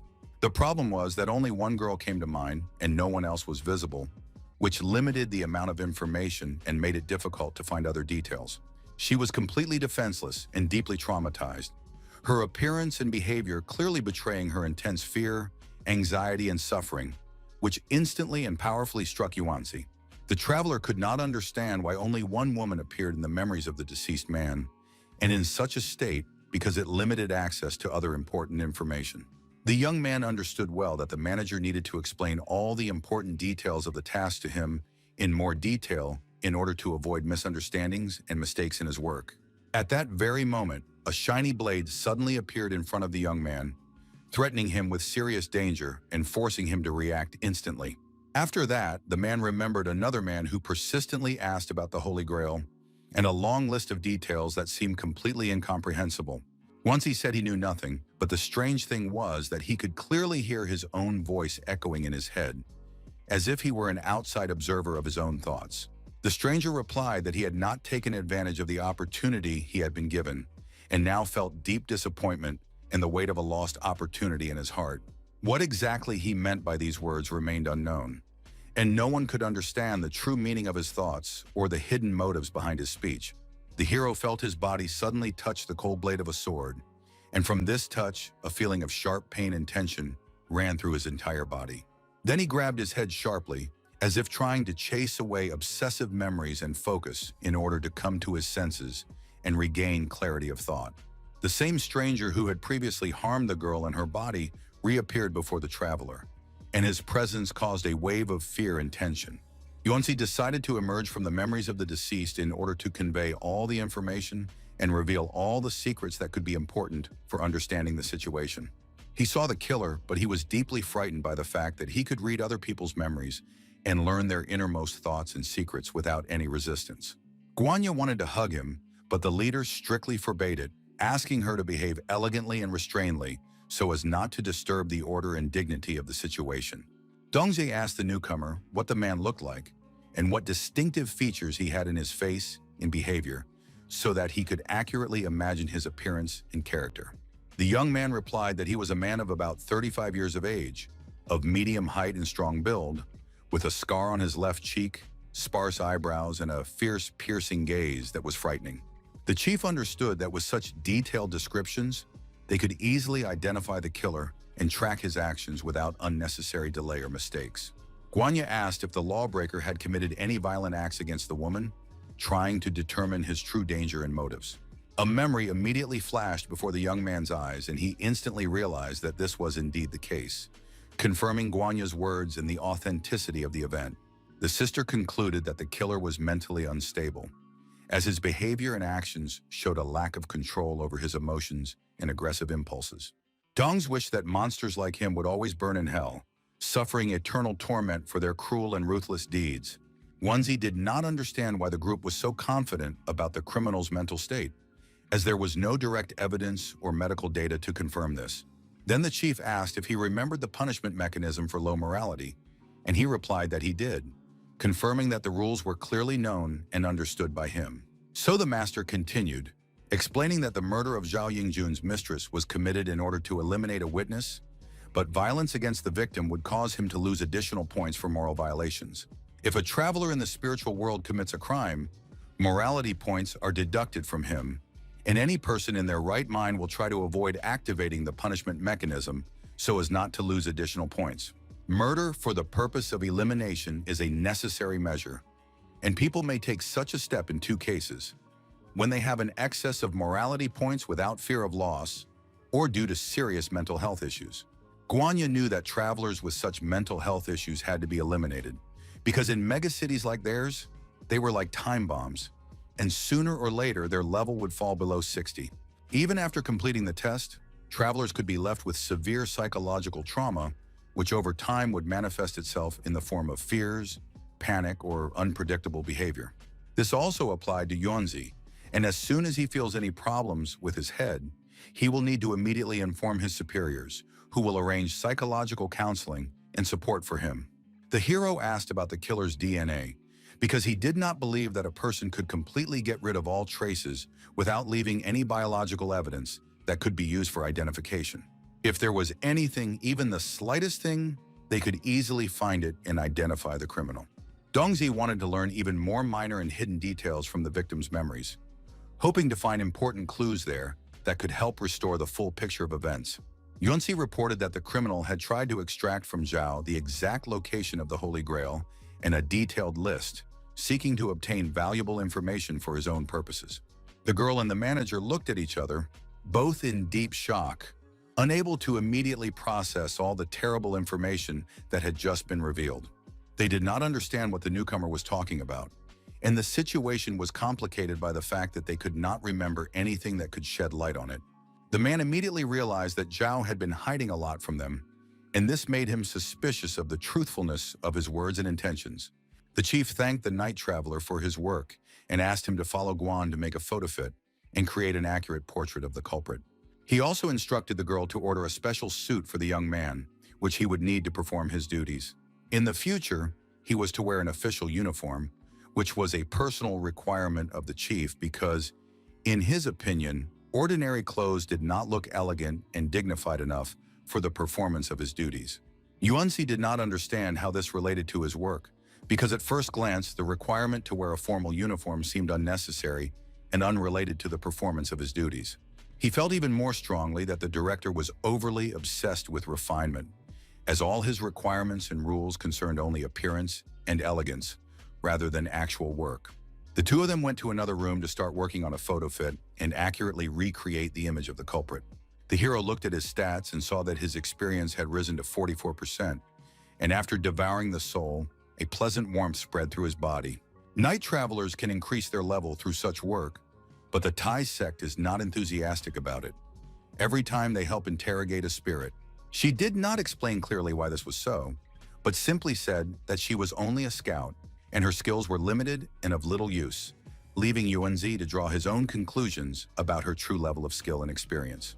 The young man did not believe this, because he understood that even a second-level scout could easily crush him, and after advancing to the fourth level, their single combat skills become simply terrifying. Then the student simply replied to his sister that they were humiliating themselves by agreeing to such work with obvious disgust, even though they could have avoided it. She smiled at her young colleague's words, feeling a slight consolation and hidden affection for his directness and sincerity. And she asked if he would like to help her with her training, her invitation having a double meaning, leaving room for her own speculation and insinuations. Yunzi immediately declined the offer, explaining that at that moment he was not experienced enough and could not effectively help with the training. So, after several hours of intense work by the investigators, a detailed photo fit of the probable killer had been compiled, recreating his facial features based on eyewitness accounts and the evidence gathered. The resemblance to the suspect's real face was about 80%, which allowed investigators to confidently use the image for further searches and identification. It was confirmed that this man's name was Wu Xiangjun. He came from a city in Jiangnan province, had lived in Shanghai for a long time, and in the 12th year, he was arrested and convicted of intentional bodily harm, and after his release, all information about him disappeared. With such important and comprehensive information, the investigators were able to clearly plan their next steps, which ultimately allowed them to locate him much later, about 2 hours later. There was never any reason to doubt the abilities of experienced intelligence officers, as their coordinated work, attention to detail, and professional skills proved their effectiveness time and time again.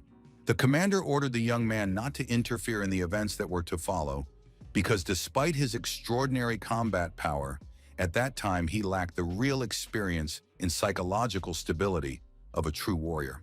Once he concluded that this job was indeed a dream job, as it provided stable and high pay, did not require excessive effort, and allowed him to maintain a calm pace of life.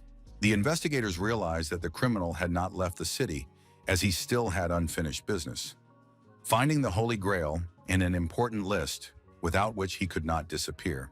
However, they had no idea what exactly was hidden behind such a mysterious name, as no archival data, evidence, or intelligence information gave a clear idea of their nature. So they decided to find out the true meaning of this immediately after they caught the killer, hoping to get answers directly from him during interrogation. The boy's house had a pleasant atmosphere of warmth and comfort, where soft light, calm silence, and familiar little things created a feeling of security and a short respite from external worries. His aunt said that real ghosts had appeared in their hospital. Yuanzi was genuinely surprised by such an unexpected conclusion, and he was deeply shocked by what he heard. Her grandmother calmly but insistently asked her daughter to tell her everything in much more detail, wanting to understand the situation down to the smallest detail and not leave any important points unexplained. Jinri remembered her sister Jo from their department, who was on night duty and heard children's laughter in the office. But when she went to check the room, the sound suddenly disappeared and did not repeat itself. Then she went to the bathroom and saw in the mirror a child sitting on her shoulder, and this incredible sight almost scared her to death, causing her heart to pound wildly with fear. However, not only Sister Jo, but also other female colleagues who worked the night shift confirmed that they heard strange children's laughter coming from different corners of the ward, causing a general feeling of anxiety among the staff. The grandmother decided that the next time her daughter was on night duty, Yanzi should definitely keep her company so that they could observe the ghostly events together and ensure a sense of security. After hearing this story, the protagonist decided that the hospital could be a good place to gain valuable experience and accumulate practical skills points.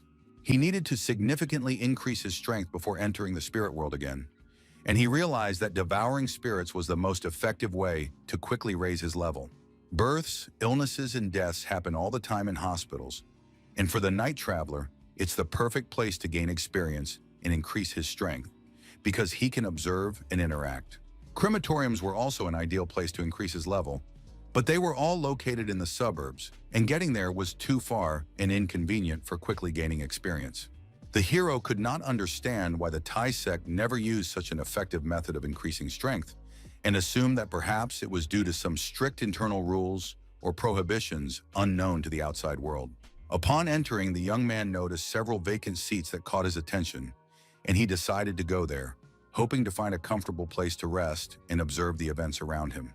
He searched the forum thoroughly for any information, but could not find any mention of the ghost, which surprised him and made him doubt the reality of the events. However, an official announcement appeared in the news that the third-level seducer, Wu Xiangjun, should be arrested, which caught the hero's attention and made him closely follow the development of events. The report described his crime in detail, indicating where and how it happened, that Wu Xiangjun's whereabouts were still unknown, and that the reward for his capture was 100,000 yuan. In the comments, people expressed surprise that such a dangerous criminal had been released from custody, as he was already on the verge of losing control and could commit new serious crimes at any moment. Once he understood that in such a dangerous situation, luck was clearly not on the side of the leader and his squad, as even the slightest mistake could lead to fatal consequences and put them in serious danger. But if they did encounter him, fragments of Wu Xiangjun's flesh and blood would remain at the scene, and it was possible that he could use the red shoes to find a way to move around or approach them unnoticed. The hero hesitated, realizing that it was too early to reveal the secret that he possessed red shoes, as this could expose his true abilities to dangerous opponents. At that time, he was playing the role of a defenseless night traveler, and the presence of such a powerful artifact could attract too much unwanted attention. His gaze was suddenly drawn to something ahead, and the young man instantly paid attention to it, sensing that the event could be significant or conceal danger.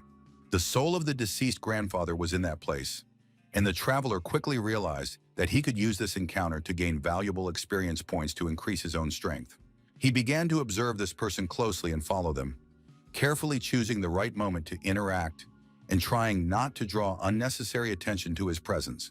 He concluded that the spirit of the deceased could not find peace because there were unfinished business or strong emotions that kept him in this world, preventing him from moving on. So the young man decided to delve into his memories to better understand the reasons for the spirit's restlessness and perhaps find a way to help him or gain valuable experience for himself. After absorbing the soul of the deceased, Yuanzi felt a significant increase in his own strength and was now fully prepared for the next task, having enough experience and energy for effective action. His skill had been honed to perfection, and he knew exactly what to do and how to do it in order to achieve the most effective result without unnecessary mistakes. Memories rushed into his mind, flooding his consciousness with a wave of vivid images and emotions, making him feel the events as if he were experiencing them himself. The mind of the unfamiliar old man gradually flowed into his consciousness, merging with his own thoughts and feelings, as if the stranger's memories and emotions were becoming part of his inner world. After a while, it became clear that the man had suffered from a serious illness, and his condition largely determined the emotional experiences and restlessness that Yuanzi now felt. His severe cough was accompanied by constant inhalations, which he was forced to take regularly to ease his breathing and fight the disease. The stranger prayed sincerely for his health and promised never to smoke again in his life.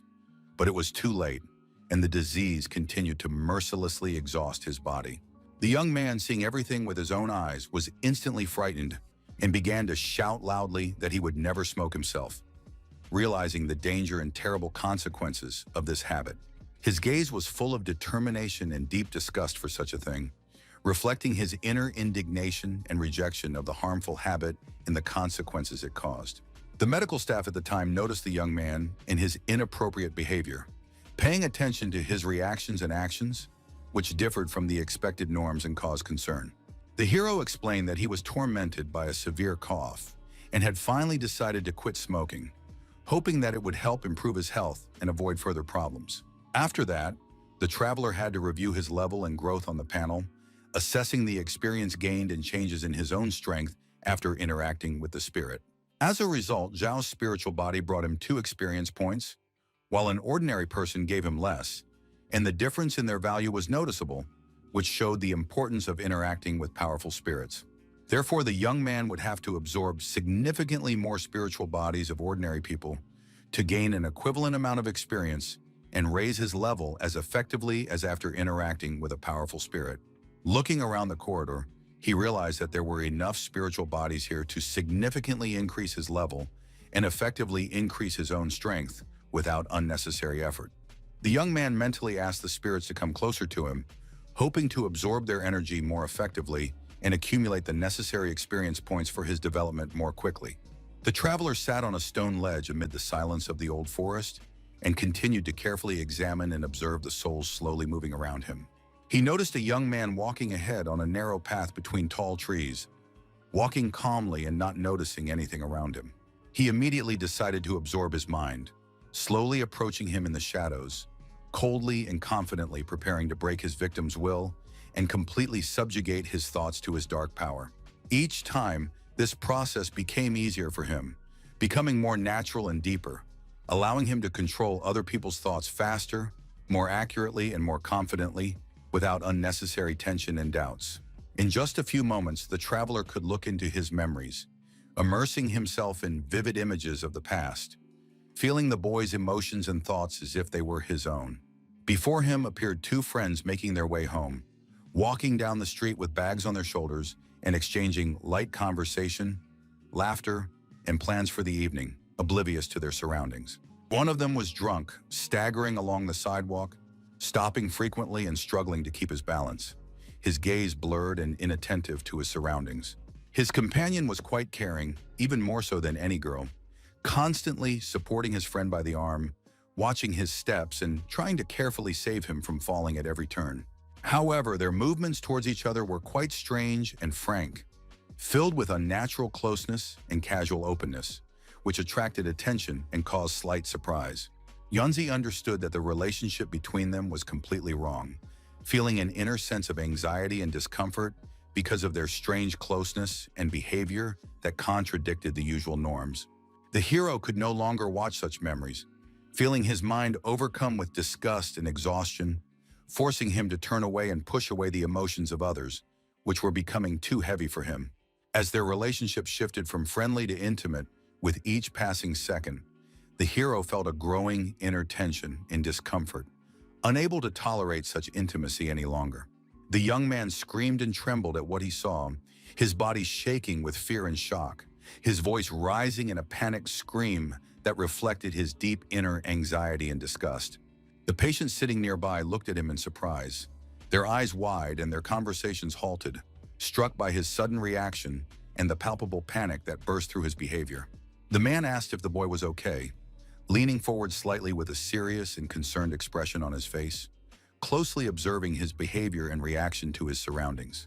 He also asked if he had an appointment with a doctor and if he could help him find the office, politely offering his support and willingness to guide him through the clinic's corridors so that everything would go smoothly. The traveler replied that he was fine and decided that he had had enough psychological stress, feeling tired from other people's memories and emotions and not wanting to delve into their chaos any further. The player headed for the restroom to wash his hands and come to his senses, slowing his pace and trying to collect his thoughts after everything he had seen, feeling the need to regain some calm and control over himself. Yuanzi hoped that the young man from his memories had died from alcoholism and not from something else, feeling a slight relief and an inner desire for the tragedy to remain natural. And then he concluded that drinking spirits was far from the most pleasant way to develop, realizing how exhausting, difficult, and morally challenging the process was. It was not surprising that the night travelers from the Thai sect avoided this method, because at such a pace one could develop schizophrenia, feeling the constant pressure of other people's thoughts and emotions on one's own mind. The young man decided to take a look at his progress and calm down, sitting down on the edge of the bench and taking a deep breath, trying to organize his thoughts and feel control over his own emotions after the stressful experience. The duration of the night patrol skill remained unchanged at 9 seconds, but he felt his physical characteristics improving and his life energy growing stronger, filling his body with power. Although he had gone through a terrible experience, he had ultimately achieved a noticeable improvement in his level, feeling new skills and strength gradually taking root, giving him confidence and inner stability. Once he decided to go home, trying to forget everything he had seen, walking slowly through the streets, feeling the weight of memories on his mind and trying to clear his head of heavy images and emotions. Meanwhile, the office was noisy, with employees actively discussing business, phone calls ringing from different corners, and papers rustling under the constant movement of hands, creating a sense of bustle and relentless work. Commander Fu was holding a meeting because the criminal had still not been found, even though they had deployed 5 captains and more than 10 squad members discussing search strategies. The leader was disappointed in the guild's work, feeling deeply dissatisfied with their low efficiency, the mistakes of his subordinates, and their general inability to achieve their goals within the set time frame. He was told that the criminal was possessed by an evil force, which gave him rare and powerful skills, and that his class was different from others, making him extremely dangerous and difficult to pursue. The commander understood that their failure was fatal, and all the excuses only emphasized their cowardice, showing the guild's complete inability to act decisively and effectively in a critical situation. So, after these words, his subordinates said nothing, silently lowering their heads and avoiding the commander's gaze, aware of their own guilt and helplessness in the face of his harsh assessment. Mr. Fu looked at everyone with a scrutinizing gaze, slowly scanning each subordinate, assessing their reaction, sincerity, and readiness for further action, not missing a single detail of their behavior. It turned out that their failure had exacerbated the situation, creating new problems and complications that required immediate intervention, and the tension among the guild was growing by the minute. The seriously wounded seducer was capable of easily getting out of control, and given his cruelty, this could result in a large number of casualties, threatening the safety of everyone around him. From that moment on, all groups of travelers were officially involved in the capture and had to catch him within 3 days. But if they failed, everyone would be sent to a training camp for intensive training. This also applied to the leader, as he had overestimated the skills of his employees and would now also participate in the attempt to catch the criminal, taking responsibility for any failures. Since Woo Xiangjun's main goal was to find the Grail in the list, he would most likely continue his quest, targeting the family of his latest victim and carefully planning each step. The guild was running out of time, so the leader ended the meeting but asked Guan Yu to stay behind to discuss important details of the operation and give personal instructions on how to proceed. Mr. Fu asked if the girl had really been injured during the mission, leaning forward with a serious expression and a keen gaze, expecting an accurate and truthful answer. However, she did not answer and asked to move on quickly, explaining that time was short and there was still a lot of work to be done, so it was better to focus on completing the tasks rather than unnecessary discussions. The man said that his aunt had called him and told him that the young lady should return to her homeland next month, as a groom had already been found for her there. Guan Yu firmly stated that she had made it clear that she would not enter into a marriage arranged by her family and would not follow in her relatives' footsteps, defending her own freedom and right to choose. The Fu family was in a state of chaos, and her husband should have taken control and sent the elders into retirement to stop the chaos and bring the family's affairs in order. The commander asked her to show her results and not waste her talent, emphasizing that if she did not want to marry, their family only respected those who were strong and able to prove their worth. He agreed that she would be transferred to the third team in the Changtai district, where they achieved high results every year, and there she could gain experience, and he would have a reason to cover for her in front of her aunt. Guan Yu asked for some time, as an interesting guy had joined their team and she wanted to observe him, assessing his skills and character before taking further steps. The man advised her to be careful, because if Woo Xiangjun caused a bloody massacre, it would negatively affect her position, and the elders would not allow her to join the council in that case. The girl just said goodbye to her brother in response, refusing to listen to his advice and words any further, turning away and focusing on her own thoughts and plans. Yunzi decided that every morning he would diligently go to his educational institution, listen attentively to lessons and complete assignments, and after lunch spend time communicating and exchanging ideas with Mr. Shi. He needed to actively strengthen his relationships with his colleagues and expand his circle of friends, and lately every day had become increasingly filled with new events, meetings, and responsibilities. The protagonist listened attentively as his peers discussed Shu Meining, saying that the police had come to her, and then she was left alone in the dormitory, crying from the experience and feeling deep sadness. It was all related to a rich guy with whom the student regularly communicated, and the administration was actively gathering information about him, tracking all his actions and contacts. Hearing their conversation, the young man immediately realized that one cannot completely devote oneself to a single patron, as this can lead to the loss of one's independence. He slowly walked across the university grounds, looking at the surrounding buildings and green alleys, feeling the silence and at the same time the life that was bustling around the students and teachers. However, his attention was suddenly drawn to what was happening on the street, where he saw the same girl, Shu Meining, standing next to a familiar man. In less than a second, he instantly realized that it was Woo Xiangjun, the very criminal he had heard stories about, and his heart sank with fear and anxiety. At that moment, the girl's gaze was frightened and full of anxiety, and beads of sweat ran down her face, reflecting the fear and inner turmoil that overwhelmed her at that moment. The young man carefully analyzed the situation and everything he had heard about her before, comparing facts and details, trying to understand the reasons for her fear and the possible consequences of what was happening now. It turned out that the girl had previously been held captive by the deceased Zhao Yingjun, which was why investigators had come to her, investigating the case and trying to find out all the details of his actions and her involvement in them. Given Woo Xiangjun's cruelty and unpredictable behavior, the young man realized that if he did not intervene in time, Shu would most likely be in mortal danger and die as a result of his actions. Even though she was mercenary and often guided by self-interest in her decisions, even that could not be a reason to let her die, because human life was of the utmost value.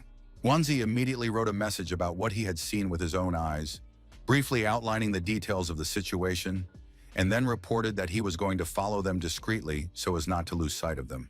His movements were quick and cautious at the same time, so that he could follow the criminal unnoticed without attracting attention and retaining the ability to intervene in case of danger.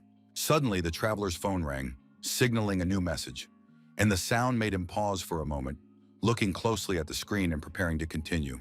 The team sent him a message warning him not to act rashly, not to give in to his emotions, and to strictly follow instructions so as not to expose himself and others to unnecessary danger. At that moment, the hero suddenly realized that he had a unique opportunity to use his power, and his gaze instantly changed to a more determined and courageous one, radiating confidence and readiness to act without hesitation. The night patrol had already been activated, and it was unlikely that he could defeat Wu Xiangjun in a direct confrontation, but with the red shoes and that skill, he could count on a chance to escape. Such degenerates had to be eliminated at the first opportunity, without giving them a chance to harm others again, because their existence brought only suffering, fear, and constant threat to those around them. The traveler followed them, quietly hiding in the shadows of buildings and trees, moving cautiously and silently so as not to be noticed, not to lose sight of them, and to wait for the right moment to act. He heard the girl say that she spent time with Zhao Yingjun solely for money, explaining that he paid her only once a month, and for her it was a cold transaction without any feelings. The criminal was on the verge of a nervous breakdown because the student knew nothing about the Holy Grail or the mysterious list, which irritated him to the extreme and caused him to lose control of himself. She kept repeating that the deceased had not told her anything about it, insisting on her innocence and openly showing that she had no idea about the secrets that surrounded her. The girl cried bitterly, begging to be let go, every word sounding with deep fear and despair, tears rolling down her face reflecting her helplessness in this terrible situation. Xiangjun was extremely angry and bluntly told her that he had given her many chances, but she had never taken advantage of them, which made him angry, disappointed, and eager to punish her for her disobedience. Grabbing her by the throat, he squeezed her breath away, causing the girl to suffocate, her eyes filled with panic, and her body tensed with pain, fear, and helplessness in the face of her attacker's brutal force. Then he lifted the young lady up, holding her in a position where she could not resist, hanging helplessly in his arms, losing strength and hope of escaping his cruel grip. The man smiled like a madman, his smile distorted by rage and sinister joy, reflecting the inner darkness and lack of any sympathy for the victim before his eyes. However, after a while, in a serious and cold voice, he said that she was worthless to him and added that in the end, at least, she should die for him as something without any value. The criminal put the knife to her chest, hesitating only for a moment and inwardly deciding to carry out the attack. Clutching the handle of the weapon with cold determination and intent to carry out his cruel plan to the end. But suddenly he heard a strange noise behind him that broke the tense silence, and at that moment he realized that someone was watching him closely, hiding in the darkness and waiting for the right moment. Pushing the girl aside, he didn't even try to look at her, completely ignoring her condition, fear, and painful cries, focusing only on who was watching him and how to proceed. The young lady fell to the floor, hitting it hard with her whole body. The air knocked out of her chest and a sharp pain ran through her muscles, causing her to cry out and curl up helplessly. Xiangjun tried to find the one who had interfered with him, using the dark energy that swirled around him like a living stream, penetrating the shadows and revealing the traces of the hidden observer. However, pausing for a moment, he said loudly that he knew where his enemy was, and his words rang out with such confidence and menace that a chill ran down the spine of everyone who heard them. They met face to face, and neither of their faces showed any emotion. Their gazes were cold, unyielding, and filled with a quiet tension that foreshadowed an inevitable confrontation. However, Xiangjun suddenly smiled and delivered a powerful blow to the boy, sending his body flying several meters, hitting the ground with a thud and raising a cloud of dust around him. The hero stood confused, not knowing how to act in this critical situation, his heart beating fast, his thoughts confused, and his mind searching for any opportunity to survive or resist the attacker. The criminal immediately realized that he was being pursued by the Night Wanderer when he felt a cold gaze in the darkness, heard quiet footsteps behind him, and realized that his exposure was inevitable. This whole story seemed even more interesting to him than the one with the scouts because it concealed more secrets, dangers, and unexpected twists and turns, forcing him to look more closely at every detail of the events. In turn, the young man activated the night patrol, clearly aware of his responsibility for the safety of the city, so he acted quickly, focused, and without hesitation, coordinating further actions. His opponent could not see his location, and this saved him from attacks for some time, allowing him to maintain the upper hand, maneuver in the shadows, and prepare further actions without the risk of immediate exposure. Zhang Jun asked him to show himself and not be a coward, shouting loudly into the darkness, trying to provoke his opponent into open action and force him out of hiding. His blade was too sharp and thin, so honed and light that it cut through the air effortlessly, leaving behind a barely audible whistle and a hidden threat. Yunzi understood that he had nearly perished, for his opponent was of the psychic type, but acted like a true tank in close combat, combining mental pressure with brute physical force. The man knew that there were no Night Wanderers in the Tai sect, and concluded that the young man was actually in the Five Elements Alliance, which made his abilities and methods of action much more dangerous. However, he did not understand how a pitiful first-level Night Wanderer dared to follow him, risking his own life and demonstrating incredible courage or recklessness in the face of such danger. The Night Patrol skill was first level, so the invisibility effect lasted no more than 20 seconds, limiting his ability to observe and forcing him to act as quickly and cautiously as possible. Yunzi knew that at that time his limit was only 9 seconds, which made the situation even worse, forcing him to act quickly and deliberately with no room for error. His opponent possessed strong skills, and after killing, he entered a state of madness. In addition, after the battle began, the seducer could leave his mark on his opponent using his skills. His main skill was seduction, which is part of mental control, combining strong close combat abilities with manipulation of the opponent, making him extremely dangerous in battle. 9 seconds passed, so the guy became visible. His silhouette emerged from the shadows, making him an easy target for the enemy and forcing him to react instantly to the threat. With each passing second, parts of the boy's body became normal, gradually losing the effect of invisibility and making him more vulnerable and noticeable to those around him. The enemy immediately noticed the Night Wanderer and instantly rushed at him, attacking with incredible speed and aggression, seeking to use the moment of his visibility for a decisive blow. The hero realized he was in trouble and tried to quickly come up with a plan of action, assessing the situation, calculating the enemy's possible moves, and looking for weak points to maneuver. Zhang Jun attacked him swiftly and ruthlessly, directing all his strength into one devastating blow, forcing the hero to react as quickly as possible and avoid mortal danger. The man, seeing the young man's clothes, immediately realized that he had studied at the local Sunhai University, which gave him an idea of the young fighter's level of training, skills, and possible strategy. Revealing his identity posed a great threat to his family, because now the enemy knew everything and could track him down, and then mercilessly destroy his entire clan, leaving no chance of salvation. His hand gripped the hilt of his sword tightly, feeling every curve of the metal, ready for a lightning attack and desperate defense against the impending danger. Yunzi saw that the criminal was indeed insane, his eyes shining with frenzied determination, and his actions unpredictable, which made him an even more dangerous opponent in battle.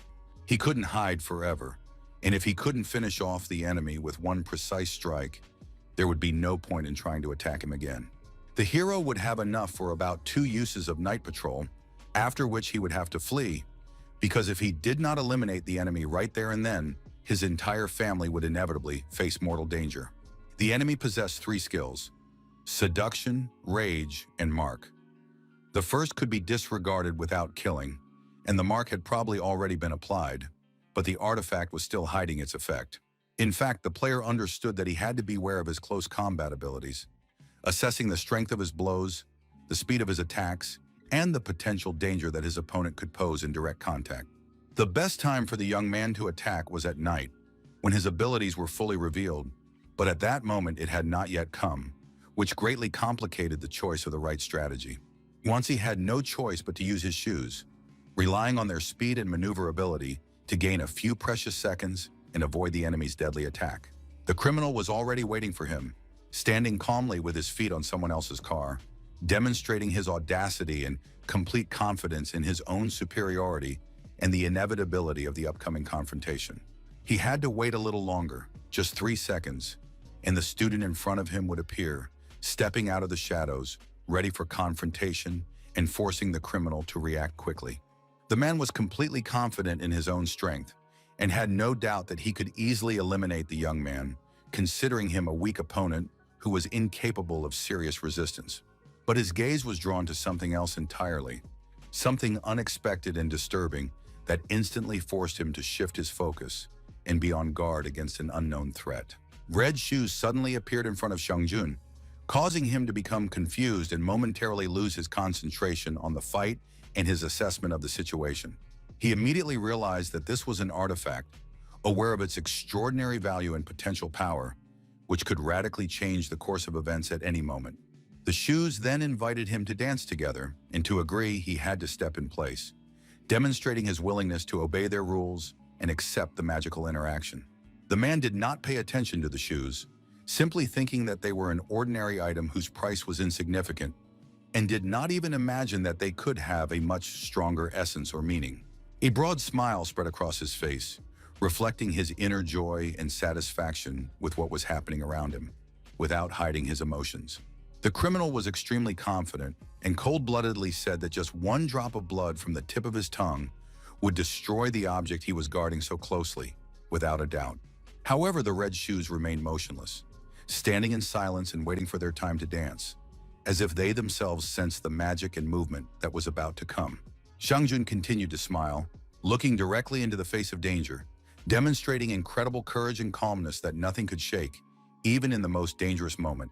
The man rushed at them, resolutely accepting the fight, feeling a rush of adrenaline and readiness for every blow that could change the course of this dangerous encounter.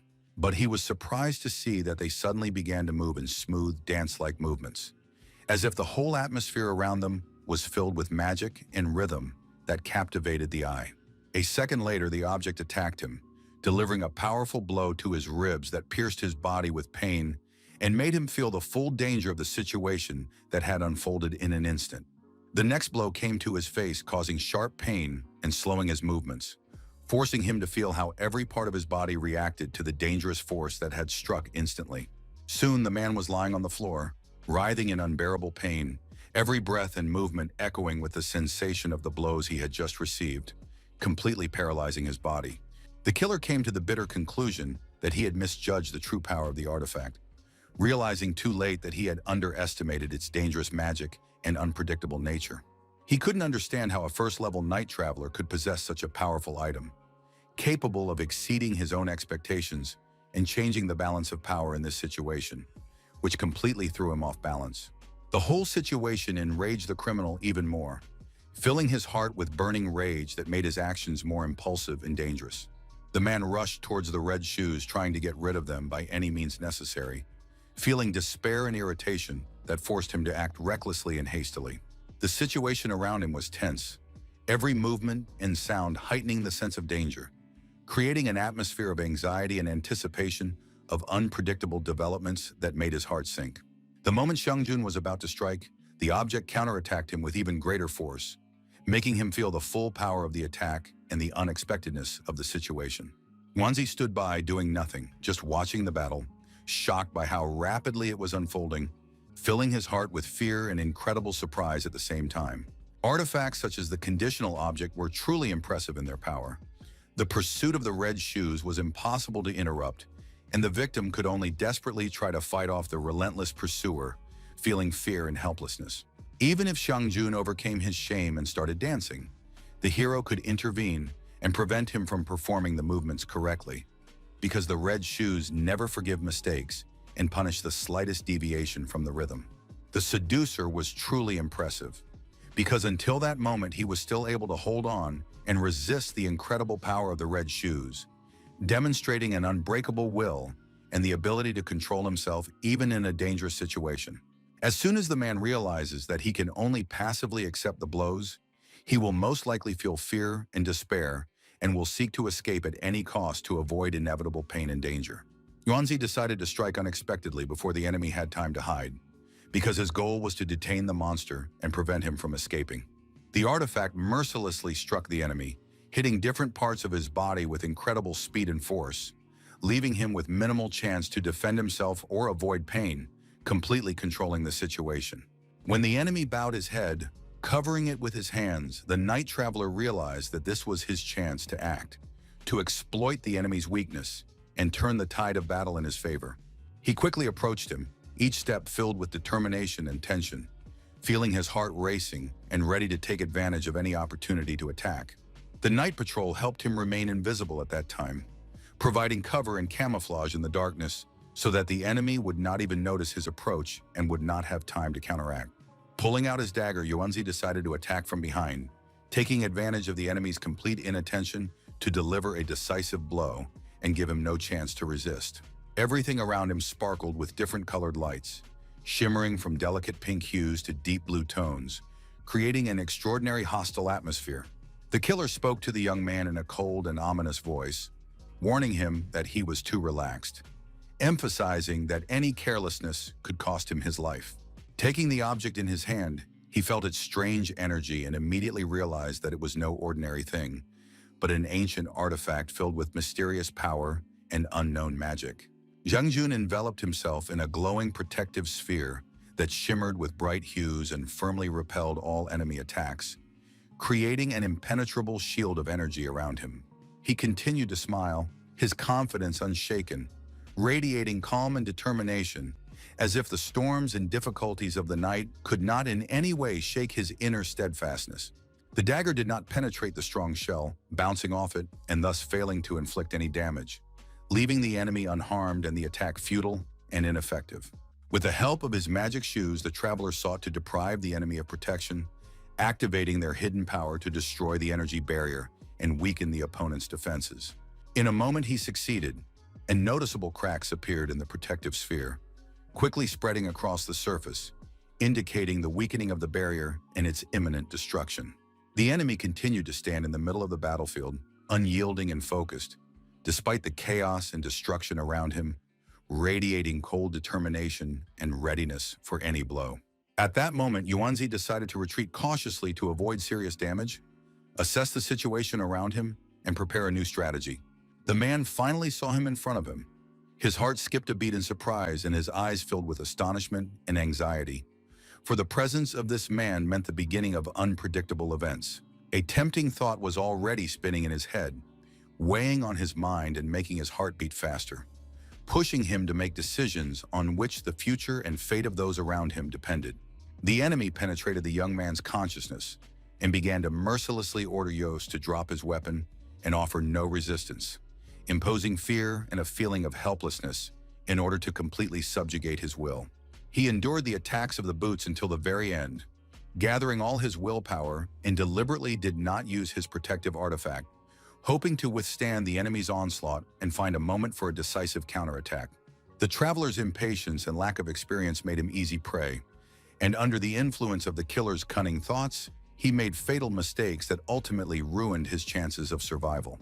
Zhao's protective artifact had long been half destroyed, and if he had used it earlier, it would have only been able to protect him for a few moments, unable to withstand the enemy's prolonged and powerful onslaught. That is why the killer deliberately waited until the last moment when the young man finally decided to attack, knowing that every second of his indecision played into his hands and increased his chances of complete control. The same red shoes suddenly appeared on the player's feet, shining with a strange light and radiating a mysterious energy, as if ready to give him incredible strength and change the course of events at any moment. The opponent was shocked by such an unexpected turn of events. His eyes widened in surprise and his heart froze, unable to immediately realize that the situation had suddenly changed to his detriment. The young man repeated the same precise movements he had used during the test, feeling the familiar rhythm and confidence in each action that helped him maintain control of the situation. Sweat ran down his face, glistening in the light and testifying to the tension, fatigue, and incredible effort he was putting in to try to survive the dangerous situation and not lose control. The man could not believe that a pitiful first-level night traveler had been able to escape his temptation, overcoming his obsessive control and revealing an unshakable willpower.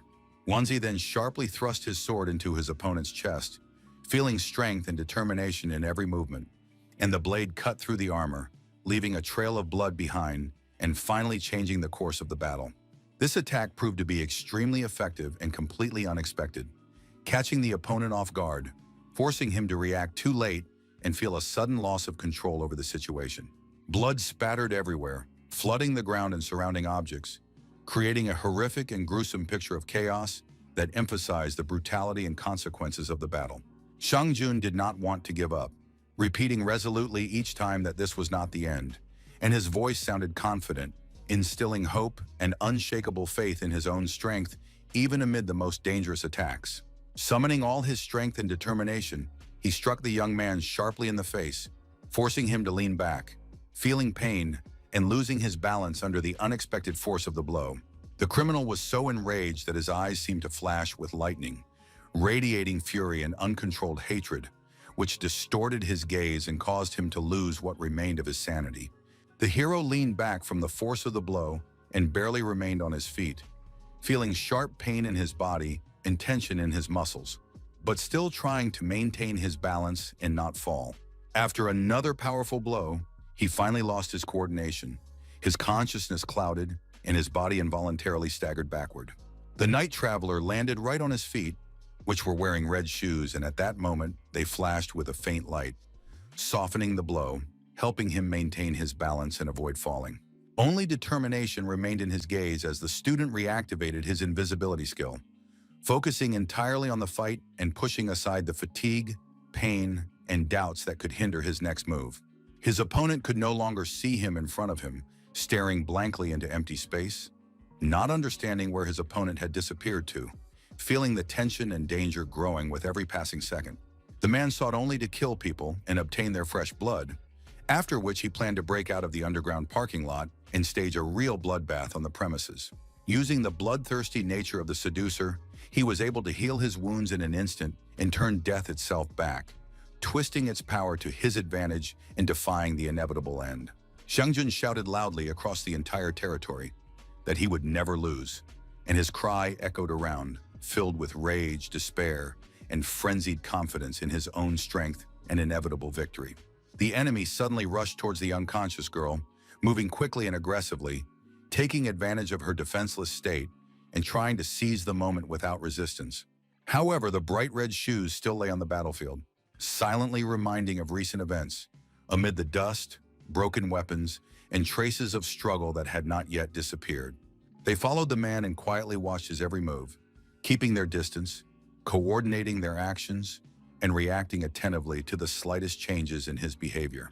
Shang Jun noticed a movement to the side and, seeing an unexpected object there, was deeply shocked because its appearance did not fit the situation at all and drastically changed the course of events around him. Since at that very moment the boot suddenly struck him hard in the face, he did not have time to react, lost his balance, and was stunned by the unexpected attack from outside. The criminal, having lost his balance after the sudden blow, staggered awkwardly, was unable to stay on his feet, and fell with a dull thud onto the cold floor, disoriented and stunned. The man intended to strike the girl only once, knowing that even that would be enough to cause her serious harm and leave dangerous consequences. The student was lying on the floor, unresponsive, because she had hit her head hard, lost her bearings, was overwhelmed by pain, and couldn't muster the strength to give any sign. The hero managed to react instantly and block the enemy's attack with his dagger, protecting himself from a dangerous blow and maintaining control of the situation at a critical moment. Yonzi was already next to the young lady, but he still had an active night patrol controlling the area, closely monitoring the surroundings and not allowing him to act completely freely. With a confident voice, he told the man that he had lost this battle, emphasizing his superiority, invincibility, and complete dominance in the situation that was just unfolding around them. At that very moment, the red shoes delivered a powerful blow, finally eliminating the enemy, who was unable to get up, and the threat he posed was completely eliminated. His body lay on the surface without any signs of life, motionless and cold, surrounded by silence that contrasted with the previous chaotic struggle and the aftermath of the clash. Yunzi exhaled with relief, realizing that the dangerous madman had finally been eliminated, and he could finally feel calm after the tense and risky battle. In the battle with the tempters, the greatest danger was falling under the control of their skills, and even before deciding to attack, the hero made a sacrifice using the dagger of demon subjugation. That artifact had the ability to purify, and by recalling the red shoes in time, he was able to avoid a fatal blow to the throat, while all of Shang Jun's skills were at his fingertips. He knew that with such careful preparation, it would be shameful to lose, because he had spent a lot of time and effort preparing, and now any defeat would seem unacceptable and disgraceful. Information appeared on the panel, announcing that the traveler had been awarded morality and reputation points for killing a third-level seducer, officially confirming his achievement. The young man did not even understand whether this newly discovered detail called reputation was necessary, because for him, his own experience and skills remained the most important, not the assessment of others or the conditional points of the system. He stood over the enemy's body, carefully examining it and reflecting on past events, analyzing every moment of the battle and his own actions that led to this result, trying to understand the lessons learned from the experience. Of course, it was difficult to accept all this, as the traveler did not have enough experience to quickly realize the seriousness of the events and correctly assess the consequences of his actions in such a dangerous situation. So the guy sat down next to the criminal and began to carefully search his pockets, trying to find any useful items or information. Inside, he found a wallet and something that looked like a phone, carefully checking the contents, trying to figure out who these things belonged to and whether they could be useful for further action. The hero could not understand how a criminal who was so actively sought after and who, it would seem, should have accumulated wealth, could have so little money that it seemed strange and completely unexpected. But then he decided to take it, to confiscate it, so to speak, making sure that none of the criminal's belongings would go to waste and that everything could be useful for his own purposes or safety. Holding his opponent's blade in his hands, the young man felt a rush of adrenaline and curiosity, deciding to learn more about it by observing the details of the weapon and its history. The window revealed that it was a bloodthirsty blade, whose properties included the ability to cause severe bleeding and vampirism, sucking the life force out of the enemy. Wanzi understood that if he didn't follow it, he would be in big trouble. But that artifact was a valuable item, and he guessed that Shang Jun was most likely feeding it with his blood essence. The player understood that at this rate, he could earn himself anemia, so he decided not to subjugate the artifact for the time being, carefully restraining his desire to use its power. The red shoes suddenly appeared behind him in his field of vision, and they again invited the traveler to dance, as if reviving the ghostly atmosphere of the room and pushing him toward unknown adventures and dangers. Each use of the item required one dance, but if he refused, the shoes would not consider him their master and would begin to hunt him down. With an insincere smile on his face, Yuanzi agreed, realizing that there was no other option and was forced to obey the shoe's conditions, hiding his own anxiety. A large crowd had gathered near the parking lot, which meant that rumors had already spread, and curiosity and perhaps anxiety had gripped the city, causing passers-by to discuss the events and seek their own versions of what had happened. The manager stood next to the newcomer and couldn't believe that this was his doing, watching him with doubt and surprise, trying to understand how such a result could have occurred under his supervision. A first-level traveler could eliminate Wu Shangjun, which sounded like nonsense because the difference in strength and experience between them was enormous, and no one could seriously believe in such a possibility. Dongzi ordered the player to check the criminal's memories, hoping to obtain important information that could shed light on his motives and plans, while at the same time cautiously guarding against possible traps or deception.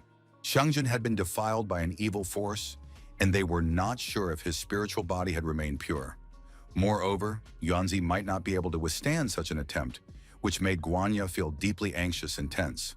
The young man agreed and assured them that everything would go well, but he did not understand his colleague's watchful and wary gaze, which made him feel slightly nervous and doubtful of his own words. The boss decided that he would find a way to help him neutralize the consequences, as Shangjun's memory was extremely important. The traveler understood that if someone else read the criminal's memory, they would learn about his red shoes, which could attract unwanted attention and cause serious problems. It also seemed that the sister suspected something, her gaze betraying alertness and doubt, as if she were trying to discern the truth hidden behind the words and actions of those around her. They initially decided to transport the body, while the other team members were to remain at the scene to assist security personnel in quickly restoring order, recording details, and eliminating the consequences of the incident. The young man was to return to the station in Guan's car and write a detailed report of what had happened, carefully describing all the events and observations. His sister figured it all out and ordered the new guy to go into the room and delete the surveillance camera recordings to erase any evidence that could expose their actions and keep the situation secret. Dongzi drove the car while talking on the phone, reporting that he had done all the work for the others, while demonstrating confidence and control over the situation. And as soon as he was to be awarded a bonus, he promised to invite everyone to dinner, expressing generosity and a desire to celebrate the team, creating an atmosphere of friendship and gratitude. The boss also asked him not to be jealous, because it was just luck that the new guy cleaned up the tunnel and took out the dangerous criminal, pointing out that success doesn't always depend on plans or achievements.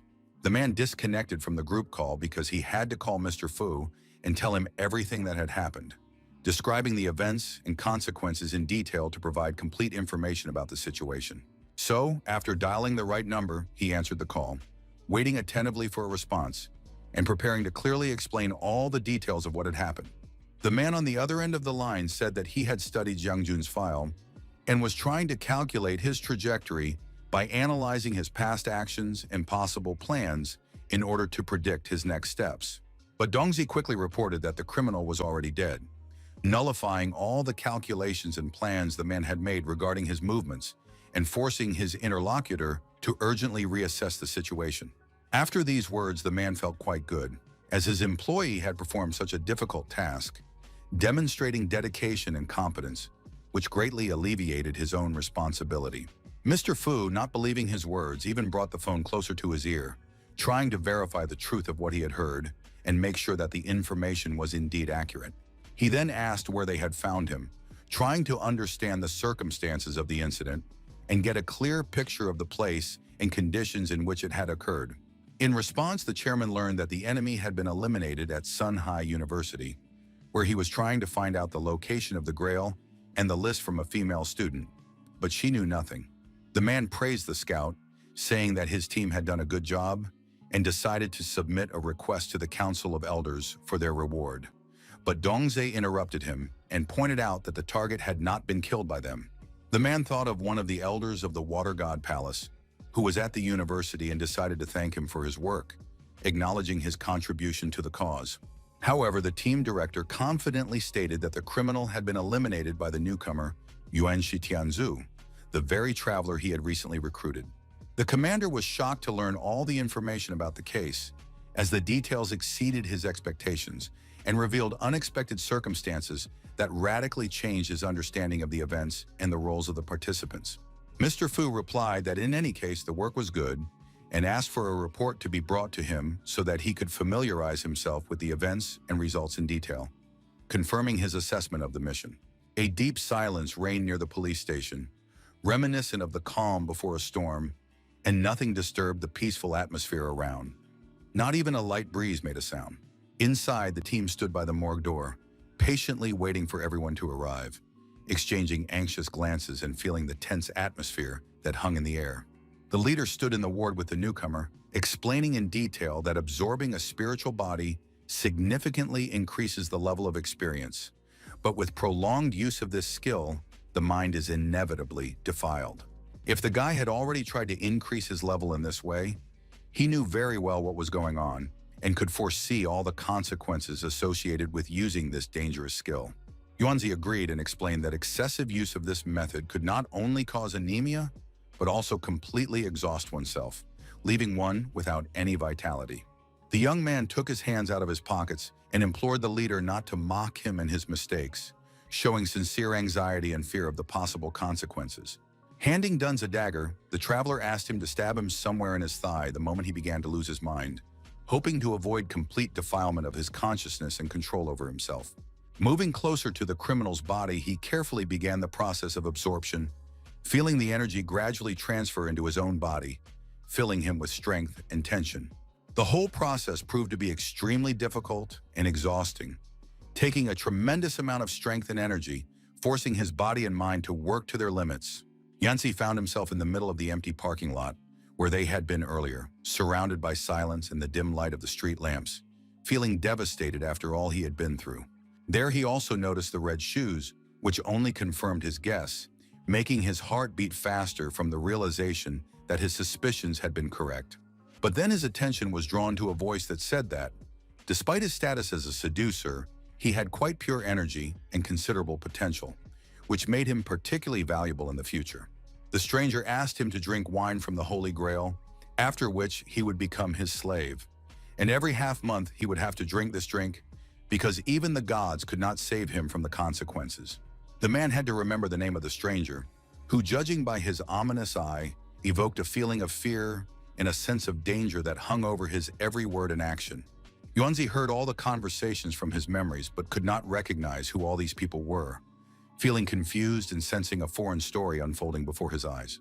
The judge with the sinister eye was dead in the following memories, and He Wuchang, being a trusted confidant, fled with the stolen grail in the list of names, unless the man wanted to die from poison. The traveler delved deeper and deeper into the criminal's memories, feeling how foreign experiences and emotions gradually intertwined with his own mind, creating a heavy, intense atmosphere. There, Xiangjun was subjected to oppression and cruel mockery, forcing him to endure humiliation and pain that left a deep mark on his soul and memories. The young man begged them not to hit him, trembling with fear and pain, realizing his own helplessness and trying to stop the cruelty that was raining down on him again and again with words alone. Tears flowed from his eyes, silent and bitter, reflecting the depth of pain, fear, and helplessness he felt at that moment. Then a loved one appeared before him, shouting at him about his weakness and unable to understand how he could have produced such a worthless person, expressing both disappointment and anger. Yuanzi instantly emerged from the man's memories, feeling the weight of other people's experiences fall away from his mind, leaving a throbbing echo of pain and fear in his heart. He immediately reported that the situation had not gone according to plan, feeling anxious and tense as events had unfolded quite differently than expected. The manager assured him that everything was fine and immediately asked if there were any clues or leads, trying to assess the situation and find possible ways to continue. The protagonist did not explain his appearance in any way, simply replying that he had become sad, leaving those present slightly surprised and uncertain about his true thoughts and feelings. All this was due to the man's childhood memories, where he was subjected to bullying and beatings, and it was most likely then that his psyche began to deform, leaving deep scars on his consciousness. It turned out that it wasn't the dark class that made the travelers evil. Their anger consumed them even before they were given power, forming dark impulses and destructive intentions in their hearts. The manager calmly asked everyone to get down to business, emphasizing the need to focus on the task at hand and leave emotions out of the process. Yuanji assured everyone that he had seen something extremely important in Xiangjun's memories, something that could radically influence future events and decisions of the entire team. And the matter was precisely that stranger whose name, judging by his ominous gaze, sounded clear and depressing in the memories, leaving a feeling of danger and inevitability of events. Dongzi, hearing who was being discussed, jumped up abruptly, realizing that the matter was of extreme importance and could not wait a minute. The Fallen Holy Grail was an artifact of the object condition category, belonging to the class of Masters of Sorcery and Gu, and possessed an extremely high level, its purpose being control. The Judge of the Ominous Eye used that artifact to enslave other travelers. Among the fallen ones he had to deal with every year, the vast majority of whom were those created by the Judge of the Eye. It was enough to be defiled once by the Fallen Holy Grail, and a person would forever fall under the power of the cruel judge, who showed no mercy, and only death itself could bring liberation. In addition, those defiled during certain periods of time had to undergo the rite of baptism with the Grail, because without it there was a great danger that they would lose their minds. Xiangjun was indeed the slave of the judge with the ominous eye, who had suffered for years under his cruel rule, his right hand escaping inevitable death. Not only the criminal, but also King Gu was looking for He Wuchang, because having received the list, he could establish contact with the fallen ones in order to cunningly and carefully get his hands on the judge's inheritance. The register contained a huge number of the fallen, and He Wuchang went into hiding with the list in the Holy Grail, realizing that he could not take control of absolutely everyone. At that time, he was in Songhai, where unrest was expected in the city. So the commander decided to inform the Council of Elders and notify his colleagues in other regions. And from that day on, everyone's leave was canceled.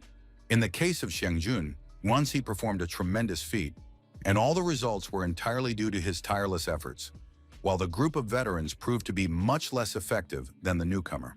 The meeting was over, and all subordinates received clear and detailed orders on how to proceed, including specific tasks, deadlines, and priorities. However, Yuan Ting added that the sect leader had summoned everyone to the capital to officially announce that the Demon Lord had died, and this news was of great importance to all those present as it changed the balance of power. They were also tasked with finding the Demon Lord's successor, with all newcomers who became night travelers between the two places in the end of that year. The commander understood that even if someone had a character card, it still had no connection to the deceased, so he asked why their leader was looking for him. After the death of a simple traveler, the spiritual world would purge all of his character's data and then look for a new owner. But when a high-level spiritual traveler died, his card was formed differently. He replied that he did not know such information, because during that year only 4 newcomers appeared in Sunhai. One of them died in the tunnel, 2 joined the Thai sect and were sent to a training camp. Meanwhile, the hero sat in the office and asked when he could receive his reward for passing through the Yulin Tunnel and for completing his last job. Guanya said that his merits had to be approved by the Council of Elders, and most likely he would receive his reward along with his salary next month. They thought that the boss had gone to a meeting with Centurion Fu and other commanders to discuss an urgent matter that required immediate attention and coordination from all high-ranking officials. The young man understood that the affairs of his superiors did not concern him, so he decided to go home and have dinner to rest after a long and exhausting day, regain his strength, and prepare for the next tasks. On the other side, a masked stranger stood in the middle of the circle, surrounded by mysterious symbols that glowed with a faint light, creating a tense and mysterious atmosphere. In his hands was a sharp knife that glinted in the dim light, hinting at danger and a determination to act without hesitation. And this object created an atmosphere of tension. Cutting his hand, he carefully applied a few drops of blood to the insect, and this ritual gesture created a sense of mystical importance, as if even the slightest contact with blood could activate secret powers. In less than a second, it spread its wings and began to rattle them, creating a sharp, piercing sound that echoed throughout the room, as if signaling an awakening. Flames danced and pulsed around the stranger, illuminating the room with red and yellow flashes. The creature did not understand why it had been summoned, but the servant explained that he had already laid the bait and, as ordered, the Alliance of 5 Elements immediately began searching for Heo-chan with all its might. The man asked what else he could do for his boss, seeking to understand what additional actions or tasks would be beneficial, demonstrate his loyalty, and help strengthen his position. The chief informed him that he needed to secretly assist the 5 Elements Alliance in their search for the missing person, and, if any news emerged, to report it to him promptly. Yuanzi arrived home and greeted all his subordinates, warmly exchanging words and gestures, showing attention and respect to everyone. His brother immediately asked about the incident at the university, but the hero replied that he had spent the whole time in the library and had not heard anything, explaining his absence and emphasizing that he had nothing to do with the events.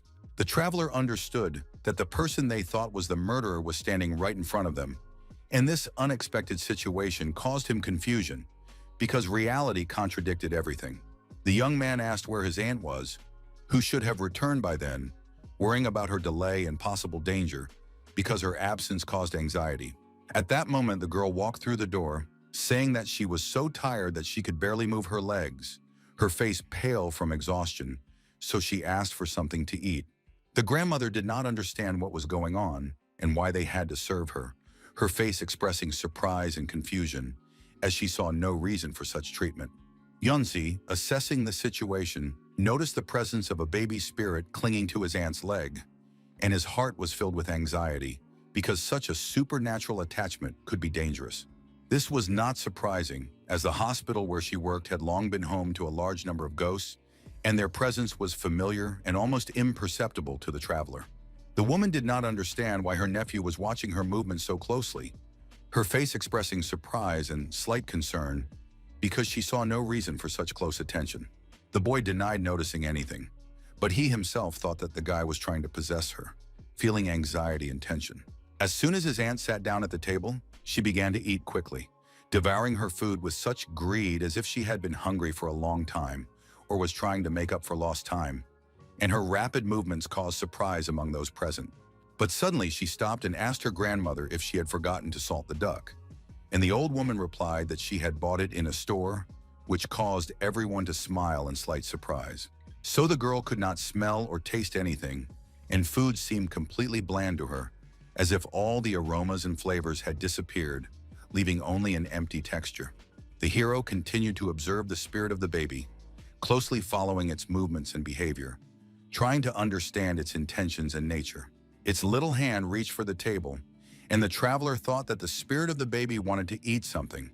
Even a simple gesture could have a hidden meaning or signal its needs.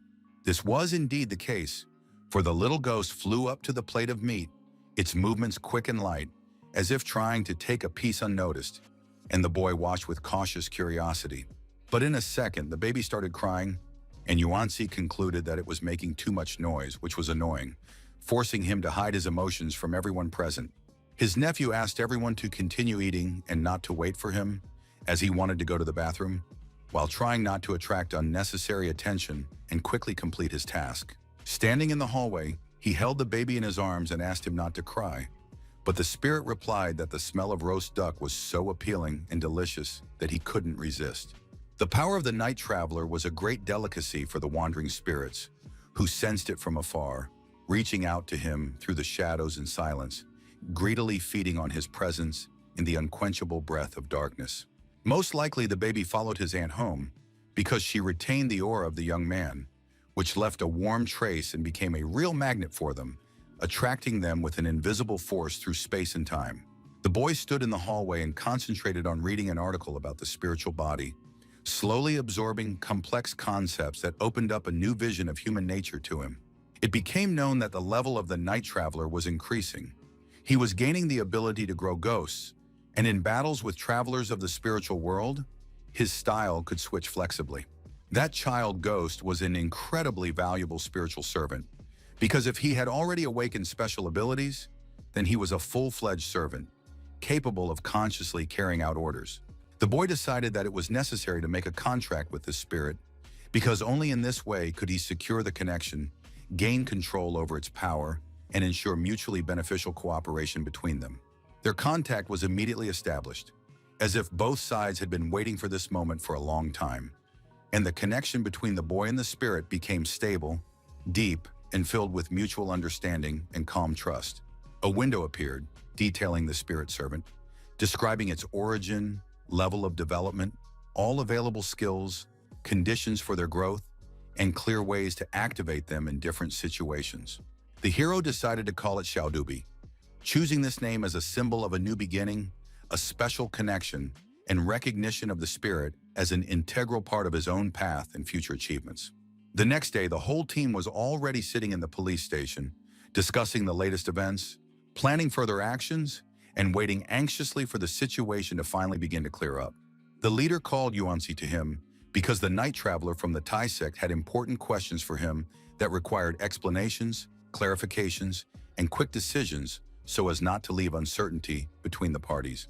The young man did not understand why they needed him and began to suspect that perhaps they were trying to lure him to their side using cunning words, promises, and subtle psychological techniques. However, without hesitation, he got up from his seat and followed the leader down the corridor, feeling a combination of determination and unknown tension that pulled him forward toward future events and important answers.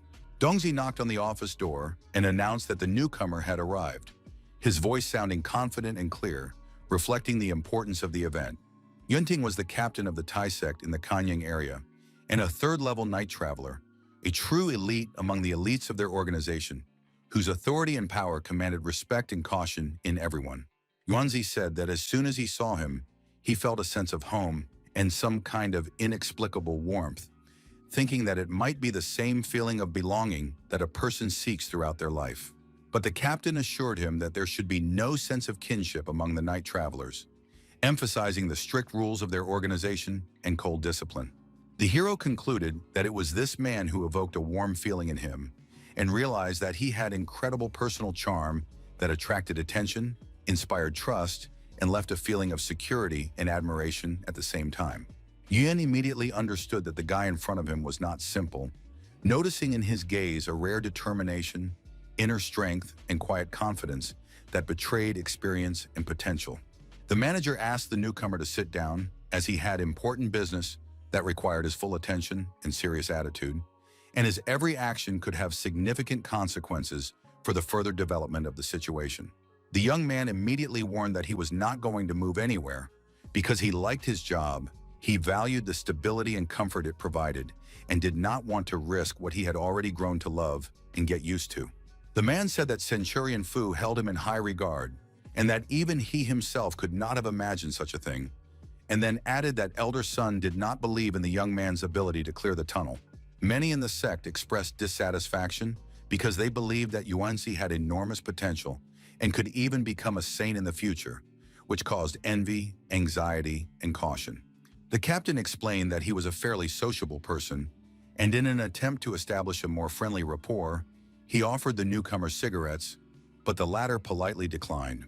The man continued, explaining that he had not smoked before, but when he became a night traveler and was performing a dangerous task, he was so frightened that he became addicted to tobacco. Yuan got down to business and said that they were looking for the lucky guy who got the Demon Lord's inheritance, and all the night travelers who showed up this year had to be checked. According to official assumptions, the issuance of character cards was not infinite and had an upper limit, so when a night traveler died, everything he had left returned to the spirit world. The young man asked who exactly was the person who became the Demon Lord and for what purpose they were looking for his heir, seeking to understand the motives of the organization. The captain did not know the true goal of the leadership, because for officers like him, it was important to simply follow all orders accurately and unquestioningly, carrying them out with discipline and responsibility. The Demon Lord was a fallen night traveler and enemy of the Tai sect. Many travelers had died at his hands. Even the elders of the sect feared him, and his name alone was terrifying. The young man was not sure how scary the man really was, but he noticed a certain symptom of an 8th grader in him. Yuanzi inquired how exactly they planned to determine the successor and what specific role he would play in this process, seeking to understand his responsibilities and the potential risks. Yen explained that the character card should have been a full moon, not a crescent moon, and that while passing through the dungeon, the master received an additional exclusive reward from the character card. At that moment, the hero realized that the card sent by Brother Bin belonged to the Demon Lord, and immediately wondered where he could have gotten it, feeling both surprise and anxiety. It also turned out that the red shoes were a special reward, and fortunately, the young man managed to hide this from everyone, keeping a secret that could cause envy. Yuanzi said that he was definitely not a descendant and asked how he could show the mark if he had no control over it, trying to understand the rules of the game. The man understood that this was a privilege only for high-level practitioners, but he did not need it because he could figure out for himself whether the newcomer was telling the truth or not. He had a command flag in his hands whose ability forced people to obey and deprived them of the ability to lie. But the price was that the captain himself could not utter a single lie. The young man understood that the whole situation looked pretty bad because the circumstances were complicated, the risks were high, and the possibilities for maneuver were limited, leaving him with a feeling of anxiety. So, without hesitation, Yuan raised the flag with his hand, feeling the weight of responsibility, the power of the symbol, and the inevitable impact it would have on everyone present, forcing them to listen and obey without any resistance. He asked the traveler to answer what his mark was, a crescent or a full moon, seeking to find out the truth, establish control over the situation, and understand the true level of power. The power of the command flag instilled awe in the depths of the soul and forced involuntary obedience. No one could hide anything, and everyone was forced to tell everything. After a few seconds, the young man realized that his spirit was forced to submit to the power of the object. He did not know what the real goal of the Tai sect was in its search for an heir. Most likely, there was a deeper reason, because Brother Bin had given him the character card, and perhaps all this was somehow connected with him. Zhou Dubi appeared, and the hero remembered that the master could transfer the damage he received to him, sharing the burden of damage, so to speak. So the flag's skills continued to work without a hitch, and the atmosphere around him slowly but surely became even more tense, pressing down on the space and making everyone feel the tension. The hero calmly but firmly asked Xiao Dubi to get to work immediately, making it clear that procrastination was no longer appropriate and that it was time to act without hesitation. The spiritual servant immediately began to absorb all the damage that was continuously coming at his master, intercepting devastating attacks and significantly reducing the damage that could have had fatal consequences. The feeling of pressure on the young man instantly disappeared, as if a heavy stone had fallen from his chest, allowing him to breathe freely again and focus on the events around him. So he confidently said that his character card depicted a crescent moon, and only now did it become clear that this spirit was truly useful, lived up to expectations, and played an important role. The young man also calmly replied that he had not received any exclusive rewards for his character card, and he had been aware of this from the very beginning, without placing any special hopes on it. The captain was genuinely surprised by these answers, as until the very last moment he had been completely convinced that Yuanzi was the person they had been searching for so persistently and for so long. But the young man passed the test successfully and explained that such tests could be repeated several times, as the Thai sect considered it extremely important to find an heir. Yuanzi promised to contact them if any suspicious circumstances arose, but he knew that he would never reveal himself and would remain unnoticed. The captain explained that being a descendant turned out to be quite unfortunate, because there was a strict mechanism of balance in the spiritual world, and such special travelers were usually entrusted with the most difficult tasks. It became clear that the reward was always proportional to the risk, because the more dangerous the task, the more valuable and significant the rewards were, forcing each traveler to carefully evaluate their actions. Ian suggested that the hero add each other as friends, since there were not many night travelers in the Alliance, and therefore the newcomer had practically no one to share his experience with. Handing over his page and code, the man politely asked to be contacted for advice or help whenever needed, assuring him that he was always ready to support and provide useful recommendations. Yuanzi was sincerely pleased with such an unexpected and pleasant turn of events and agreed to the offer without hesitation, feeling inner joy and peace from the decision he had made.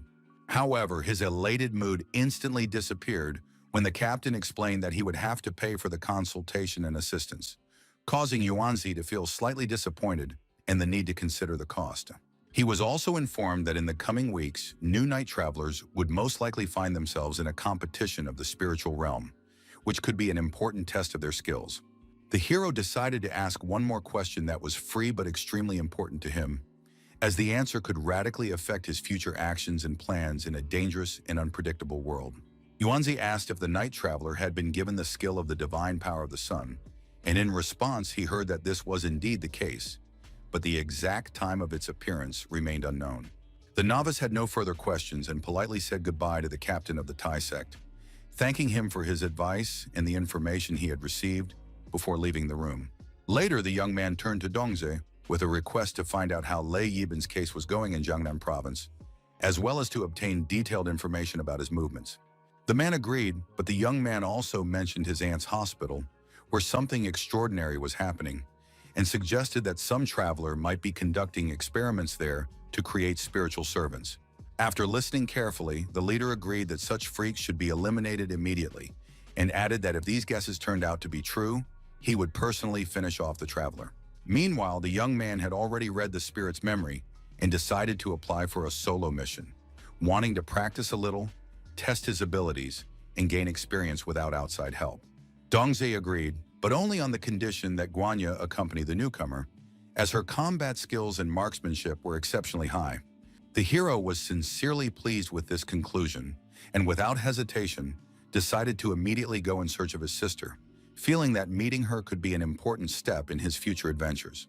The Pinte Hospital was a top-tier facility, and its obstetrics and gynecology department was among the 5 best in the country.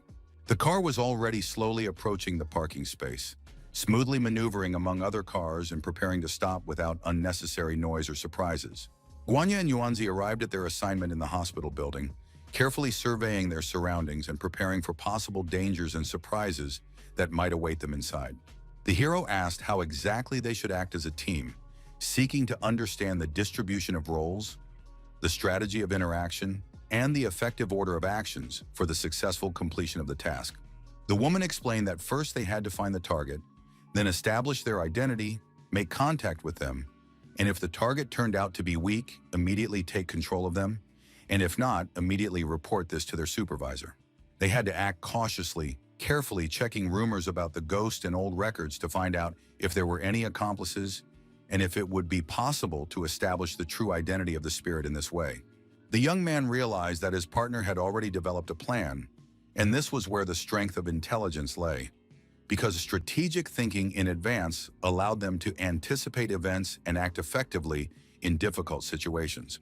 Yunzi didn't have to do anything because his sister had already planned all the actions in advance, anticipating possible difficulties and ensuring the effective completion of the task. So the team moved inside the building, carefully walking through the corridors, ready for any unforeseen situations and closely observing their surroundings. The traveler warned that his aunt worked at the hospital, so they couldn't reveal themselves, and he decided to take care of everything related to ghosts. The group split up and all the participants began to walk in different directions, carefully examining the area and preparing for possible surprises or encounters with dangerous objects. Guanya climbed the stairs in the corridor to the right floor, carefully stepping on each step and watching closely for any signs of movement or suspicious sounds around her. Her gaze was both confident and cautious, reflecting her determination in her actions and her readiness to react instantly to any unpredictable situations. The girl entered the ward and looked around intently, carefully checking every corner and looking for any signs of ghosts or suspicious objects. A doctor was standing next to the pregnant women, carefully checking the condition of the patients, closely monitoring their health, and providing the necessary medical care. Gwanja immediately realized that she was standing in front of the newcomer's aunt, recognizing familiar facial features and mannerisms that immediately caught her attention and aroused her curiosity. The scout approached her and politely asked for advice, as she seemed to be planning to get pregnant in the near future and wanted to get professional advice on preparation and medical recommendations. The medical worker agreed to tell her everything, explaining in detail the necessary procedures and recommendations in order to provide complete information and help her prepare properly for pregnancy. Meanwhile, Yuanzi sat on the stairs on the other side of the building and persistently asked Xiaodobi to appear before him, watching the corridor closely and waiting for her to respond to his call. The spiritual servant stretched sweetly after his sleep and slowly appeared, revealing his presence and readiness for action, attracting Yuanzi's attention with his confidence and calmness. The young man decided to use him as bait to lure the beast out of its lair, as he was sure that the criminal would definitely be looking for him, and this gave him a chance to trap his enemy. If Xiaodubi appeared in the hospital, the man would surely take an interest in him, because the baby instinctively reached out to his creator and must remember him, which made him the perfect bait. The young man immediately followed him and quickly realized that their target was hiding in the obstetrics ward, choosing the most crowded and inaccessible place to hide from prying eyes. But then his gaze focused on a certain person, and he was deeply impressed by what appeared before him, unable to immediately believe his eyes and contain his surprise. Guanya was sitting with his aunt, discussing various girly topics that had nothing to do with her profession, chatting relaxed and laughing heartily. Yanzi concluded that his sister was extremely good at finding common ground with different people, easily winning them over and gaining their trust even in the most difficult situations. Xiaodubi approached them too quickly, rushing with steps that betrayed his presence and could attract unwanted attention from those around him. And then the little spirit clung to the medical worker's leg again, quietly sniffing and carefully holding her, as if he did not want to let go and wanted to stay close. The young man did not understand what had happened and why everything was repeating itself in exactly the same way, feeling surprise and slight anxiety at the strange repetition of events. Guanya continued to talk to the newcomer's aunt, discussing him and his relationships with girls, listening attentively to the details and showing interest in his personal life. Yuanzi said to himself that his relative had been working alone for 2 years and remained single, thoughtfully realizing how difficult it was for her to balance work and personal life.